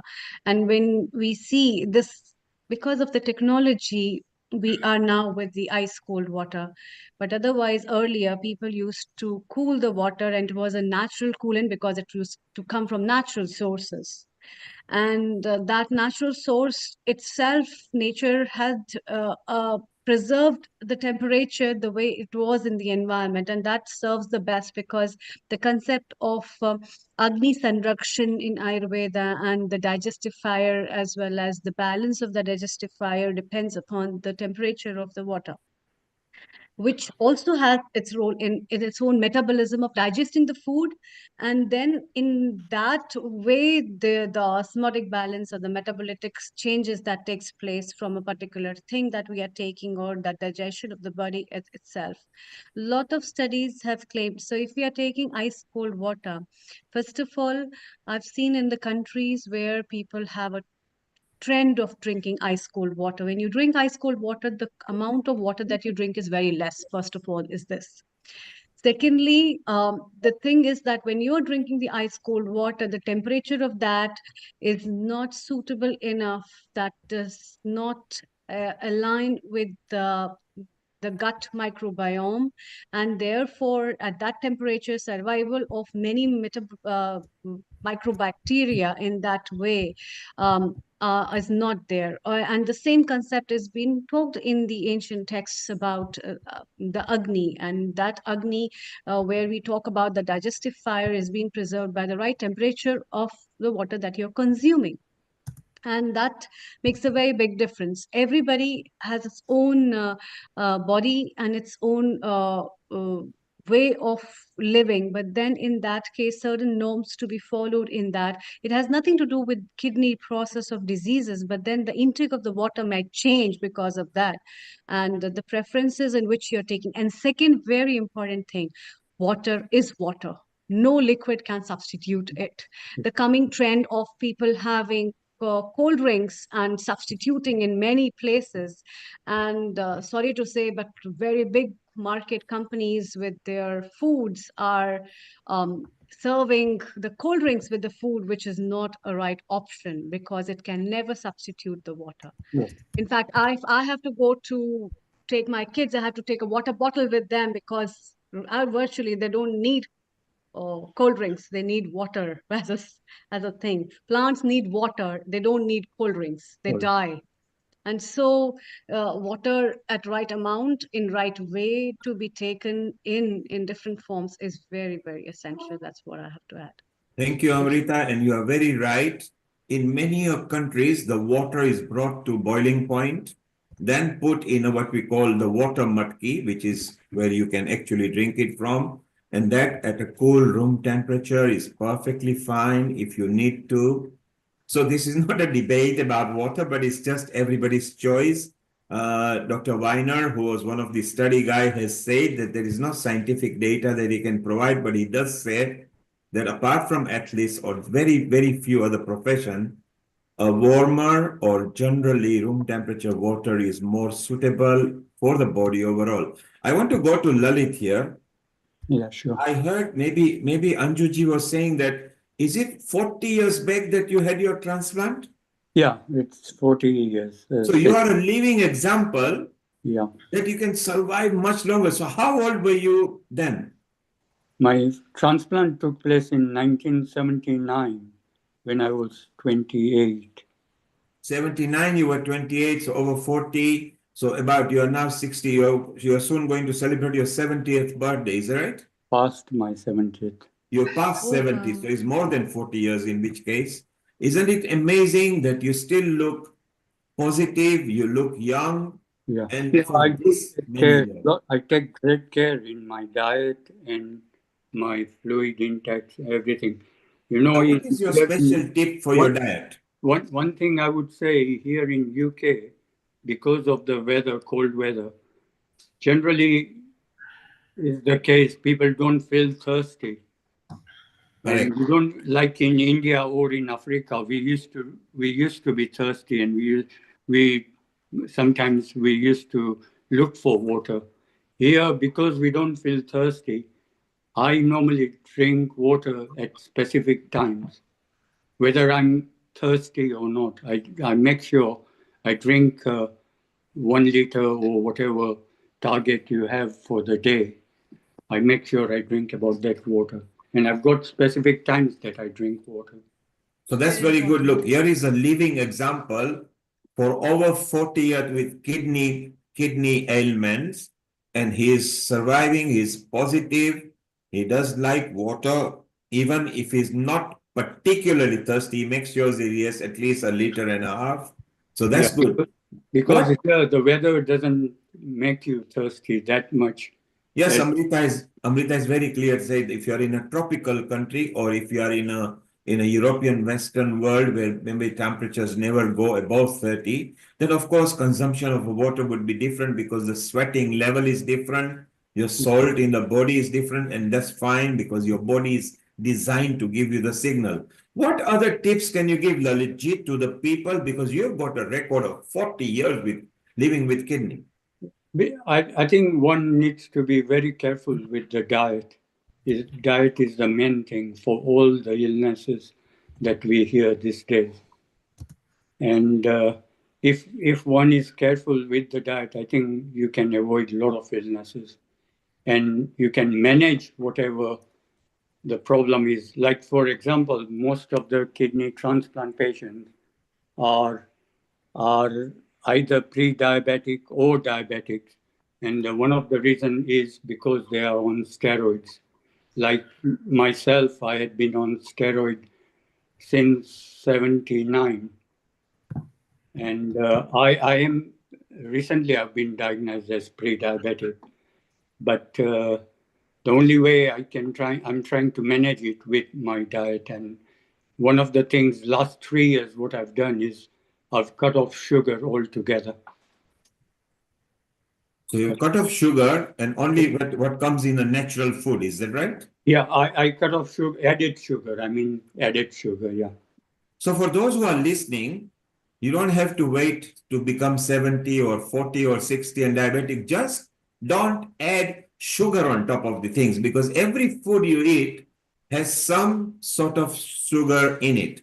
Yeah, and sure. generally you would have consumed enough, or you will know because your body and you will get some symptoms. So avoid that. So any particular, you are of a South Asian origin. Yes, correct. As is Soba.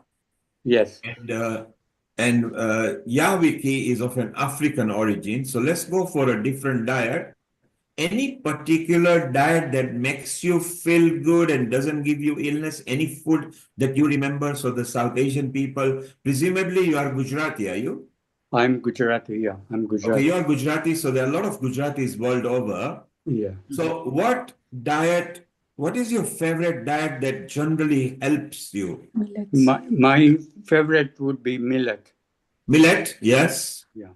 I try and have every morning I have a porridge made from millet. Yellow millet. You will bring a smile to Amrita and Rajanji over here because they support millet a lot. Yeah. Millet actually has been classified as a good superfood now. Superfood, yeah. I think we call it bajra, and it is from Africa. So you remember that your parents used to make it at least once or twice a week over there. So that's so beautiful. And so let's ask a question temporarily over here to Wiki, who is originally, she was born in Cameroon. She's here in UK right now.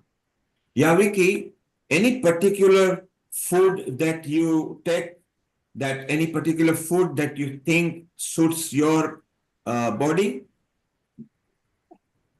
Yes. When I go more for vegetables, because my original food from Cameroon, from the tribe in So, was more of carbohydrate, a lot of carbohydrate and less vegetable or soup or whatever we eat with, because we eat something called a typical meal is fufu and jama, something like semolina. But Mama always tell me, because we didn't have enough of the vegetable or the meat or the stew, but we had the caps, the meat from our farm. So because Mama always tell me to economize that vegetable and eat more of the starchy thing, that got stuck in me. But here in the UK and now with my life, because of my sickness, I had to train myself to take more vegetable than the carbohydrate, which has not been an easy thing for me. So to do it much better, I don't eat salad. I mean, well, I won't eat salad. I've never eaten cheese, butter, mayonnaise, cream or all these things.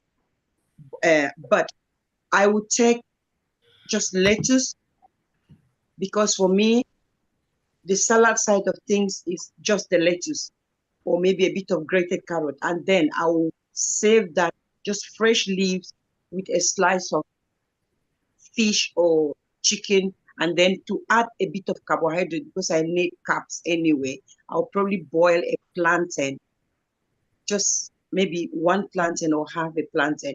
But there's also something called meyondo or bobolo, which is made out of cassava, although it is a starchy, very, very high in carbohydrate, but it's processed because they squeeze out the starch and they produce in a way. So I found that very helpful throughout my my kidney failure. So I use that a lot. So which means in the morning, I might have just a little bit of cereal, maybe Rice Krispies, and then I go for my day and have one main meal in a day. I might have fruits in between and drink my water. But one major meal, my major meal will be comprised of maybe a bit of that carbohydrate, the lettuce, and the protein. Thank you. So we can see a varied thing here. Of course, Lalitji was past 70, and for 40 years have been managing his kidney, has got vast amount of history, and we have had a chat about lifespan of kidney transplant. We say generally it would be 25 years. We did say that it can go more than 25 years. Is a living example.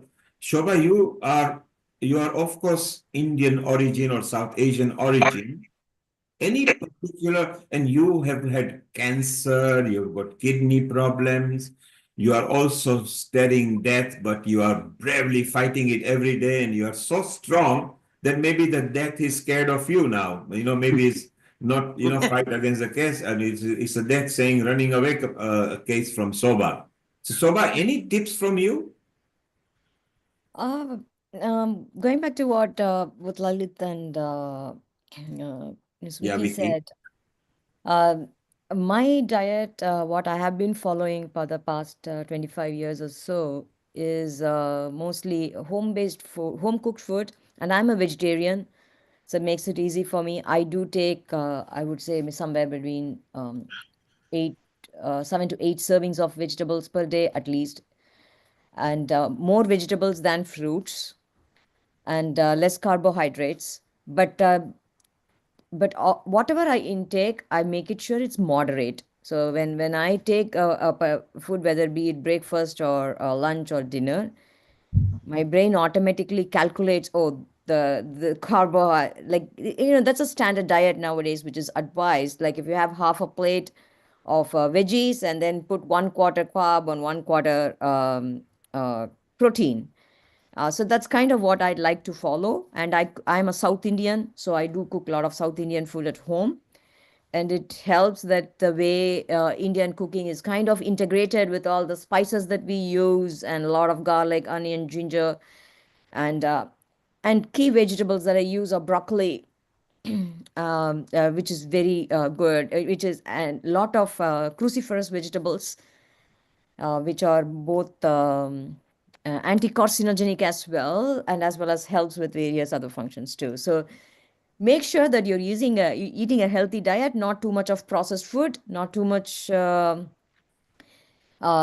deep fried items, and not too much sugar. And I think having a moderate diet helps. You don't have to think too much about it, where you keep on counting, saying, oh, I need to have this much water. I need to make sure that I need to look at every single macro that I'm eating. I have not followed that. I don't think that is necessary. As long as as long you're mentally tuned, where okay, I take half a plate of veggies and then I have this much carb and this much this thing. Even if you take rice every day, I think it is still okay. You don't have to say, okay, I have to have millets, I have to have quinoa, I have to have some complex carbs. Just make sure it's lesser. That's kind of my mantra. I make sure that whatever I eat is lesser when it comes to grains, and I fill it with other components and make that my diet. And water, I know we spoke a lot about water. For me, it is easier because I'm on so many immune suppressants and other medications. With every chug of medication, I have like one glass of water, I'm kind of done. It takes care of my water intake throughout the day. But if not, just be aware, make sure you're hydrated. That's more important. You need to be hydrated.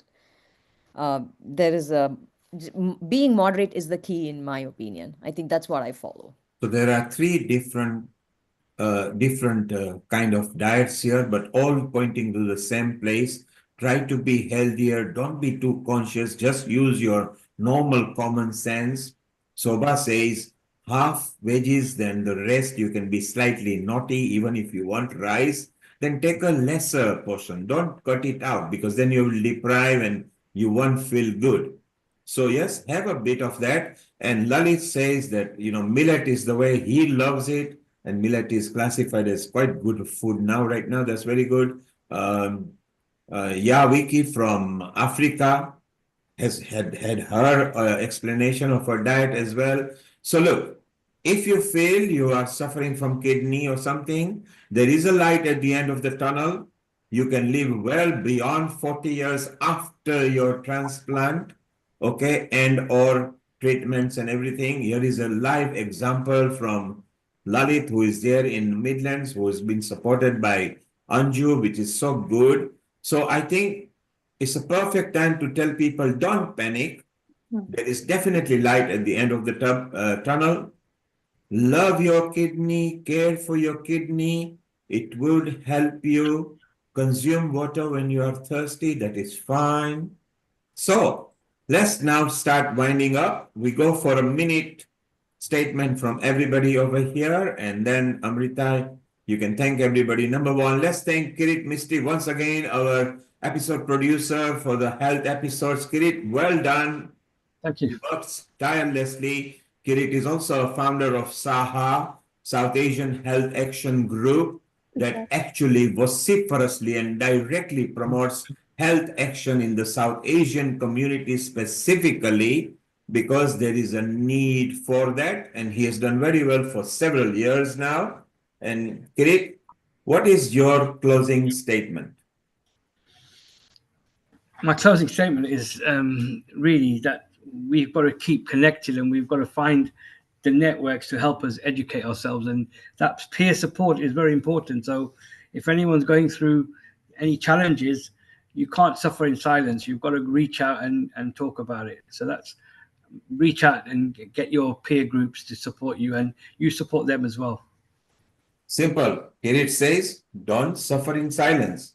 In fact, if you go and rewind the YouTube link or Facebook, there is his number there as well. You can contact him not just for kidneys, but anything that affects the South Asian health diaspora. He will try his best to help you or put you in touch with somebody who will try to help you. Shobha, how was your experience on healing our earth? Do you feel healed? Do you feel better? Oh, definitely. I was just typing saying I was about to leave. Thank you for asking me that question so I can share my summary.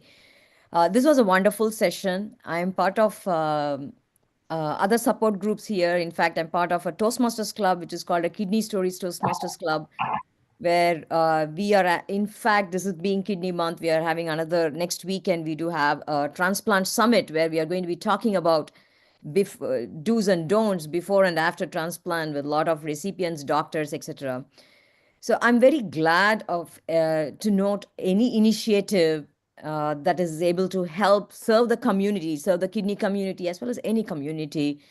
And I'm so happy to be here. And this was a wonderful, wonderful informative session by all the doctors and with long-term survivors with Lalit ji. I mean, that's just so heartwarming to meet someone like that, and to everyone else who participated. Who it especially when we conduct any event or however small it could be.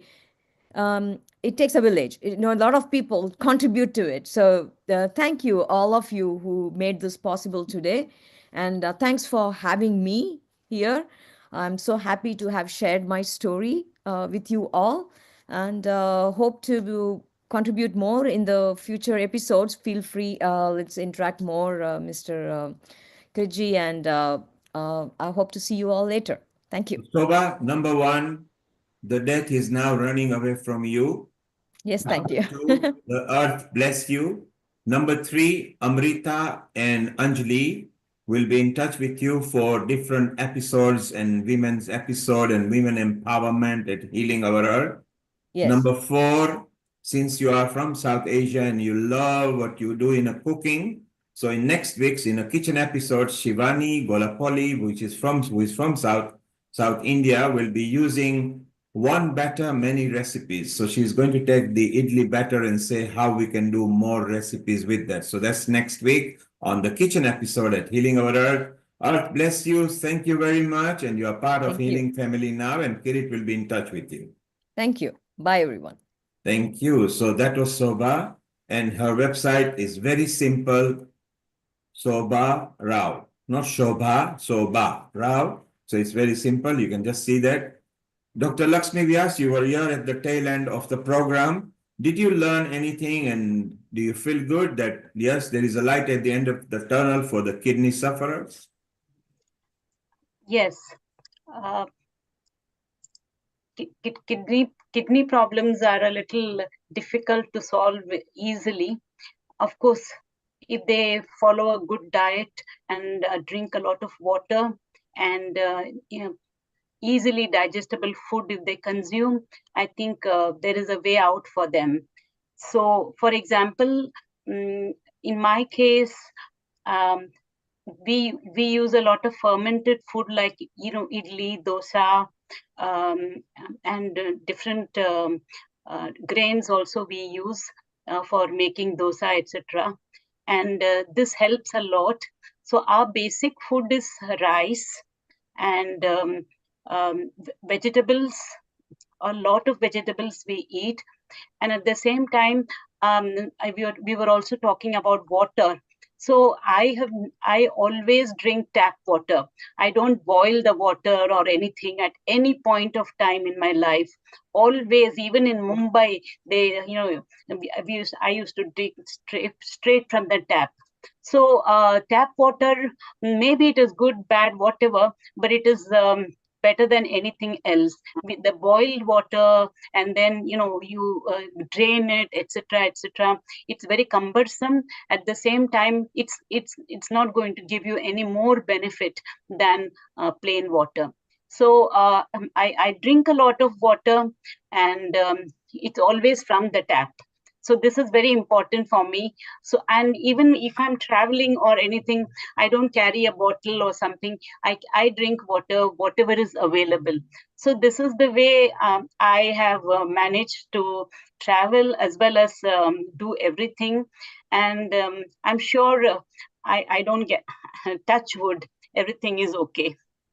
Well done, Dr. Lakshmi Vyas. You got a stomach made of iron. If you can drink India and Spain and Europe, where the local people even cannot drink the water because they are not very safe, you are amazing.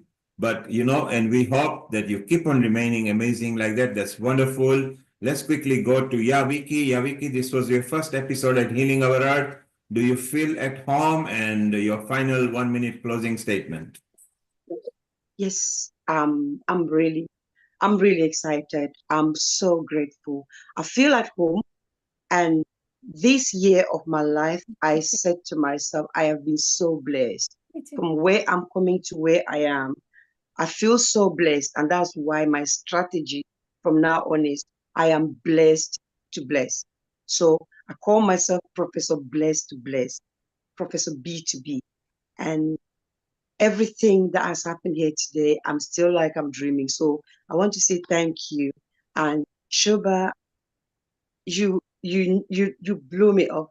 Like listening to you, I mean, your story, like they said, death is running away from you. So thank you for your inspiration.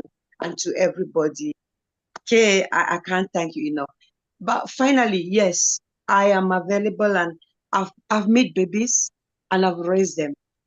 And my last daughter is 18. So I'll say, please, I'm desperate. I'm so happy to bless people with my story, with my experience, so that they can stay uplifted. So anywhere in the world, now that I have a kidney, I'm willing to travel, and my passion is to share my story to the world, either online or wherever people are. So if you know of any event or whatever is going on, I'm really determined because I feel that I need to tell this story. Thank you very much for today. Yes, I feel like I'm in a family, and it's truly an inspiring family of very well-to-do professionals and people.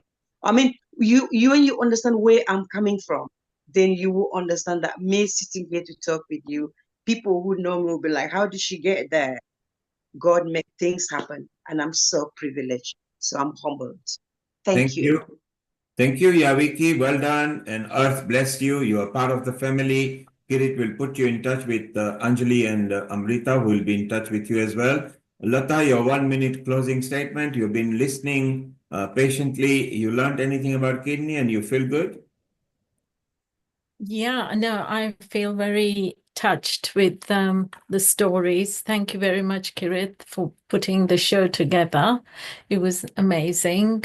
And I just wanted to say I was really in awe for Shobha, Lalit, and is it Vicky?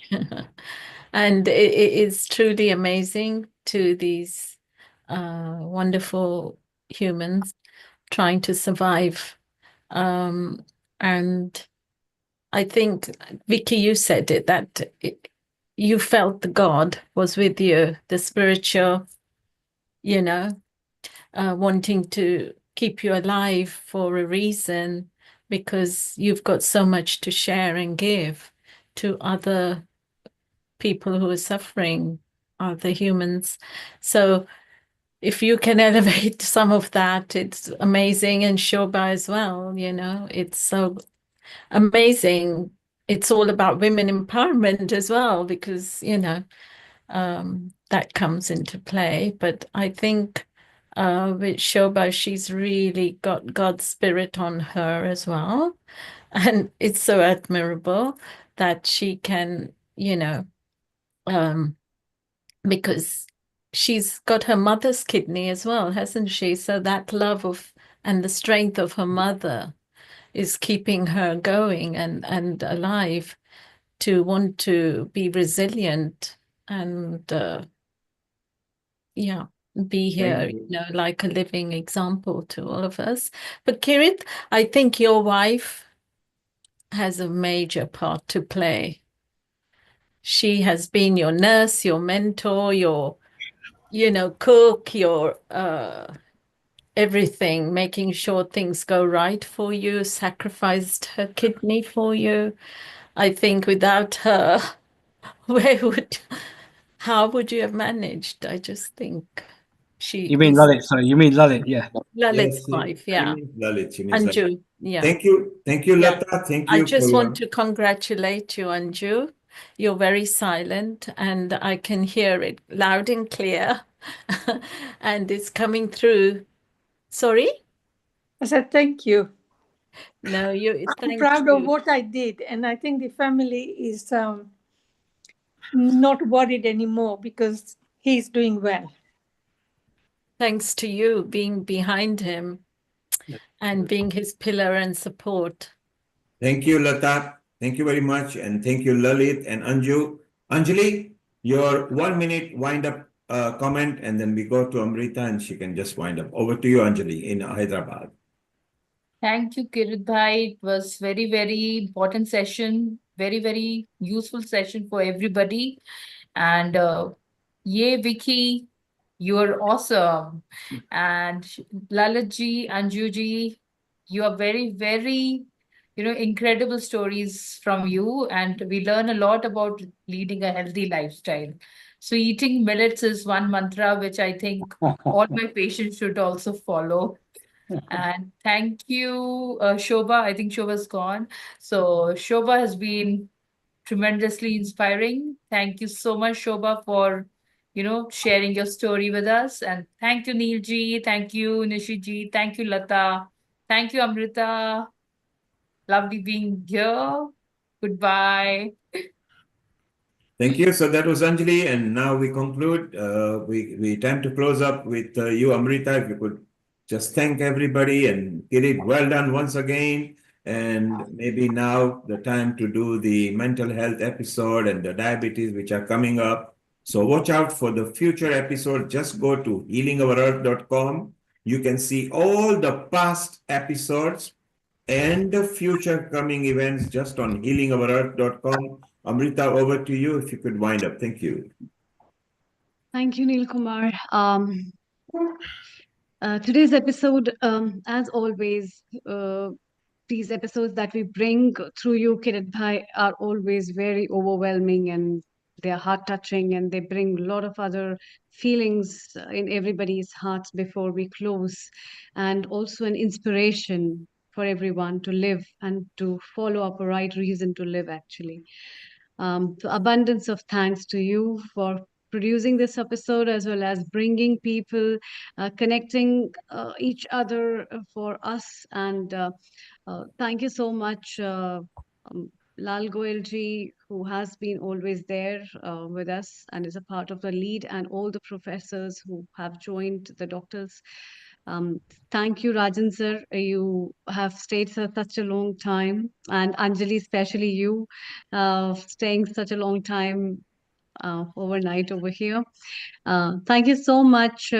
Yeah, and thank you so much, Lalitji. Both of you stay blessed, and I hope even after more years, we keep seeing you on the screens and you keep sharing your smiles with the people, inspiring them to live more, more, more, and to do good for humanity. And so, thank you so much. And as always, Lakshmi ji, it's good to see you, Lata ji, and Meeta ji as well. Thank you very much for a technical director for producing this episode again with us, along with our director, Neil Kumar. We would love to see you all next week again with the vegan and vegetarian kitchen. We are going to have a lot of fun cooking, learning some tips, knowing about herbs, spices, and also serving your best for the plate that is counting for your health, actually. It's time to wind up for today's episode. Let's have a short mantra. Om Sarve Bhavantu Sukhinah, Sarve Santu Niramaya, Sarve Bhadrani Pashyantu, Ma Phaleshu Dukha Bhave. Om Shanti